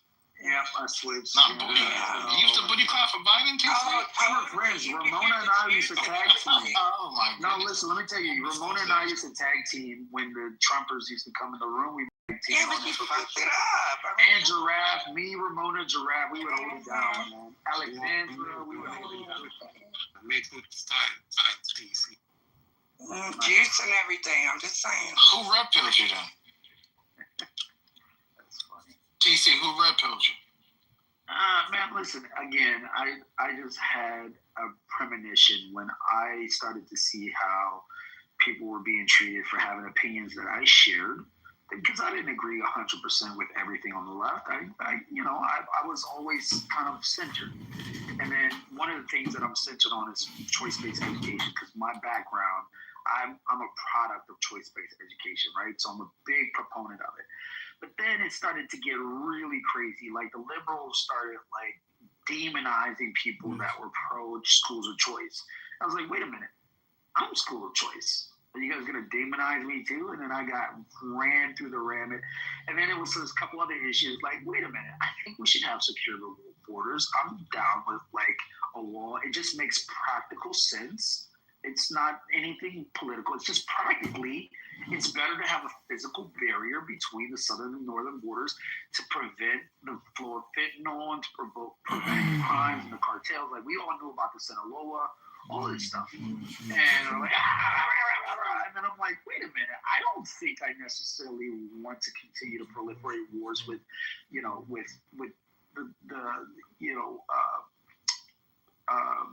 the Palestinian people. Like, I think I'm okay with us limiting the amount of interventions we have on a foreign level. So I was like, yeah, fuck this. Let me think so. I'm not with Kamala Harris. I'm definitely not with Trump. But, let's have an open primary in the Democratic Party if Joe Biden's going to drop out. And Ramona, actually, funny story, Ramona agreed with me, if I remember correctly, Ramona. We were having a conversation that very day where Joe Biden was like, yeah, I'm not gonna run. And we were like, yeah, this should be an open primary on the Democratic Party side. If I'm not mistaken, I could be wrong, but I think Ramona and I were on the same page with that. And then I got the whole, and I was like, no, listen, we didn't vote for Kamala Harris when she ran for the nomination when Joe Biden got it. He selected Kamala Harris as a VP. I don't think we should have Kamala Harris forced down our throat as a nominee. We should have, it was in Lisa's room. I was like, we can honey, I think you got me fucked up with somebody else. No. You didn't agree with that. You didn't agree with that. You did not agree with that. You agreed that there should be but you did agree. If I'm not mistaken, I could be wrong. But you did agree we should have like a contest. It should be like an open primary type situation. No, it's like I said, you got me fucked up. Because so you were always Kamala? No, I voted Kamala all the fucking way, baby. Even when Joe Biden dropped out, you were hardcore Kamala? Yes, sir. I was definitely, and I was on Voices of Kamala every single day, going on Zoom calls, doing my part. Maybe it's somebody else. You got me fucked up, yeah. She's like, don't associate me with DC right now. Yeah, don't put that on me.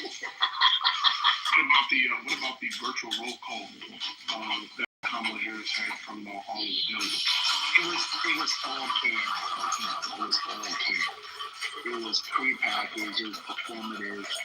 Everybody was told to vote Kamala Harris because that's the way the party's going.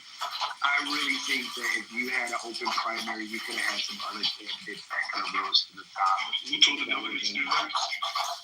Yeah, 100%. You don't believe who told the delegates to do that? The party leadership told the delegates to do that. What do you mean? Okay. Come on, son. Like you know how it works. So the party. You know how Hillary Clinton got the nom over Bernie Sanders, right? The party leadership during the primary. No. The party leadership. Stop it, bro. You're being. Well, here's the other thing: is that Bernie Sanders. What is wrong with you people? Bernie Sanders is not a fucking Democrat. So there's no allegiance from the party to vote him in, no matter what the fuck it is. So then what's this with the super delegates, right? And all of that shit that they reformed after Hillary Clinton ran away with the party twice and he lost. twice. They do not have an obligation to support she someone had who is super not a delegates Democrat. that were able on a to vote. Democratic ticket. I don't understand why you guys find that. Yeah, because you had that's super annoying delegates. because you guys don't find that hard to believe. No, because he's you not had a super Democrat. He is delegates. an independent. He does not have a right to a Democratic ticket. What is so difficult about that? Many times he shits on the Democratic Party. He talks about the party ad nauseum. Why would anybody from that party endorse him? Does that make sense to you? You're a relatively smart guy. Why the hell would I endorse somebody who routinely shits on my program? All right, so who's your nominee going to be in 2028? That's not what I ask you. Let me ask you. No, I'm asking you a question. I'm Now. going to Who's your answer nominee? your question when I'm asking, would you support someone who routinely shits on your party? I would much rather support somebody who It's routinely real shits easy, on my bro. party versus no. I would support somebody who routinely shits on my party versus a socialist, a democratic socialist, to be the nominee of my party 100%, because they're no better. As a matter of fact, Yeah, but that's what Bernie is. What are you talking Jesus. No. His voting record is 98 votes with you guys. It doesn't matter. He's not. Don't you know Bernie Sanders voters switched and voted for Trump? Party. He's they couldn't not vote a for Harris. Democrat. You guys are lunatics. You can't tell the way he votes. Somebody who's not in your. It doesn't matter that he caucuses with them. He's not a Democrat. There is no obligation to support him financially. There's no obligation to make sure that he gets the nomination. They don't have to do that. And he's not a part of the party. Hold on, sir. I do not believe what you're saying. He's an independent. I mean, he caucuses with the Democrats, but listen, whatever he wants to do, he wants to have like card-carrying Democrats, whatever, what have you. Super delegates completely, usurped the will of the people in that election, and we know that it was rigged by Hillary Clinton. And I wouldn't say the same for Kamala Harris. I mean, she was. It seems like there was a halfway decent, fair process. But if Clinton believes for even a moment that the party leadership didn't dictate how that went down to make sure she was the nominee, I've got a bridge to sell them in New York. Yeah, but if they were controlling things, then Hillary would have fucking won, wouldn't she? She didn't win. No, she won the Democratic nomination. But she didn't win the election. Yeah, because she wasn't popular. Oh, really?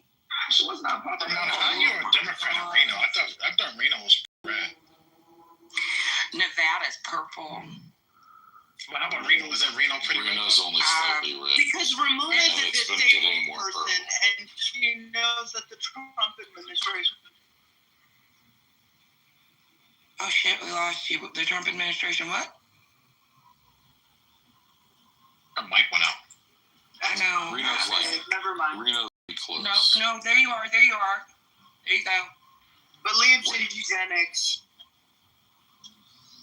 Well, I tell you, I went in. We've been fighting for our voting rights in the state of Nevada, and we finally got the Secretary of State to allow people with disabilities to use the electronic voting portal that our service members use.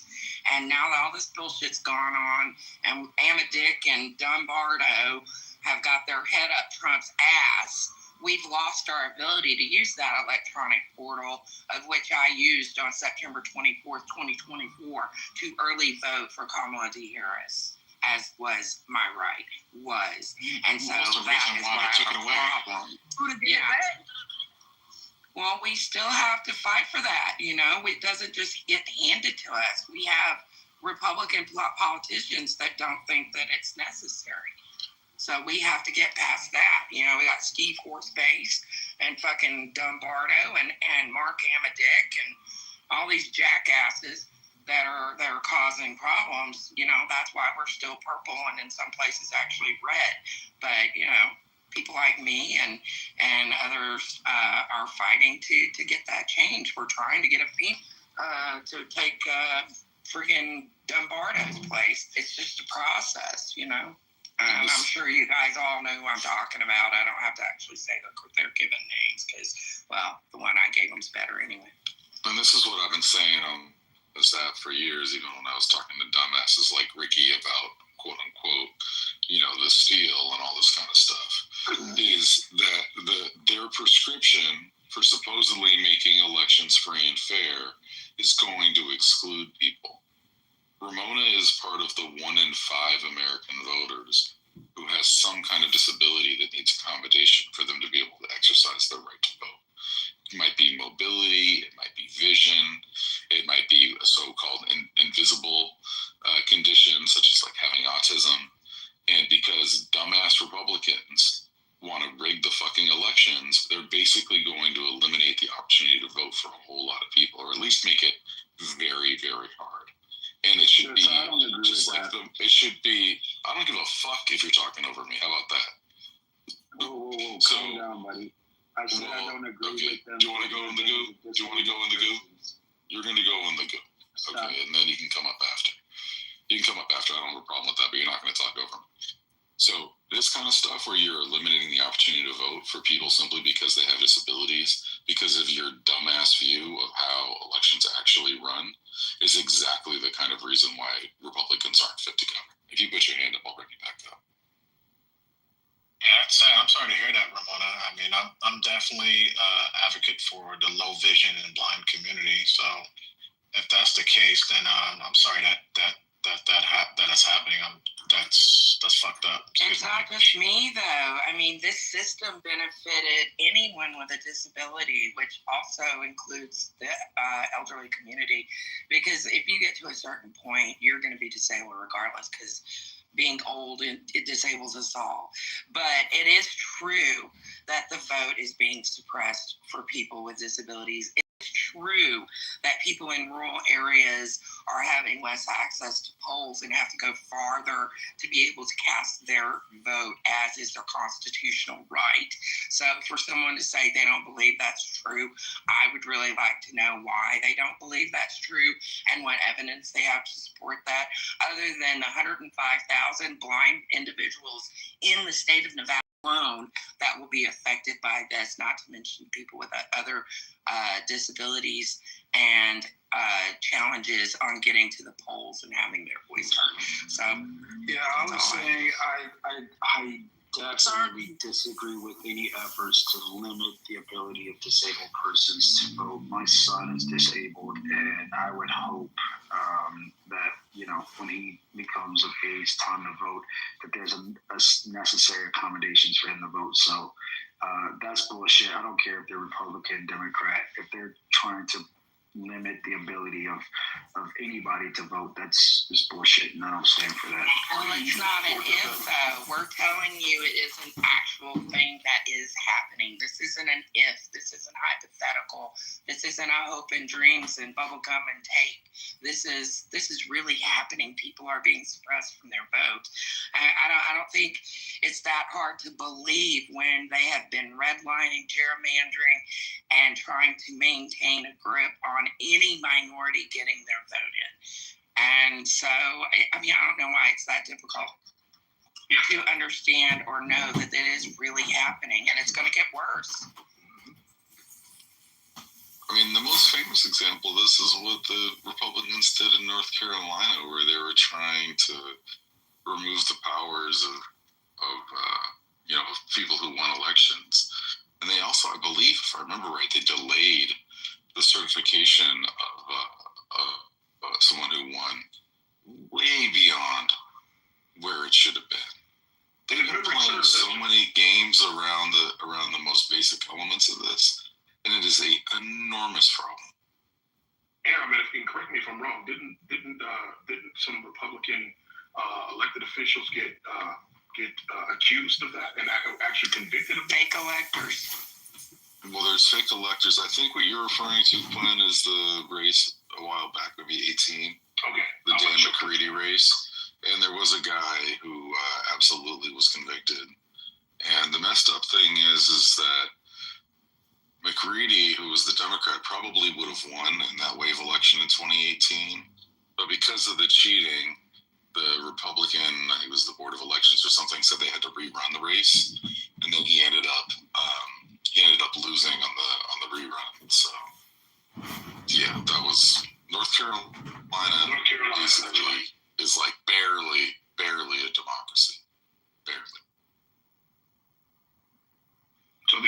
cases of voter fraud that we've had generally has been by the people who tend to rail against voter fraud on a regular basis and have actually implemented things like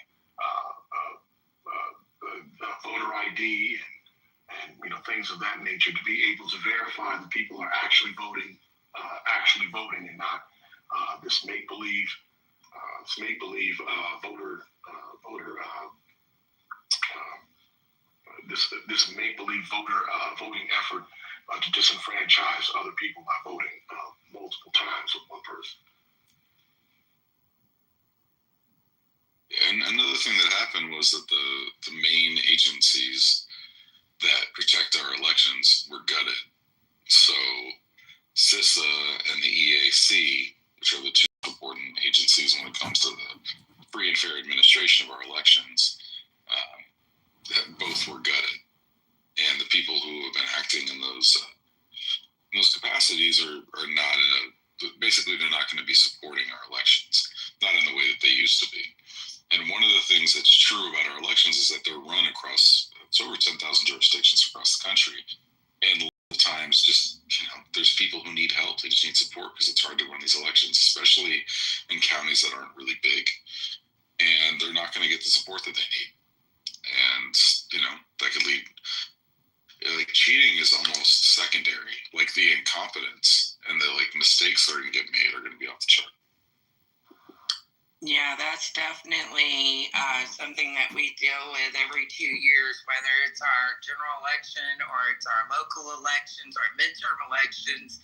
You've got to make sure that when you go into your polling place, that those machines are set up and that they're available for people with disabilities.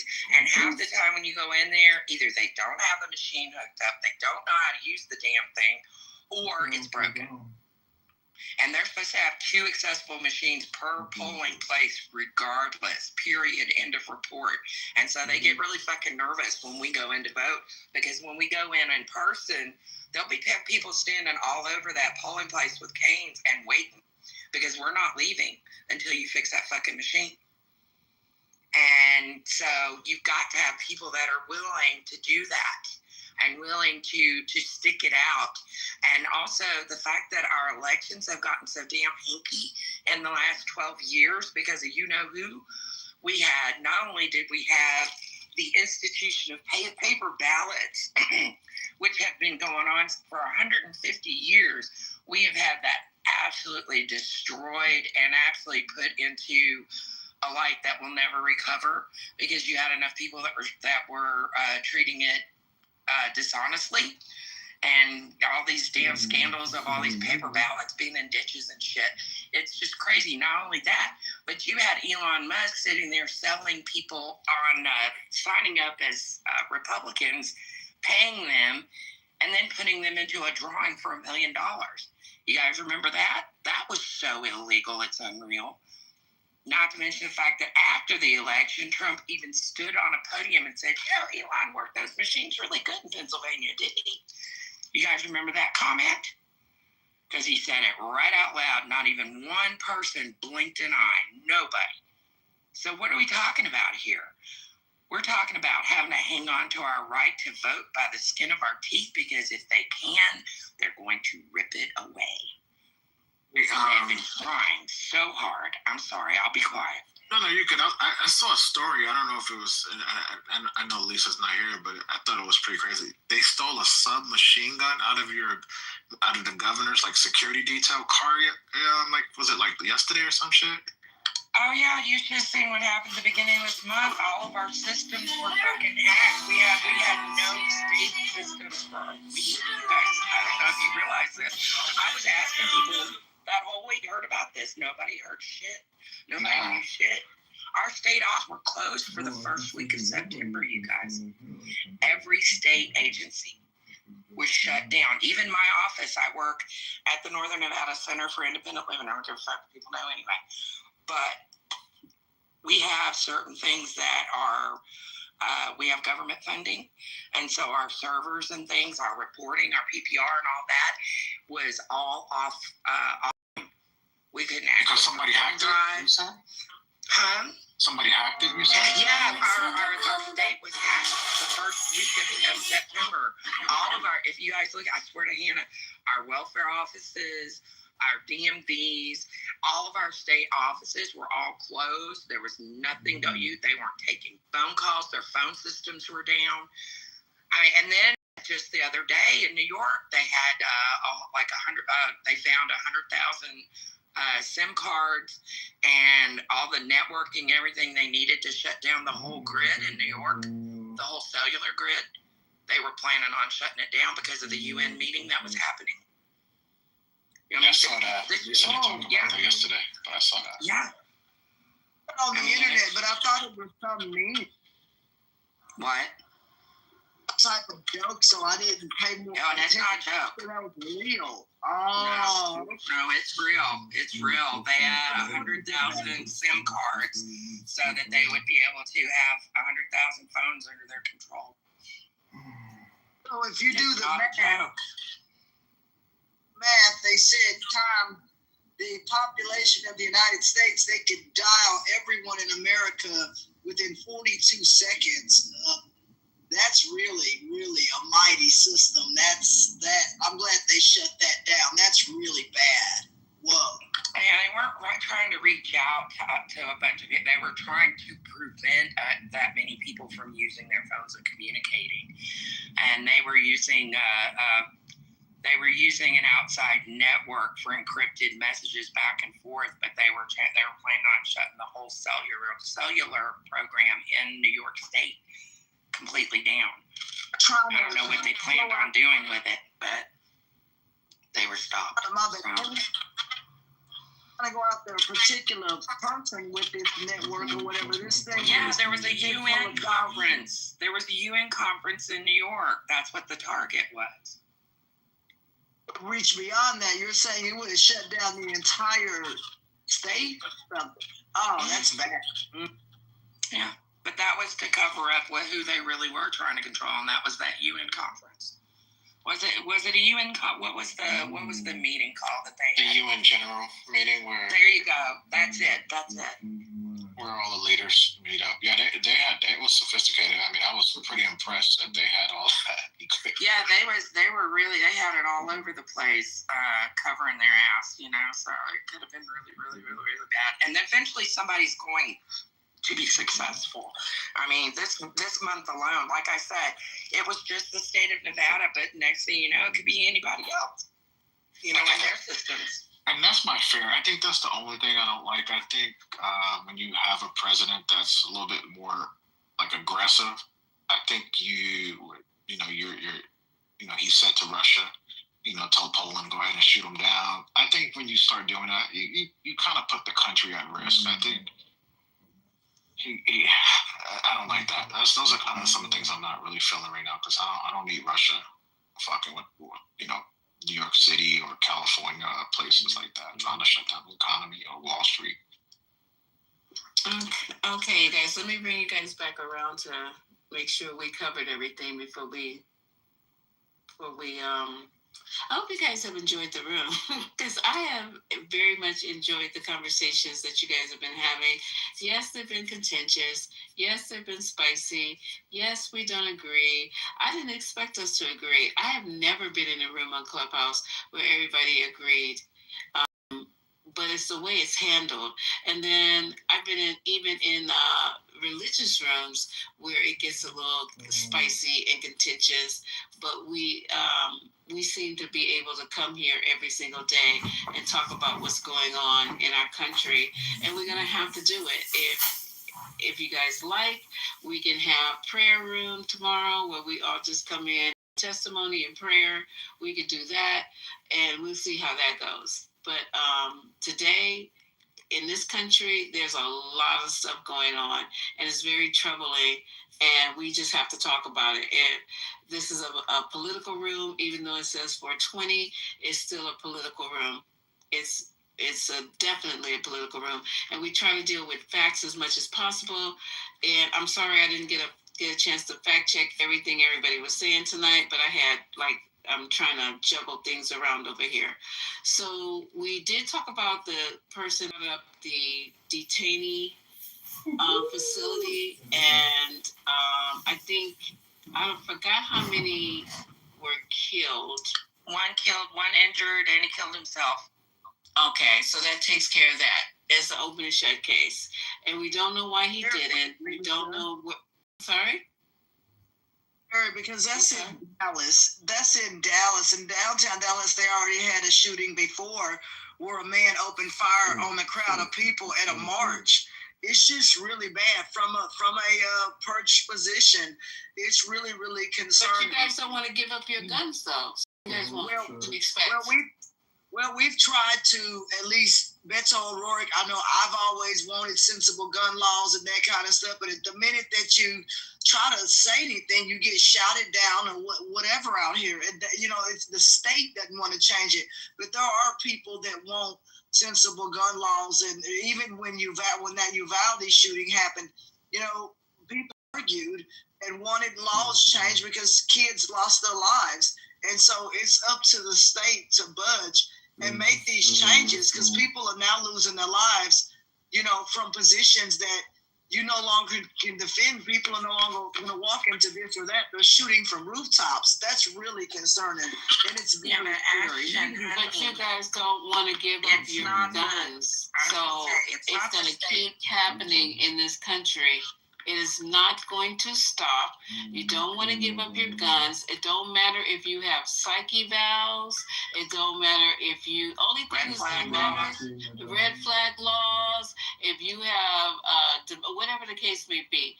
Only thing is going to stop this is if you limit people's purchase of bullets. Maybe you can only get 1 or 2 bullets, and you'll still do it.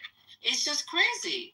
And you don't want to give up your guns. So people in this country are going to die. Children, adults, elderly, dogs, anything and everything that could be killed is going to be killed in this country. So I don't even know why we keep having these conversations like we really care, because you really don't care. Because it's not the officials, y'all. It's the voters, because they wouldn't be able to do this shit if you would vote. Like, if people would actually use their right to vote and vote correctly instead of being so scared to lose their rights. Because that's the thing, is that you love something enough, you let it go. If it was meant to be, it'll come back. People are holding on to these damn gun rights like there's nothing else on the other side.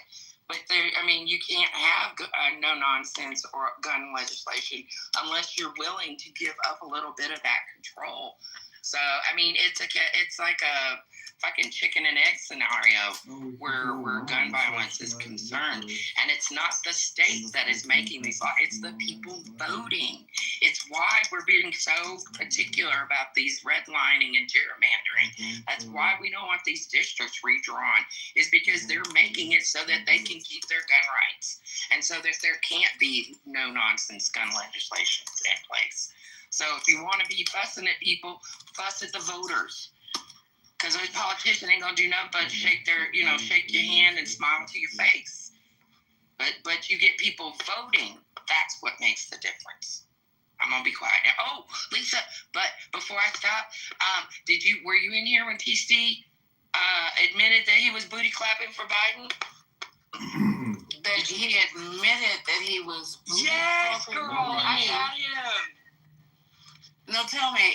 You mean he was lying? He admitted that he jumped the fence, that he was booty clapping for Biden until whenever he decided to change his mind, and now he's a Trump. So he was always a Republican. Is that what you said? But he's a wishy-washy flip-flopping motherfucker. No, he was all about Biden. You remember when we first started on Clubhouse when we were all in Million Marathon, and then they started the debate the news, and he was all in there about Biden, da da da. And then when we came up for the election the first time with Trump, it was like it flipped a switch in him or something. I don't know. But pretend like it happened in this room. I don't know. No, it was before this room even was made, Miss Lisa. No, but that's what he tells everybody. I know. That's why he tried on the room tonight. Oh, Mona Nice doesn't know he didn't. Mm-hmm. Don't put that collar on me. But no, yeah, it was kind of funny actually. Well, I'm gonna go back and listen to the replay. Listen to But it. you know, y'all. Let me tell you something. Given the only numbers that are in are from 2023, and almost 50,000 people have died of gun-related injuries in the United States. It's 47,000, but I just rounded up. That's just ridiculous. It's just no goddamn excuse for it, and it's gonna be what it's gonna be. So the next thing, let's see. Oh yeah, I don't know if anybody heard that we were talking about Jimmy Kimmel, and because it was going back and forth so long, I wanted to play the actual clip, but we'll save that for another day because I think we exhausted the Jimmy Kimmel conversation. But there was a Trump Epstein statue that was on the National Mall. They were given permission to put it up there. It was supposed to be up there for 5 days. I don't know if it made it, but it's actually Trump and Jeffrey Epstein holding hands and looking like they're running through a field of miners. I put that in. But that is removed from the National Mall. I'm surprised it lasted a day, but it's been taken down. Let's see. You got to keep it and take it home. You know somebody did. I hope whoever took the time out to make it, because it's very lifelike. So I hope they got that would be I so hope they got it. funny. Oh my God, put it in their front yard. Yeah, and that weirdo Trump is demanding an investigation into what he's called the triple sabotage at the United Nations. He made a fool of himself. Now he's saying that somebody tried to stop the escalator on purpose, that somebody tried to sabotage the mic, because when he started talking, remember he didn't have any audio. I don't know what the third one was, but he thinks everything. The teleprompter? Yeah, the teleprompter went out too. So, he can't read anyway. How ridiculous does this sound to you, MAGAs in here? How ridiculous does that sound? That somebody is trying to rig his so-called speech at the UN. In addition, really? Have you watched the video? I've seen it. I've played clips on it. I've heard it so many times. So what are you trying? Are you guys just innate? No, have you watched the video of the what do you call it? The escalator. Did you see when the escalator went out? Right when they got on? And do you know why it went out? Why? Because his cameraman triggered that button. Let me go and get this for you guys. You guys never try to investigate. Which cameraman? His cameraman. Let me find out. Let me find out. He accidentally hit the emergency button? There's a button down every fucking escalator. Okay, let me do it. Yeah, if you can find that video, because I did not know that, because they're still investigating it. So I'm surprised. Like that would have been an easy, okay. Yeah, it's too easy. Yeah, because the cameraman, you could find a cameraman, but you're fired. You're fired. And he probably will be. But so then you have the escalator, and then you have the teleprompter, and then when the teleprompter went back up, the mic was low, so people couldn't hear him. That was the matrix trying to suck his ass. Do you know how many times that happens though? I don't know. Yeah, I mean it's like we're acting like you guys want to be some unusual event. Okay. I think there was an article. Okay, there it is. Right now. Here it is. I found the article. And please don't ask me to put it in the chat.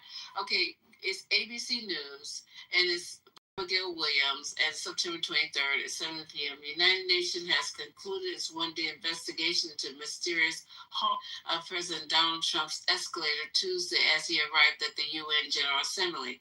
The accidental culprit, a White House videographer who most likely tripped the safety mechanism. I've seen people do that in the fucking mall. If you touch that button that's there for an emergency, it's actually usually covered with one of those things like the fire pools are, and that's what happened.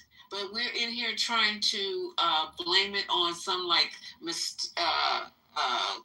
conspiracy to have him and Melania fall down the stairs, it would only be so nice. But that's not what happened. The escalator stopped after a built-in safety mechanism on the comb step was triggered at the top of the escalator. The escalator mechanism is designed to prevent people or objects accidentally being caught or stuck or pulled into the gearing. Now, okay, that's fair. That's a good one. So the cameraman, it sounds like, was trying to film them. He stepped on it and that triggered it. Okay, that makes sense. Okay, that makes sense. Thank you. And it's not uncommon. I mean, every year we have the National Federation of the Blind Convention, and we always have escalators in the hotel. And it always, for some reason or another, they're having to stop it for a little while to either work on it or there's something that's happened because there's been so many people. But that happens all the damn time. So he's just being paranoid. And okay, so then the other thing, the teleprompter. I just love the truth. A UN official told NBC News that the White House was responsible for operating Trump's teleprompter. What should it sound like somebody internal. It sound like this is an inside job they're trying to fuck with him. But why does everything have to be a fuck with Trump situation? It's just life. If my fucking tire goes down, they might not like the boss. They might not like him. They might not like him. Maybe like he maybe he yelled at them or did something that pissed them off, and they just wanted to fuck with him. Who knows? You never know. Schumer said there's 7 ways to get you back to Sunday. It's a perpetual victim. That's all this is. It's ridiculous. Nobody else is crying like a little bitch but him. Every time something happened. Did he fire his fucking makeup crew that had him looking like he was a bird? Thank you. That's who you need to be firing. The person who applies all that fucking dust to his face. That shit, he needs to fire that person. Well, he's got a habit of having incompetent people doing everything for him, so it's not surprising he would have somebody that wouldn't be properly working the teleprompter. Not to mention, does he ever actually read a teleprompter? I didn't know he could read. He does read a teleprompter. That's I didn't know he could. Oh. So I think it's just bad. Like, it's unprofessional, right, and unbecoming to actually say that something is what you think before you know, right? Right, thank you. At the MetaConnect conference, which happened this week or last week, Mark Zuckerberg had a glaring, well, we call it demolitis in the industry, right? And that's just when things, well, what can go wrong will go wrong. And it's how you handle that, you know? And you know what made Zuckerberg shine? Is that he smiled it off and everybody understood these things happen. It's not a personal attack. If he found out later that it was, he could have came out if he wished to, or he could just privately, you know, handle that situation. Or for Trump to do that on the world stage showed how petty he is. Well, I mean, he could have handled it with a bit of class. You know, he didn't have to make it some huge, oh, they're out to get me thing. He could have just been a lot more classy and just said, hey, you know, shit happens. And just let it go and just whoosh-od. But he's got to make everything, you can't waste a crisis with this man. He's got to make it all just hyperbolic and crazy. Always a victim. Yeah. They're out to get me. They're out to get me. But the thing about it, what about your boy Macron? He is the leader of his country, and he had to walk for 30 minutes. Did he start crying? He probably didn't even have comfortable shoes. He had to walk because Trump had all the shit blocked off. And he called him and he said, I would be there, but you have everything shut down. And he didn't say, well, let me come and have one of my guys get you, come pick you up and bring you. No, he got out and had to walk. For 30 minutes. You know, Macron handled that really, I think, elegantly. You know, they made a social event of it, you know? Yeah. And last thing I wanted to say, though, about this whole thing about messaging, right, and the stature. Trump was speaking to an audience, right? And this was the world stage They're not interested in his escalator. You know, they can understand that things happen. You know, what they're interested in is how he's going to integrate, you know, America and policy and all this other stuff. And that's about less than 5% of what we heard in that speech. Right. And he just bitched about, you know, what was wrong, who trying to sabotage him, talked about what he did for 7 wars. He literally lied for an hour and making us look dumber than people already thought we are. And all we do sit here is try to, you know what, right now, I don't have anything good to say about President Trump. You know why? Because he's not giving me anything good to say. So I'll let you guys keep holding him up and exalting him over just shit. You know, I mean, really, I would love to have my wish would come back, and I really wasn't a fan of him. I'll even take George Bush, the son.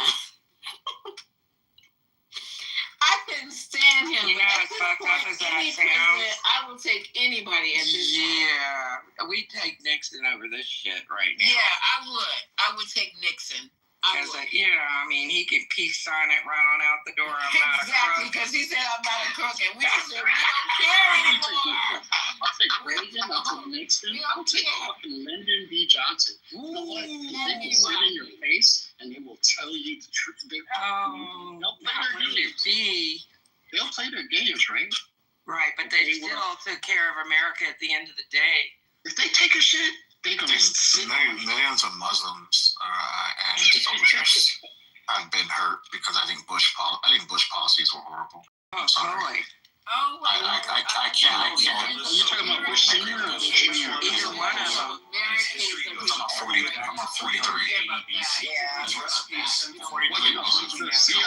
was a murderer. Wait, which one was 43? But right here is killing people in this country, giving them bad information about Tylenol. I mean, what is to make us think that we can't undertake fucking Tylenol. Then they want to shut down the government, so they'll be able to cut the benefits that are going to people who really need them. What are you talking about? This is a game here, and a lot of us are suffering behind it. I have a headache. They're talking about now trying to shut down the government, and he's canceling meetings with Democrats. Boy, Lisa, do you know that because of all these things that are going on right now, that the Medicaid, the protocols for Medicaid and the standards have been raised so that you don't qualify? So I lost my Medicaid this year because I made $300 a month too much. And so now I'm having to pay not only $185 a month for my Medicare premiums that I'm having to pay out of my pocket now, my rent also got raised $165 a month because of the way that they're calculating housing right now, too. This is crazy. So my bills went up $360 a month this year, and that may not sound like a lot to you guys. No, but that's okay. 300, yeah. I'm blind and I work, but I only work part-time so I can stay under my income cliff because otherwise I'd lose a third of my income. So not that it matters, but I only make $2,900 a month. So getting $360 of that a month chewed out for nothing it hurts. It hurts a lot. I mean, I'm not like wondering where my next meal's going to come from, but it's definitely a squeeze. And you know, the first thing you do is cut the fat, you know, so I have no subscriptions or anything like that are extra. I think I still have my Netflix, but that's it. So, and I know I'm in a much better position than other people are in right now. So if you think it's squeezing me, can you imagine what it's doing to people who are one incident away from being homeless, from being, you know, absolutely out there with their ass hanging in the breeze and nobody caring.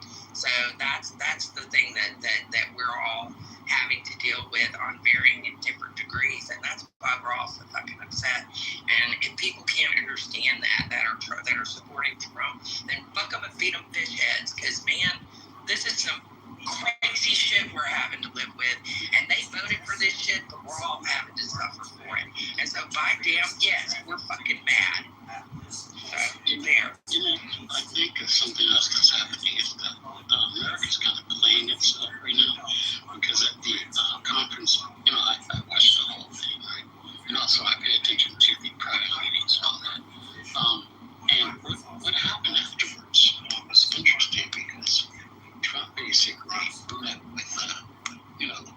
conference, he called the UN Secretary General Antonio Guterres, and he basically told him that, you know, USA is behind the United Nations 100%. He called the UN incredible, really incredible. That's not, you know, I think that's like an about face of what he said on the stage, right? And he did a bunch of other statements. He did deals that showed he was conciliatory and he was supportive and probably in a position where he had to, you know, especially support Ukraine. But what I really think this goes to is that we're risking losing credibility.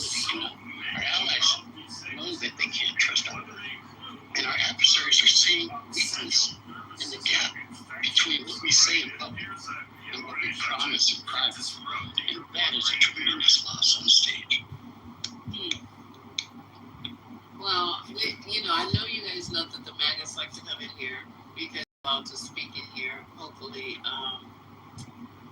it's not a disrespect to you guys, but I think I work with people who have certain views as well, and I have to listen to them for 8 hours, so sometimes 16. So you guys have to listen to these MAGAs for 5 to 6 hours, while you're in for 20. There should be a room where we will allow the MAGA people to educate us on how Trump is a positive, has positive outcomes for our country. They need to go down one by one and tell us everything he's done that has been positive for this country. And I don't mean the wealthy. I'm talking about the quote-unquote working class people, how they're benefiting from his presidencies, the different outcomes, how schools have improved, how healthcare has improved, how infrastructure has improved. And I want to see tangible things. I just don't want to hear podcasts going left and right and all front and center. I want to see how the Trump presidency has really progressed and moved us forward as people, because all I'm hearing is cuts this, cut there, eliminate that, get rid of this, and I just see a lot of suffering. So you guys get your talking points together, do your research. We have to back it up with data, and don't put stuff in the chat like Pink Pill did in the first paragraph we read. Counterclaimed her claim. You have to be able to tell us exactly how you feel this country has advanced and moved forward since Donald Trump's been in office. I like that idea. Lisa, I would like to. Oh, go ahead. No, go ahead. No, go ahead. I said, Lisa, when are you going to tell me? Because I can imagine. I noticed since you've been allowing us to come on the stage, there has been an absence of some of the people. I don't know if you know. I'm just my hope and was that we're not causing any rift amongst anybody. No, this is the 420, and it's been the 420. It's been the same room ever since we opened it, but we just have more of you. I mean, there was just Infinity was coming in, and then we had an occasional. Who else? Infinity, Anthony, TC. Matt. Yeah. Black was the first time has ever been on my stage, ever. Who's never come? Unblock Point, Lisa, please, for me. I'm sorry? I miss Point. Free Point.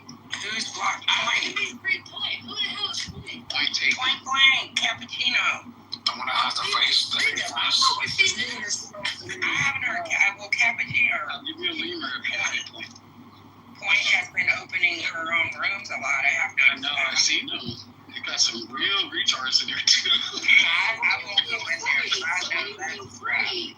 Okay, I thought it was Black. Just Patty. But Lisa, you missed it last night. I think you might have went to sleep, but yeah, of course. Actually, the room turned into a very actionable, problem-solving, forward-looking space. Positivity. Your CEO came in here, and your honor was in here, but there was some guy down at the bottom who was out and screaming. That's what I think this was a little after that. It really did go positive in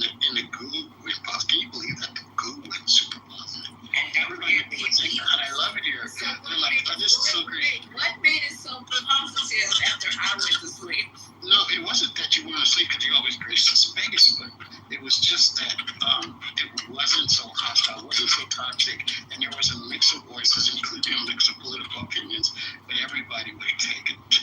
Basically, there was a protocol that people had self-organized about, and I think it would be worth it to like try to adapt that, because I think a big part of It was already the adapted. It was already found issue about when it. Okay, so tell me how this went. Here with me, okay. Explain to all of us how it went. So just on the outside, you will find that some people, including myself, feel that there's not a little, basically, there could be a little bit better mic passing, right?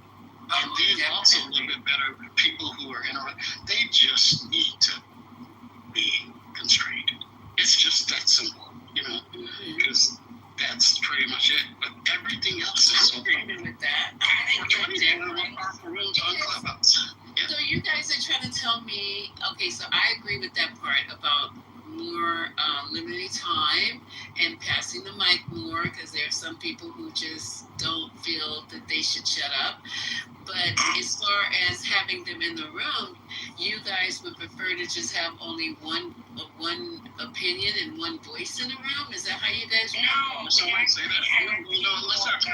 I'm asking. Oh, no. I don't think anybody wants that. I think everybody believes that discourse is the way, right? And even dissent is healthy, right? I just don't think that, people should. Well, anyway, you know what I just said. I think the difference is that we had gotten to the end of the day, so we had less people, and the people that remained that were on opposite sides might have been a little bit more mature, like that. More amicable, willing to listen. Yeah, able to actually have a conversation and not talk at each other. So that makes a huge difference. We need a hands up.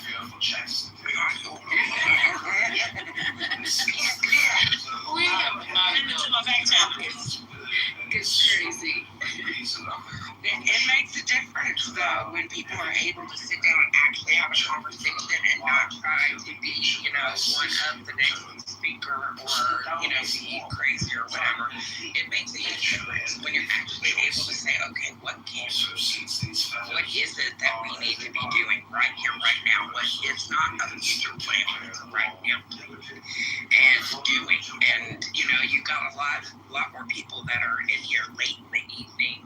One, they're exhausted and they don't want to fight and bitch and argue at each other anymore. And two, a lot of times it's people who actually are supporters on one side or another, because I think you have a lot of people that are performative when it comes to spaces like this. They will act a certain way. They're basically trolls. And later you have people that really actually want to talk, that have salient points, whether they're right, wrong, or different. And so I think that's the big difference, and how you can make that happen during prime time. Because I think that's people that are so much in here just to be, noticed, and so that they can run their head. And I know I'm talking, so I will be quiet on that note. So we're going to get into some contentious times and coming up. We got the midterms coming up. There's so much going on in this country. I didn't even talk about the Jasmine Crockett thing where she was called out of her name. I didn't even want to start that in my room because I knew that it would get completely out of control. We have people who are just literally, like now, trying to shut down this government and not even want to include our party in the conversation. There's going to be cuts in your health care. Let's get it together, people. They're cutting Medicaid. They've already started cutting food stamps and SNAP. I have had my patients tell me that they have been cut off of SNAP already, that they've changed whatever qualifications are needed to get SNAP. We are not talking about the Department of Education, how that's affected the school systems in your state. We are not talking about all the things that are going on, that has happened, because there's so much shit every fucking day. You turn on the news, there's another shooting. A man got shot in his neck. We got people being canceled because they're trying to speak.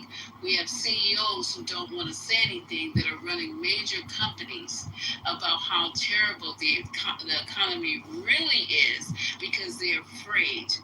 I read this article last night and I was really quite shocked when I was reading the article that we have grown-ass successful businessmen running major companies afraid to speak up about the effects of this administration is having with the tariffs and all the other things that are going on.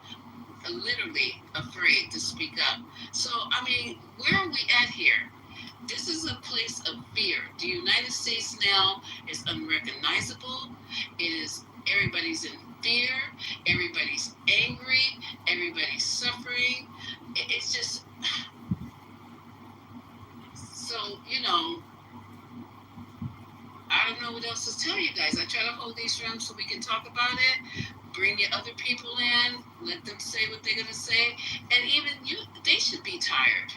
They should be tired of trying to defend the defenseless. They are not tired. Oh, you don't think so? I actually think they are. I think they're tired. I think we're seeing it. I'm not trying to follow you on this, but I just observe. My observation is that we've seen a decrease in the what they bring, right? How hard they fight. Like you're seeing it some Ben with Anthony, you know, even Manfredini. And I don't think it's because of his relationship. I think it's because they're having to confront the realities, you know, and it's getting closer to home. I agree. I think they are. Some people say they're not getting tired, but they have to be exhausted at what's going on in this country. You have to be. I think they have to really be affected, Lisa. I think that they really have to be down bad before they go, okay, you were right, we're fucked. I honestly think that they are going to have an experience in their own personal life. And that's the only thing that's going to change their perspective on how we're doing. And I think they will die on that hill until they are so down bad that they have no choice but to admit that this is not the best thing for us, that we are going the wrong direction. Anybody else think that's true? Because I don't think they'll ever admit it on Clubhouse because they came so hard. So, you know, you notice that they don't say as much. They don't come in here and just start going crazy like they used to. I don't think they'll ever come in here and admit, I made a mistake. I voted for the wrong person. What do you guys think? I don't think they will, but I also know that I had a disagreement, you know, from a Democrat when Kamala was running, and I was like, and who I voted for, but I was like, it wasn't fair what the Democrats did to her, right? Like the amount of time that she had to run a whole presidential campaign, that wasn't fair. And argued me down. She was built for this. Well, so you can't be honest and that it wasn't fair that this woman only had 100 and something days to put a campaign together, and then she writes a whole book about the 107. You know what I mean? So it's like, why couldn't you admit that? And I would say it's far worse on the left.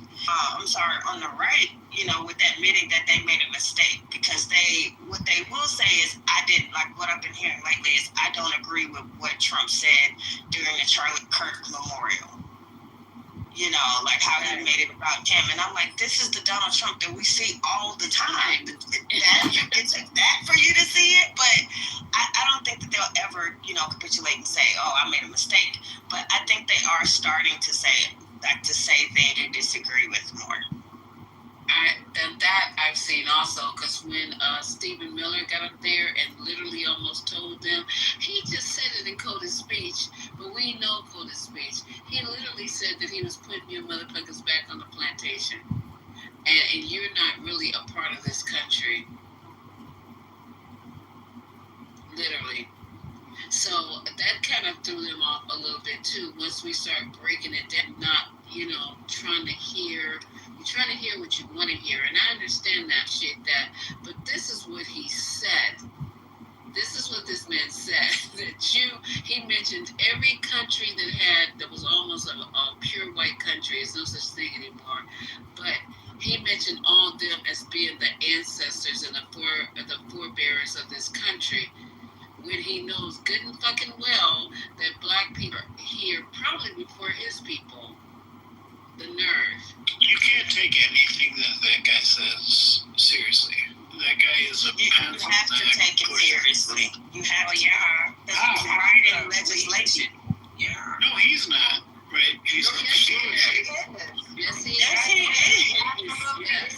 Stephen Miller is definitely the architecture of all of it. Yeah, absolutely. But if you say that, then so are everyone else, right? No. You don't have to say that everyone else. No, if everybody else with Project 2025 is also writing legislation, including Trump. Stephen Miller has his ear more than anyone. He's in closer proximity to him. I think Stephen Miller is driving Trump more than Trump driving Stephen Miller. Yeah, that's what we're saying. Yeah. But Joe, don't you think that Trump is? It's not that we can't take him seriously. It's that we can't trust him. Right? That's what you're saying. No, I mean he's the president, right? So you have to take him seriously because of the power of the station. What you don't have to take is his serious connotations that delinquish free will and independence. But he has all the power to say those things. He has all the power to claim that he can influence the Constitution when he can't.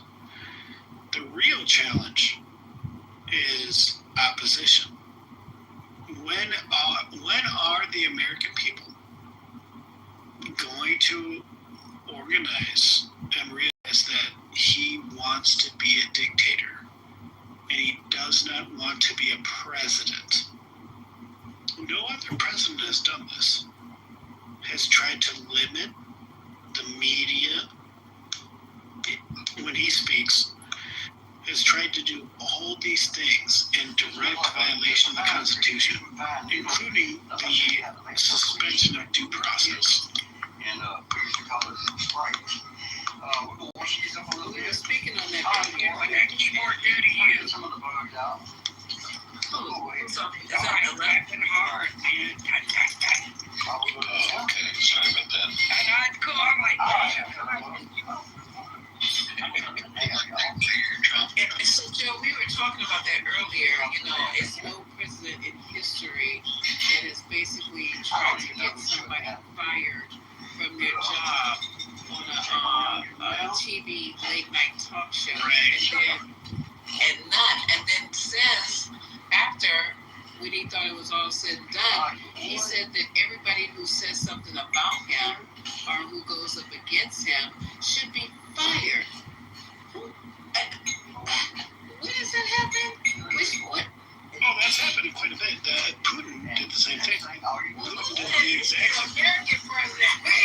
Oh, no American president has, because America used to be where the comedic group, late night television in America is as constitutional as presidents. It's been there since fucking Don Rickles. well, look at the congressional dinner where they have the roast. Yeah. I mean, it's a tradition to roast.